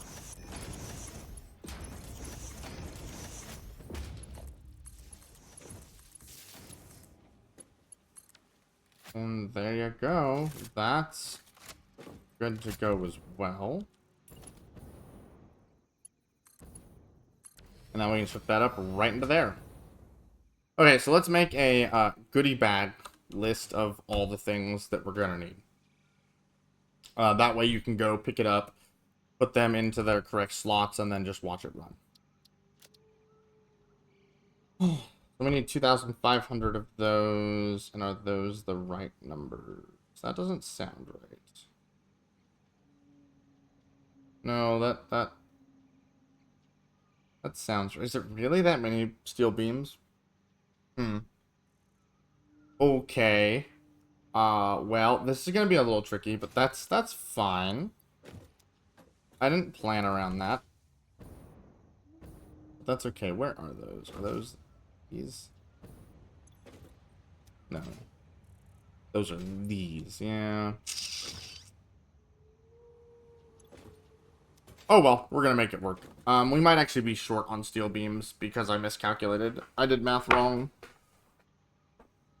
Because I thought, so, if I wasn't mistaken, let me double check my math.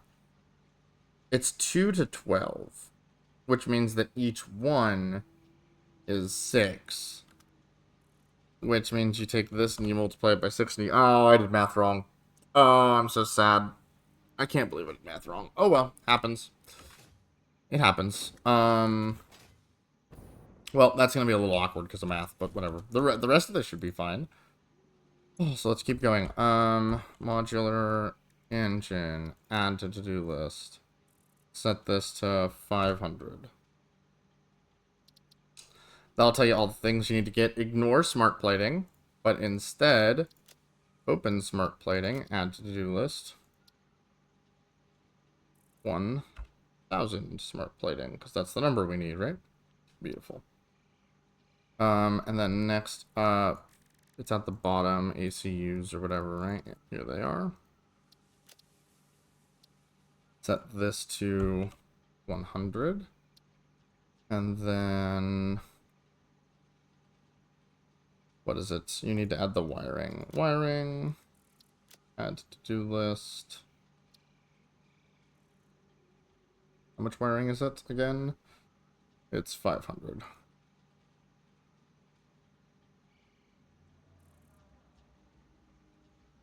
What did I? Okay, edit to-do list. There we go. 500. Okay, so this is the list of items that you need to collect and put into their appropriate chests. Might be a good idea just to dump off basically my entire inventory. Don't forget to have rocket fuel on you, though. Or, not rocket fuel, whatever this is. I can't think of its name. Turbofuel. Pick up the steel first. No matter what you do, right? Go pick up your steel, because we're not going to have enough. Okay, so ran into 2 issues, one of which is the steel beam issue. The other is... Wait, what? Why? Oh, it's a smart splitter, not just... Okay. Annie. Yes, good job, splitter. I didn't realize I placed it. Is this a smart splitter too? Ugh, ay caramba. Okay, well that's a different issue, but that's a stupid issue. That's not the type of issue I was having. So I ran out of cable. Because math, and I really didn't think about it. But essentially, this tiny little box giving me all of my cable needed to be an industrial container. Because, well, yeah, it's not enough. So what my thoughts are is I need 5,200 of that. If I hold on, let's look up cable.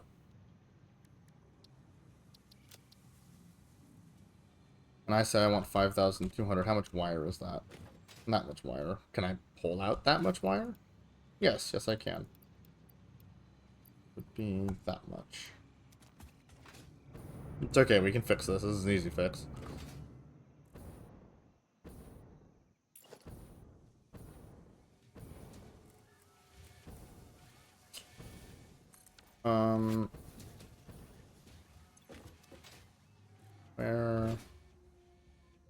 I need power shards. Yes.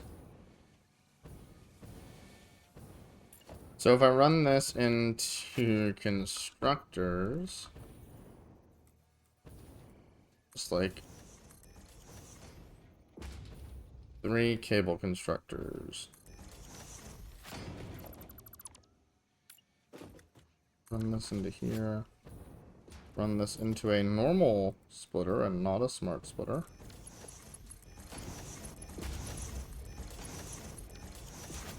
Just shove the wire in there.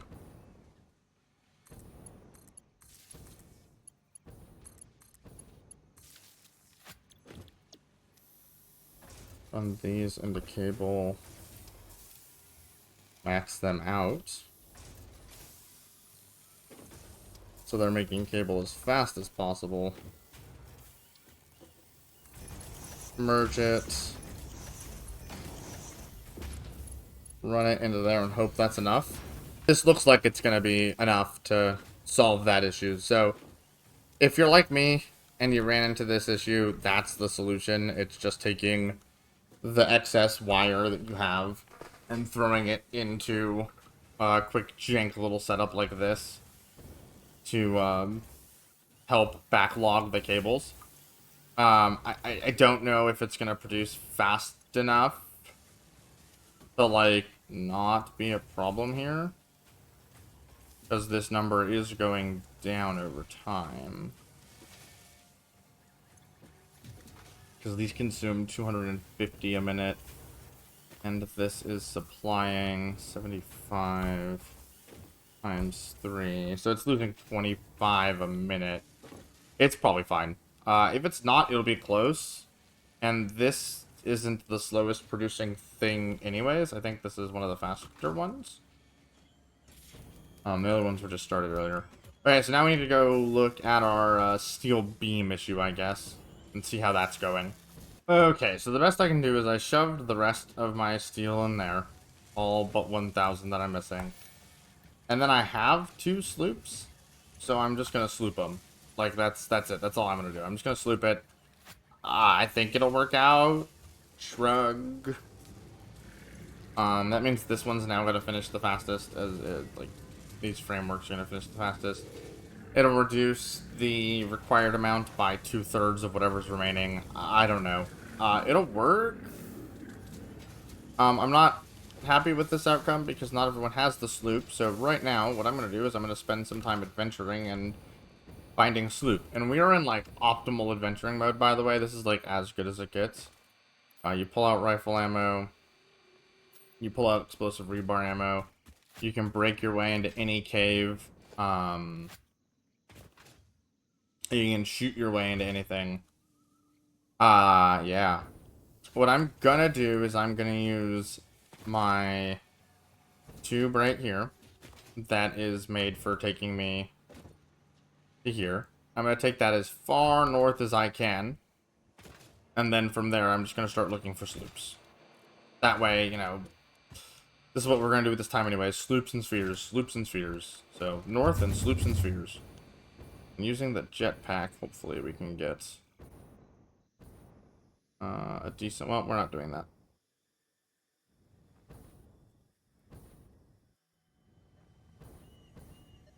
Perfect. If you haven't picked this one up, this is really close to where we were doing our stuff. What are we doing? Steel? Yeah, this is really close to steel.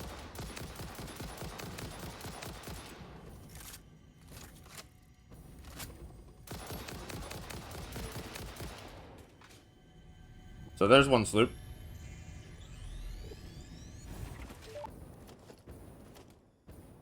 Okay, and so here is a trick that I want to show off. That I don't know what causes it. So sometimes this works better than others, but sometimes opening up the build menu has a little bit of lag to it. And when used with the jetpack, that can cause you to go higher than you should for less fuel by just lagging the game out. And if you want to get high places, that's the way to do it. It's a little tricky to learn because it's like space Q escape, space Q escape. It's really quick. Right? But once you get the hang of it, it's useful for reaching high places. And I was saying that because I thought the sloop was going to be here, but it's over here. Now, this is the time where I should tell you that if you shoot these with Nobelisks, they blow up and die. So if you don't want to get poisoned by these guys, you can just get rid of them. Except you gotta actually hit them. Yep. And this sloop looks pretty free. And so, those are two easy sloops that are really close to base that you could have gotten. In order to help speed up this process and reduce your iron, your steel input. So hopefully that's at least satisfactory as a solution. The title of the game. It's not the best in the world. If I were to do this over again, I would have just kept that industrial chest that I knew I was going to need. But I thought we were past needing them, and I just didn't trust myself. Um, not this one, it's this one. I'll continue to find more sloops and mercer spheres, though, to show them off, but this will probably be in a double time. So, here we go.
we're back, and what we're gonna do is we're gonna make sure all the stuff to finish this off gets put in the last machine together, so that we can be done with this. In the meanwhile, it's time for some cleanup. Set down a storage chest for these, and we have excess because we didn't manage our resources well enough with Sloop, and that's okay. Is what is. Should be able to be picked up now as well.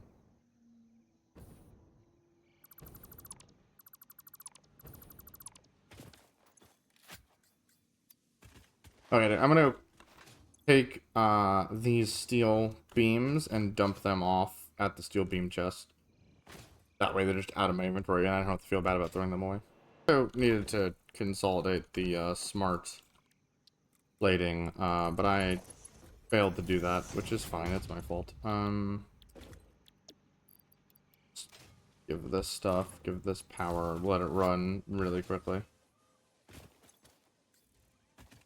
While we wait for that, if you weren't exploring like I did, you probably have some slugs that you're gonna wanna turn into power shards.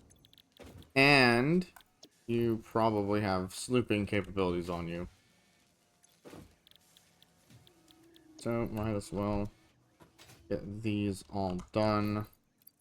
Remember, before you do it, you probably want to do something like screws. Because they take one item, give one item, and it's really easy. Split these up. You need them to finish one cycle. We can also speed these up all the way just so they're a little bit faster, because why not?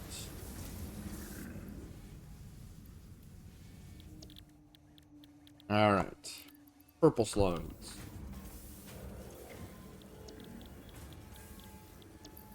Yellow slugs.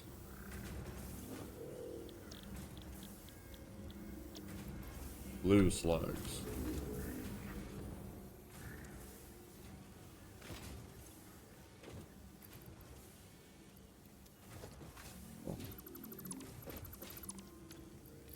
I'm just going to toss the extra smart plates. Don't need them. If we need them, I think we might need a few more smart plates in the future, but it won't be long in the future.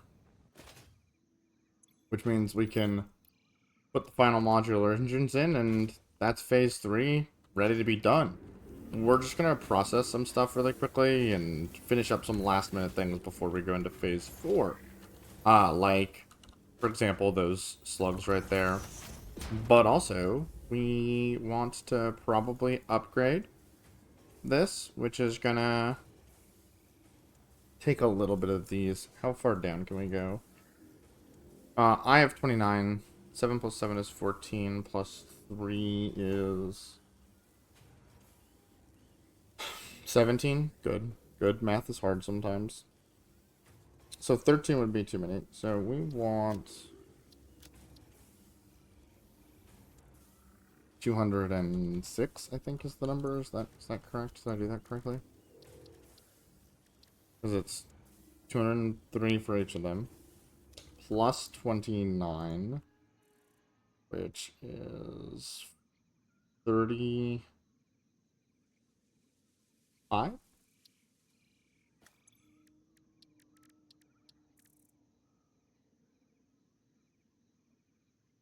Okay, and plus some for fun. So let's just make this a nice round. Let's go to 300 SAM fluctuators. That's how many I want to make. So I'm gonna make that many. And yeah, I'm just gonna gather all of those supplies and then make it. That's how I do it. It's not very creative, but it works. And with all of these done, we now have whew, almost 250 power shards, which is a very respectable amount. And, yeah.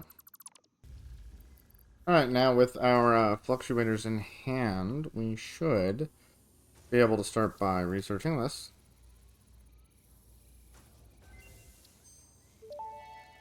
And Ada, shut up. Dimen And researching this.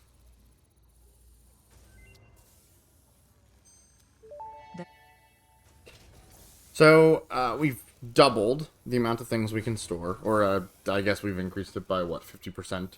Because now it's 3 stacks up from 2. Which means we can really hold a lot more stuff in here, and we're getting to the point where we can almost just rely on this. We still, unfortunately, need a lot more immersive spheres for that to pan out. But we're truly ultimately getting there. And we're in a really good position for phase 4. Other things. We're going to want to pull out some computers. And we're going to want to do so for this guy right here. So, what that middle one does is it allows you to say, I don't want these in my inventory. Please get rid of these. And if there's space in here, it's just going to insert them in there. So I can go, you know, I don't want to carry around all of these power shards. It's too much. Much good stuff. You can even do it with, like, Sloop. You don't want your Sloop on you. Don't want your immersive spheres on you. You can just throw them in there. They're slowly. It's 60 a second, so it's not the fastest thing in the world. Don't want your portable miners on you anymore. Bada bing, bada boom. They're gone, too. And this is just going to start shoving them down here. And you can pull from there just like normal. It's a wonderful tool to have access to, as you can really, if I put these in the front so they go way faster, you can really clean up your inventory of things that you have on you. Like, I don't really need this solid biofuel on me, right? But just in case I want it. And also, I'll go to base really quickly and show you the true strength of this. So the true strength of this is you can now take, you know, all of these miscellaneous things here. You can take equipment, throw that in there. And now, when you're on the go, you can just be like, oh, I really wish I had my chainsaw. Oh, there's my chainsaw. I really wish I had some stinger remains. It also means you can pick them up more frivolously if you're really concerned about inventory space and don't want to pick them up and are worried about it. You can always just shove them in. Works out pretty well. Also good for things like these, which you want for dimensional depots, but like that's the only thing they're doing in your inventory, is just waiting to be used on dimensional depots. So overall, this is a really powerful tool, as it helps you inventory manage just a little bit more. Okay, and that is Biscuit Blueprints Mark II. This is really what we were waiting for in terms of blueprints, because what it does is it gives you a whole nother grid space. So the original is a 3x...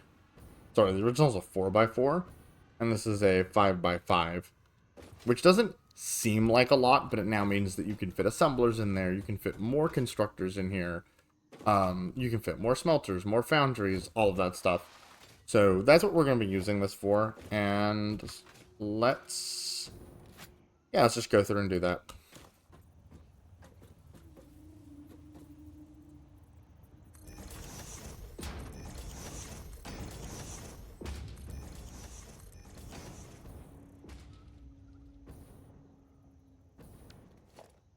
So, for our constructor blueprint, just line up 5 of them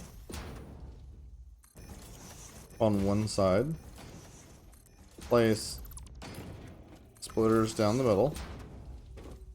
And then just Line them up on the other side. Belt it. All together.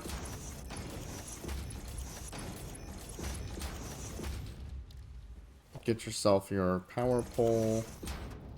Run 2 of these.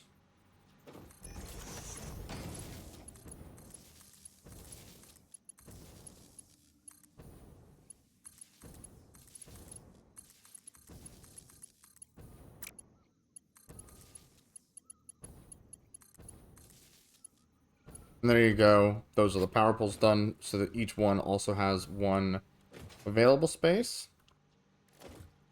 And then mergers on the outside.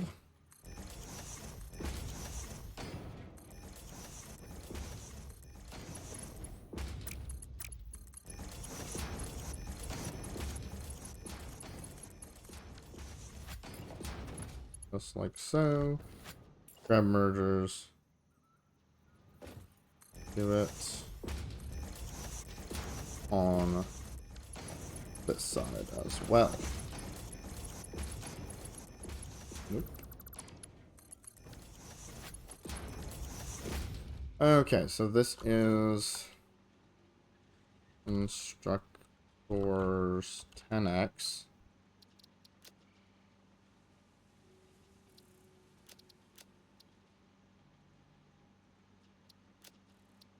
I'm going to use Pioneer overalls to mean it was built in the Mark II.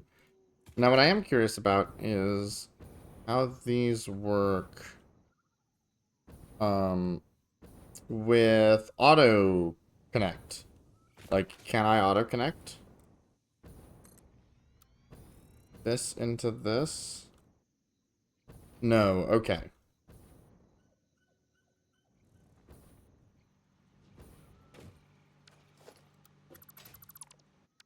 So that's what we're going to do. We're going to design this so that it can be auto-connected. And I think the changes that need to be made are very simple. It is just a little tiny bit out on the front. And a tiny little bit out on the back. Just like that. Now, when you save it...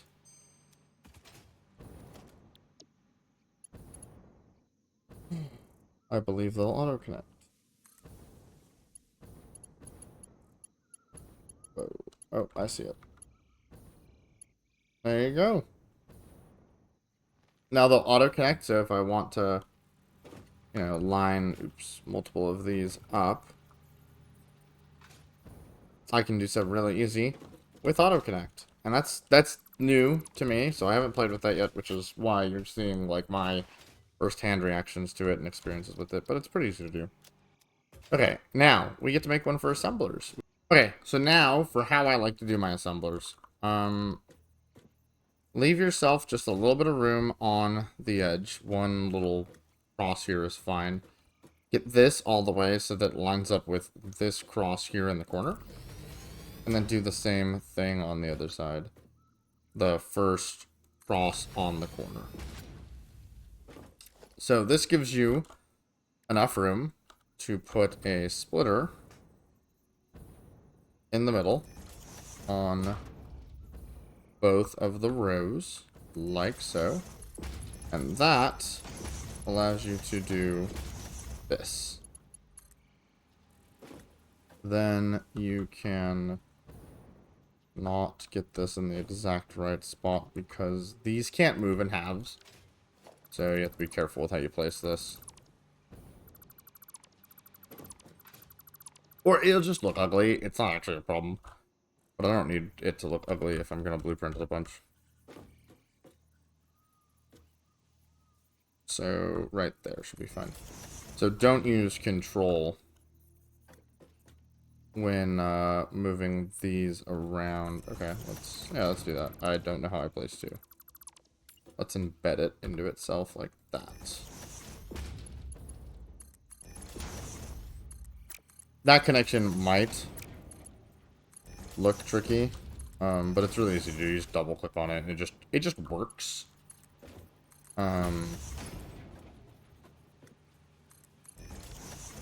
And then those there become your inputs for auto connection. Right?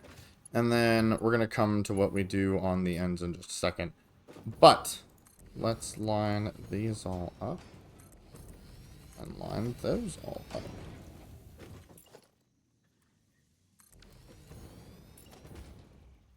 And then let's finish getting our splitters in here.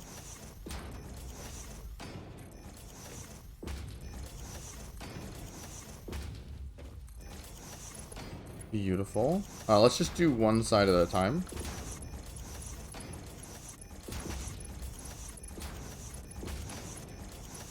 Okay, now let's go back and do the other side.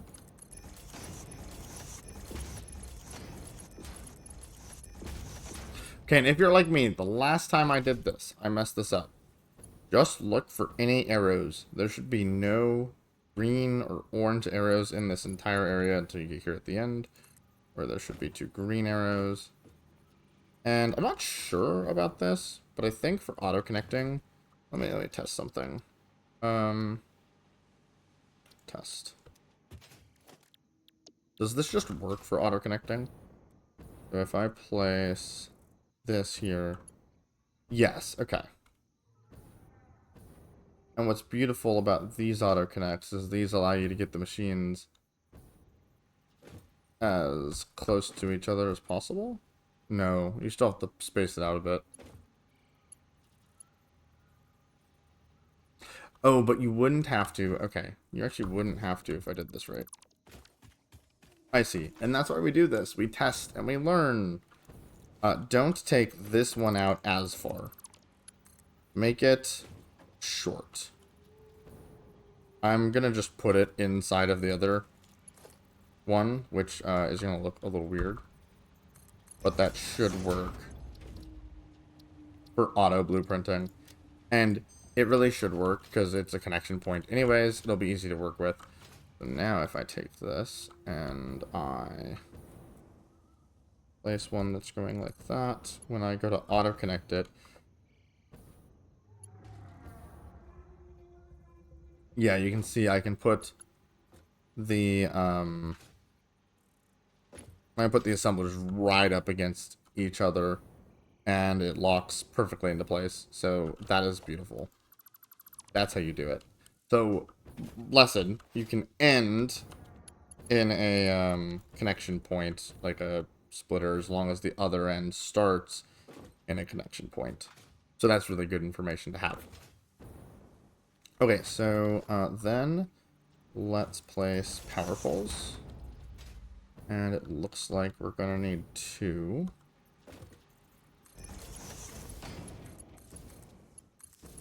Connect 4 to the first one. Let's actually move this back. And then connect 4 to the second one. And then connect them together. Great. Now you might be wondering how we're going to do the mergers and belt collection, right? Okay, so when you're doing your mergers, I recommend you start with a stackable conveyor pole and set it up like so and make it too high. Do so on the other side of this and make sure they're lined up.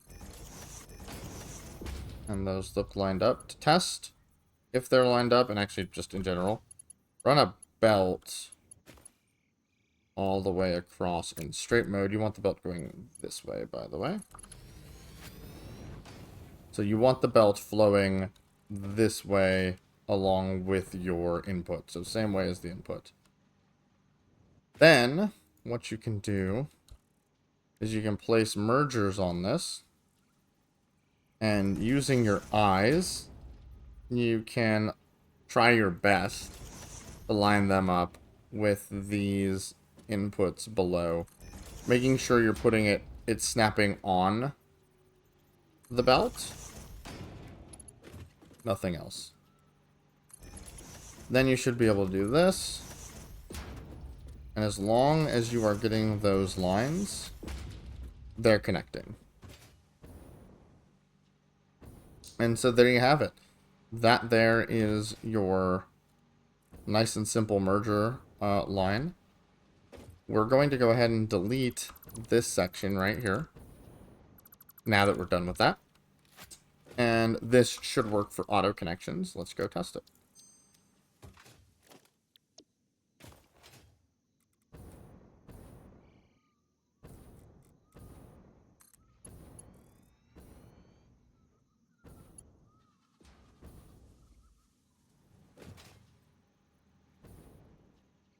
Yep, the auto connections look they look great, right? Yep, it connects. Perfect.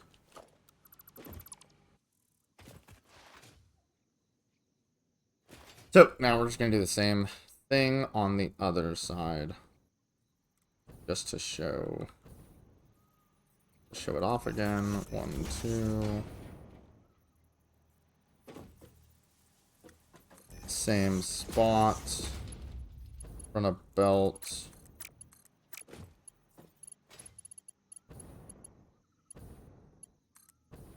From this side to that side. Grab your mergers. Make sure they're facing the right way. And then doing your best job. You have to line them up with your eyes, which is a little annoying, but it's not the worst thing in the world. And then you should be able to get them to snap. And as long as they are connecting like that, they are snapping, and that is good to go. Then on this side, just go ahead, delete this and the conveyor poles. And this assembler build is all nice and done. It'll auto-connect. It will do everything we want it to. So let's go 10, it's 8x. Assemblers.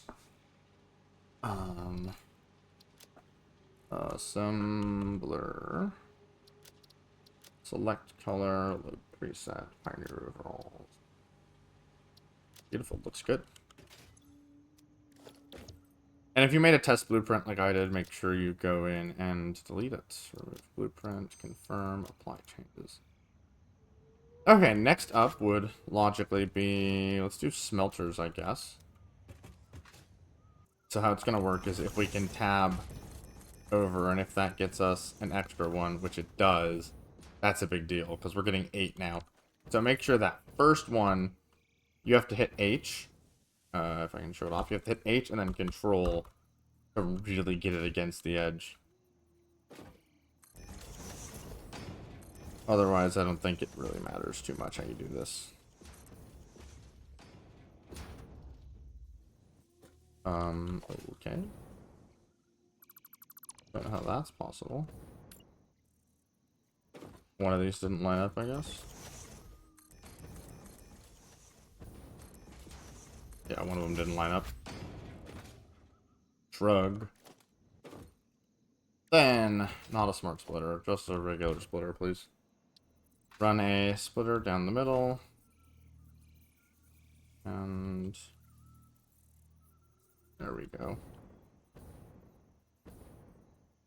Except for the fact that I don't want to use half movements on anything but that. Okay, to make this nice, I'm gonna move this all over just a little bit, but that's just like a visual thing. Yeah.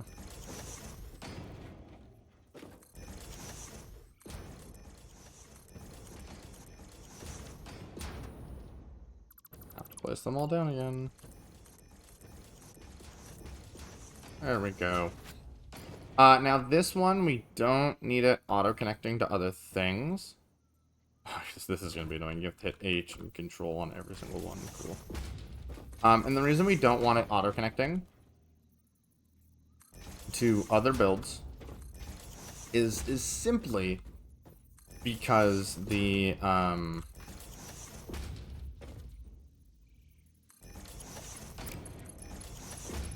this supplies a 480 line, like, by itself. That's all this does. So if you have a 480 line, it goes straight into these, and that is it. It does nothing else. So there's truly no reason to have it do anything but this. Which means if we really felt like getting clever, we could put a merger here. And then with not very much logistical work, we can even put another merger on top of it. We want it to look better. Do something like this and like that. Gonna remove this one. I don't have any of the decorations, but there are some nice decorations that look like they're supporting them if you care about that type of thing. Okay, well, let's put it right up against them this time. Just to make it all that much more annoying to deal with.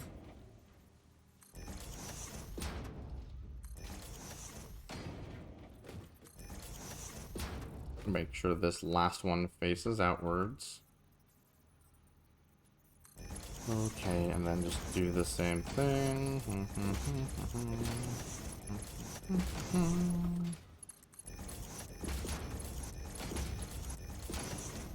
And if you did this right, you should only see oranges on the side, and then the one orange and the one green. And oh wow, look, we can place this now. Who would have thought? The height. I don't think it's going to line up perfectly, but let's see if we can get it there. Nope, okay, good enough. And then that's one side all merged and outputted. And we'll just have to do the same thing on this side. And this side, we have much more room. So I could have, like, spaced this out better. And then it wouldn't have been an issue on the other side. But that's okay. We're going to not bother with that.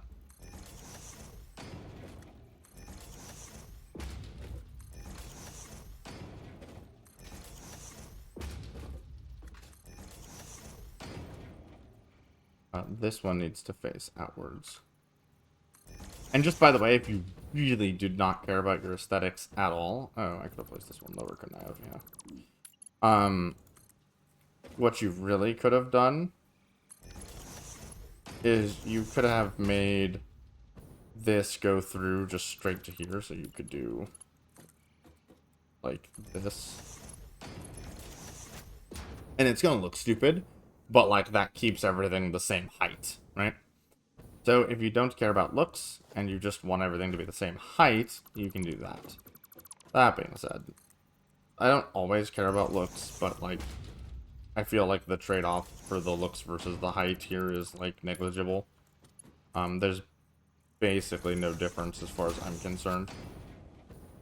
So might as well do it like this. And okie dokie, there's that. Then what we're gonna do is we're gonna get our power in here. And I don't have any good way of doing this, so let's just start doing it.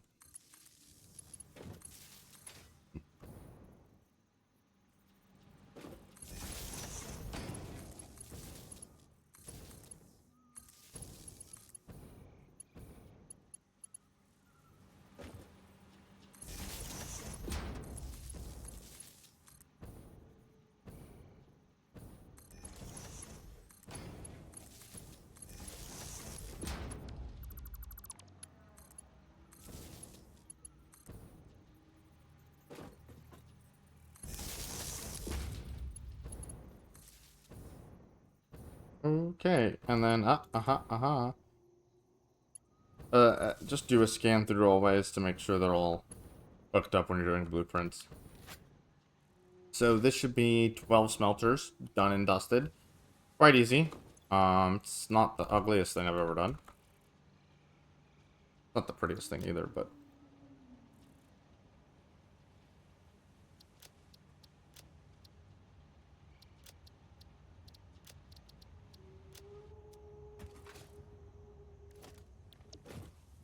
And so now we have our 12 smelters that we can place down. It also makes it really easy to see which side the output is with that. So that's kind of cool. Oh, I also, well, yeah, I'll do it. I said I was going to do this for some things. So let's load that back in. Let's see if we can take this last conveyor merger. Yeah, let's do that on the ends. Well,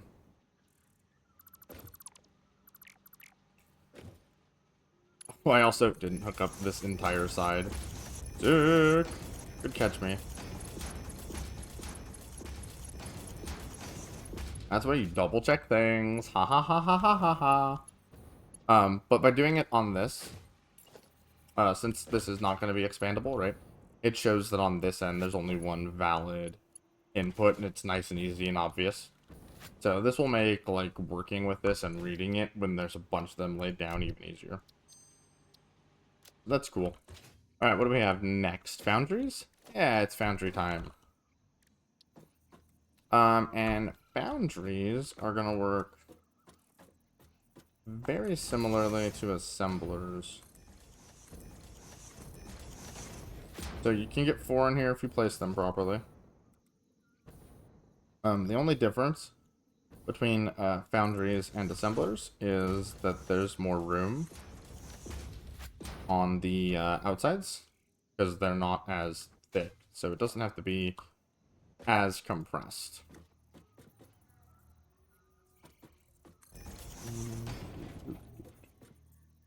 That being said, oops, I did not just want to shoot that for funsies. Conveyor splitter. That being said, it looks like our best option is going to be to put it inside of the machine a little bit, which is kind of a shame, but tis what tis.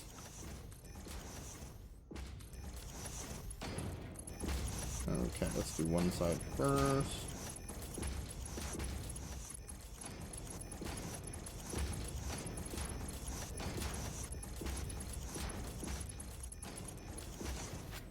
Beautiful. Is that not...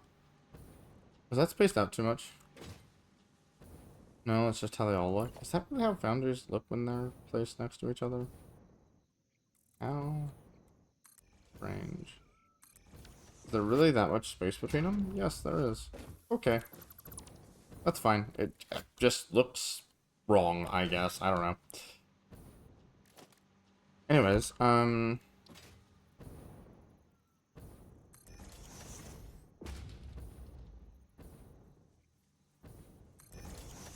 you can just run mergers like this.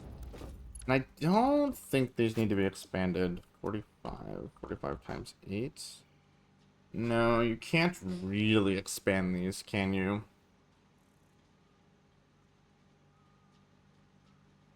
Because you get to 360, and that's all you can do.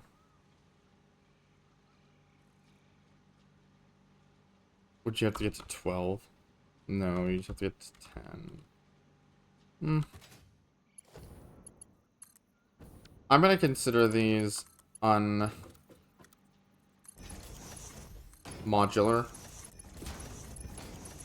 Like, we're never gonna be daisy chaining these, so because of that, I'm not going to worry about making them auto-connectable.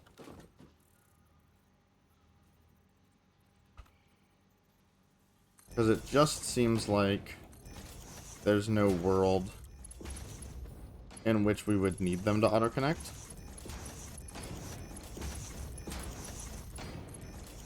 Which then means, if I were a clever little lad, I could do one of these, run it to here, run this into a conveyor lift pull. Let me try that again. I can barely pull about there. Try to run that as straight into it as I can. Means that could be just a tick smaller, I guess.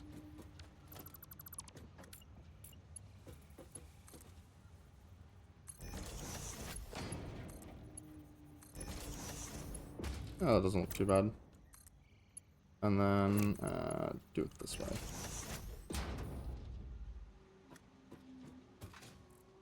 And there you have it. It's a cutesy little way to get them all merged on the same line, which is this one, except for the... Well, no, it is that one. That is it. And if we were really clever, we could do something else, but we're not going to. We're just going to leave it like this. Yep, that looks fine to me. Okay, now for power poles. I'm going to only need 2 for this type of job.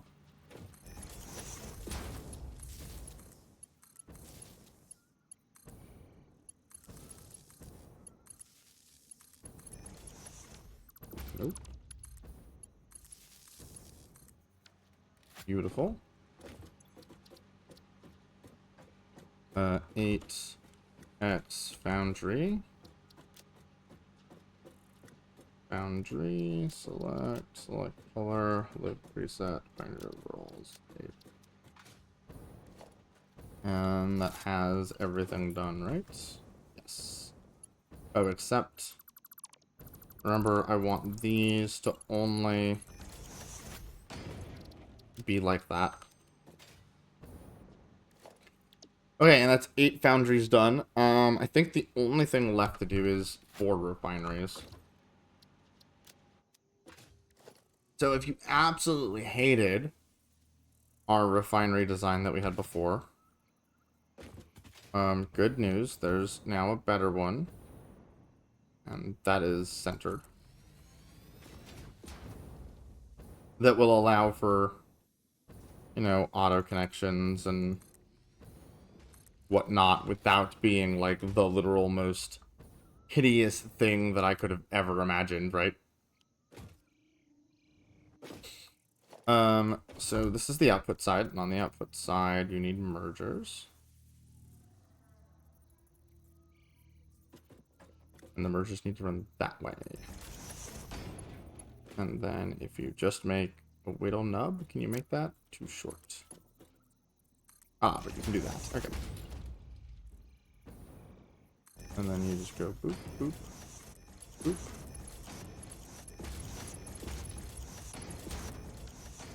And that's that done. Then for this, just take a pipeline junction, line it up outside, and that's done. Beautiful.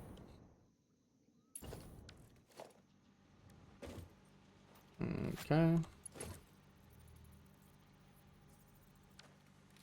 Don't need that to have anything. Now on this side, we're basically going to do the exact same thing. Except instead of mergers, it's splitters. Because this is your input side. Oopsies.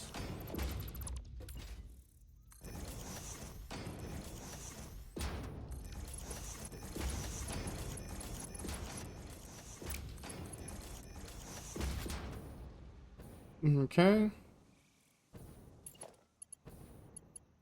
And then, yeah, same idea. Just take a pipe junction.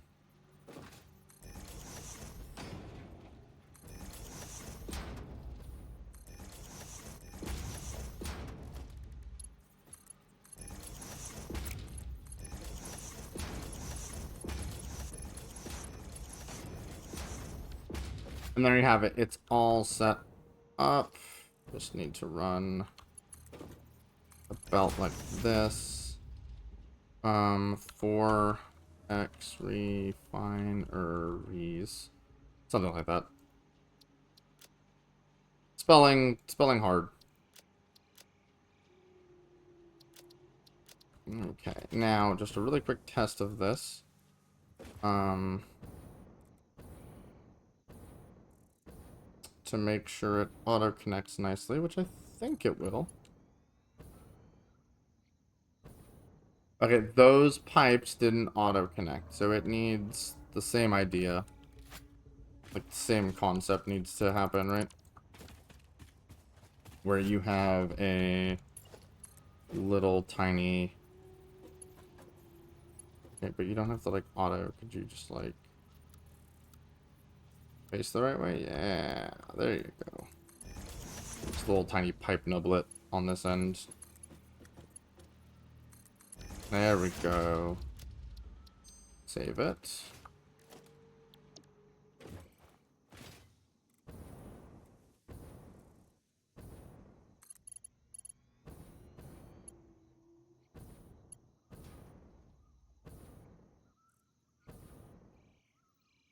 And there you have it. They look like they're auto-connecting to me.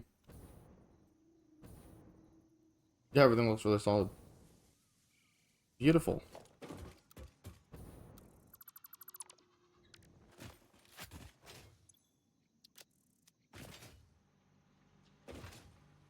So there you have it. That is almost done. It also needs power. And thankfully, power for one of these is just one power pole. It doesn't matter per se which side you do power on, but I always do it on the input side because sometimes the input's water. And so if you put water extractors like right here, you can just power them with that pole. I doubt we're using any refinery stuff that uses water as an input, really. I mean, we did once, but I don't know how much more of that we're doing. But that also has power given to it now. Which means we can clear that.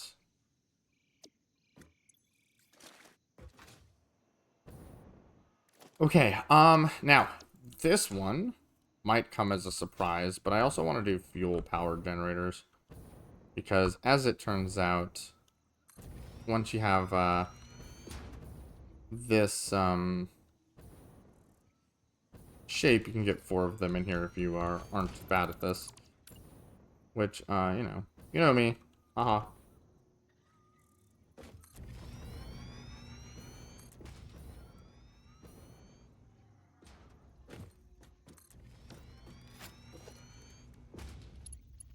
And so now, you just run a mark to pipeline all the way through.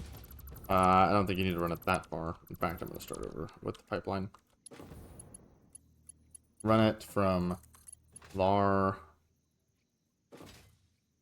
to there. Stop trying to bend my pipe. There we go. Then you should... This might be a little tight. You should be able to put a junction right here. No, it doesn't like that. Okay.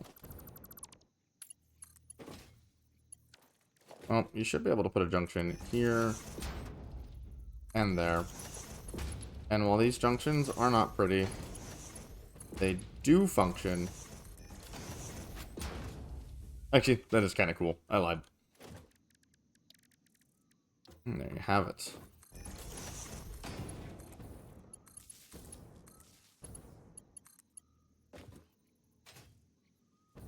Which one? Oh, this needs to connect to that. And so this is power generators 4. Now you might be wondering, fuel power generators 4. You might be wondering why we did this. We just placed down, what, 134 of these? How could we possibly need more? I have bad news. We're gonna need a lot more eventually. We're gonna do it exactly one more time, and we're gonna place down like 500 or something. I haven't done the math on it yet. And I don't know how much it's gonna take, but I can tell you just by doing this now and getting it over with, you're gonna save a bunch of time in the future. So appreciate the fact that we have this. Appreciate the fact that it auto connects too, which boy howdy, did not used to. Right, so we should just be able to place one down, place another one down, and they just auto connect right up. So I think that's amazing. I think that's wonderful. I think that's fantastic. And double checking. We can do a manufacturer run.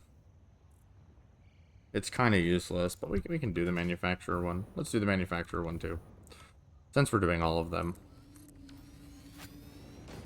The manufacturer one is kind of useless because I don't know how often I'll use it, so it's kind of literally useless. But I mean, it's just They're too big for you to be able to do anything creative with them. So the big thing is, like, can it auto-connect to the next one? And, you know, can you just make it not the most hideous thing ever? And the short answer is yes, I can do both those things. So just make sure each end has a little tiny nublet coming out. And then connect it up essentially like you do assemblers. Just like that. Then on this end, just go merger, merger, connect, connect, little tiny nublets, connect, give it a power pole. Oh, this is missing a belt, isn't it? Yeah, I was like, wow, that power pole is placed in a really open spot. Boom.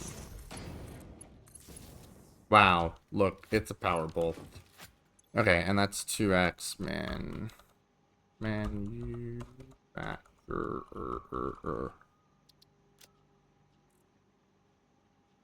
Thank God this isn't a spelling bee, am I right, or am I right? Or am I right? Save. So just test it really quickly. It should have really strong auto connect abilities, but you know.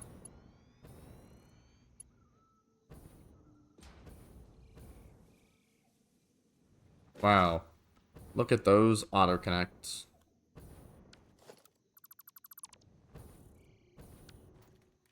And simply put, there you have it. That is now every machine type auto made into a thing.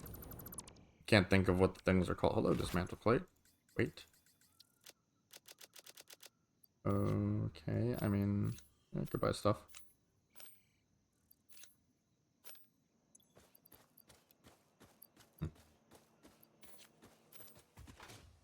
Yeah, so we have a blueprint for everything we could need now reasonably. They connect in any way they should. We actually have one more thing to finish here. Ooh, am I gonna have to go get copper sheets? No. I can wait for one. Or 3 or whatever it is. There you go. Steel pipes. I did not need that many. Computer, click. What we just unlocked is railway signals for trains that help you control train AI and whatever. We're not gonna fuss about it right now. It probably will be important to us because we're probably gonna use it. But that's it. That's tier 6 done. Which means it's time to complete phase 3 and head on to phase 4. Hope you're excited. Doesn't matter. Uh-oh, time for phase 4.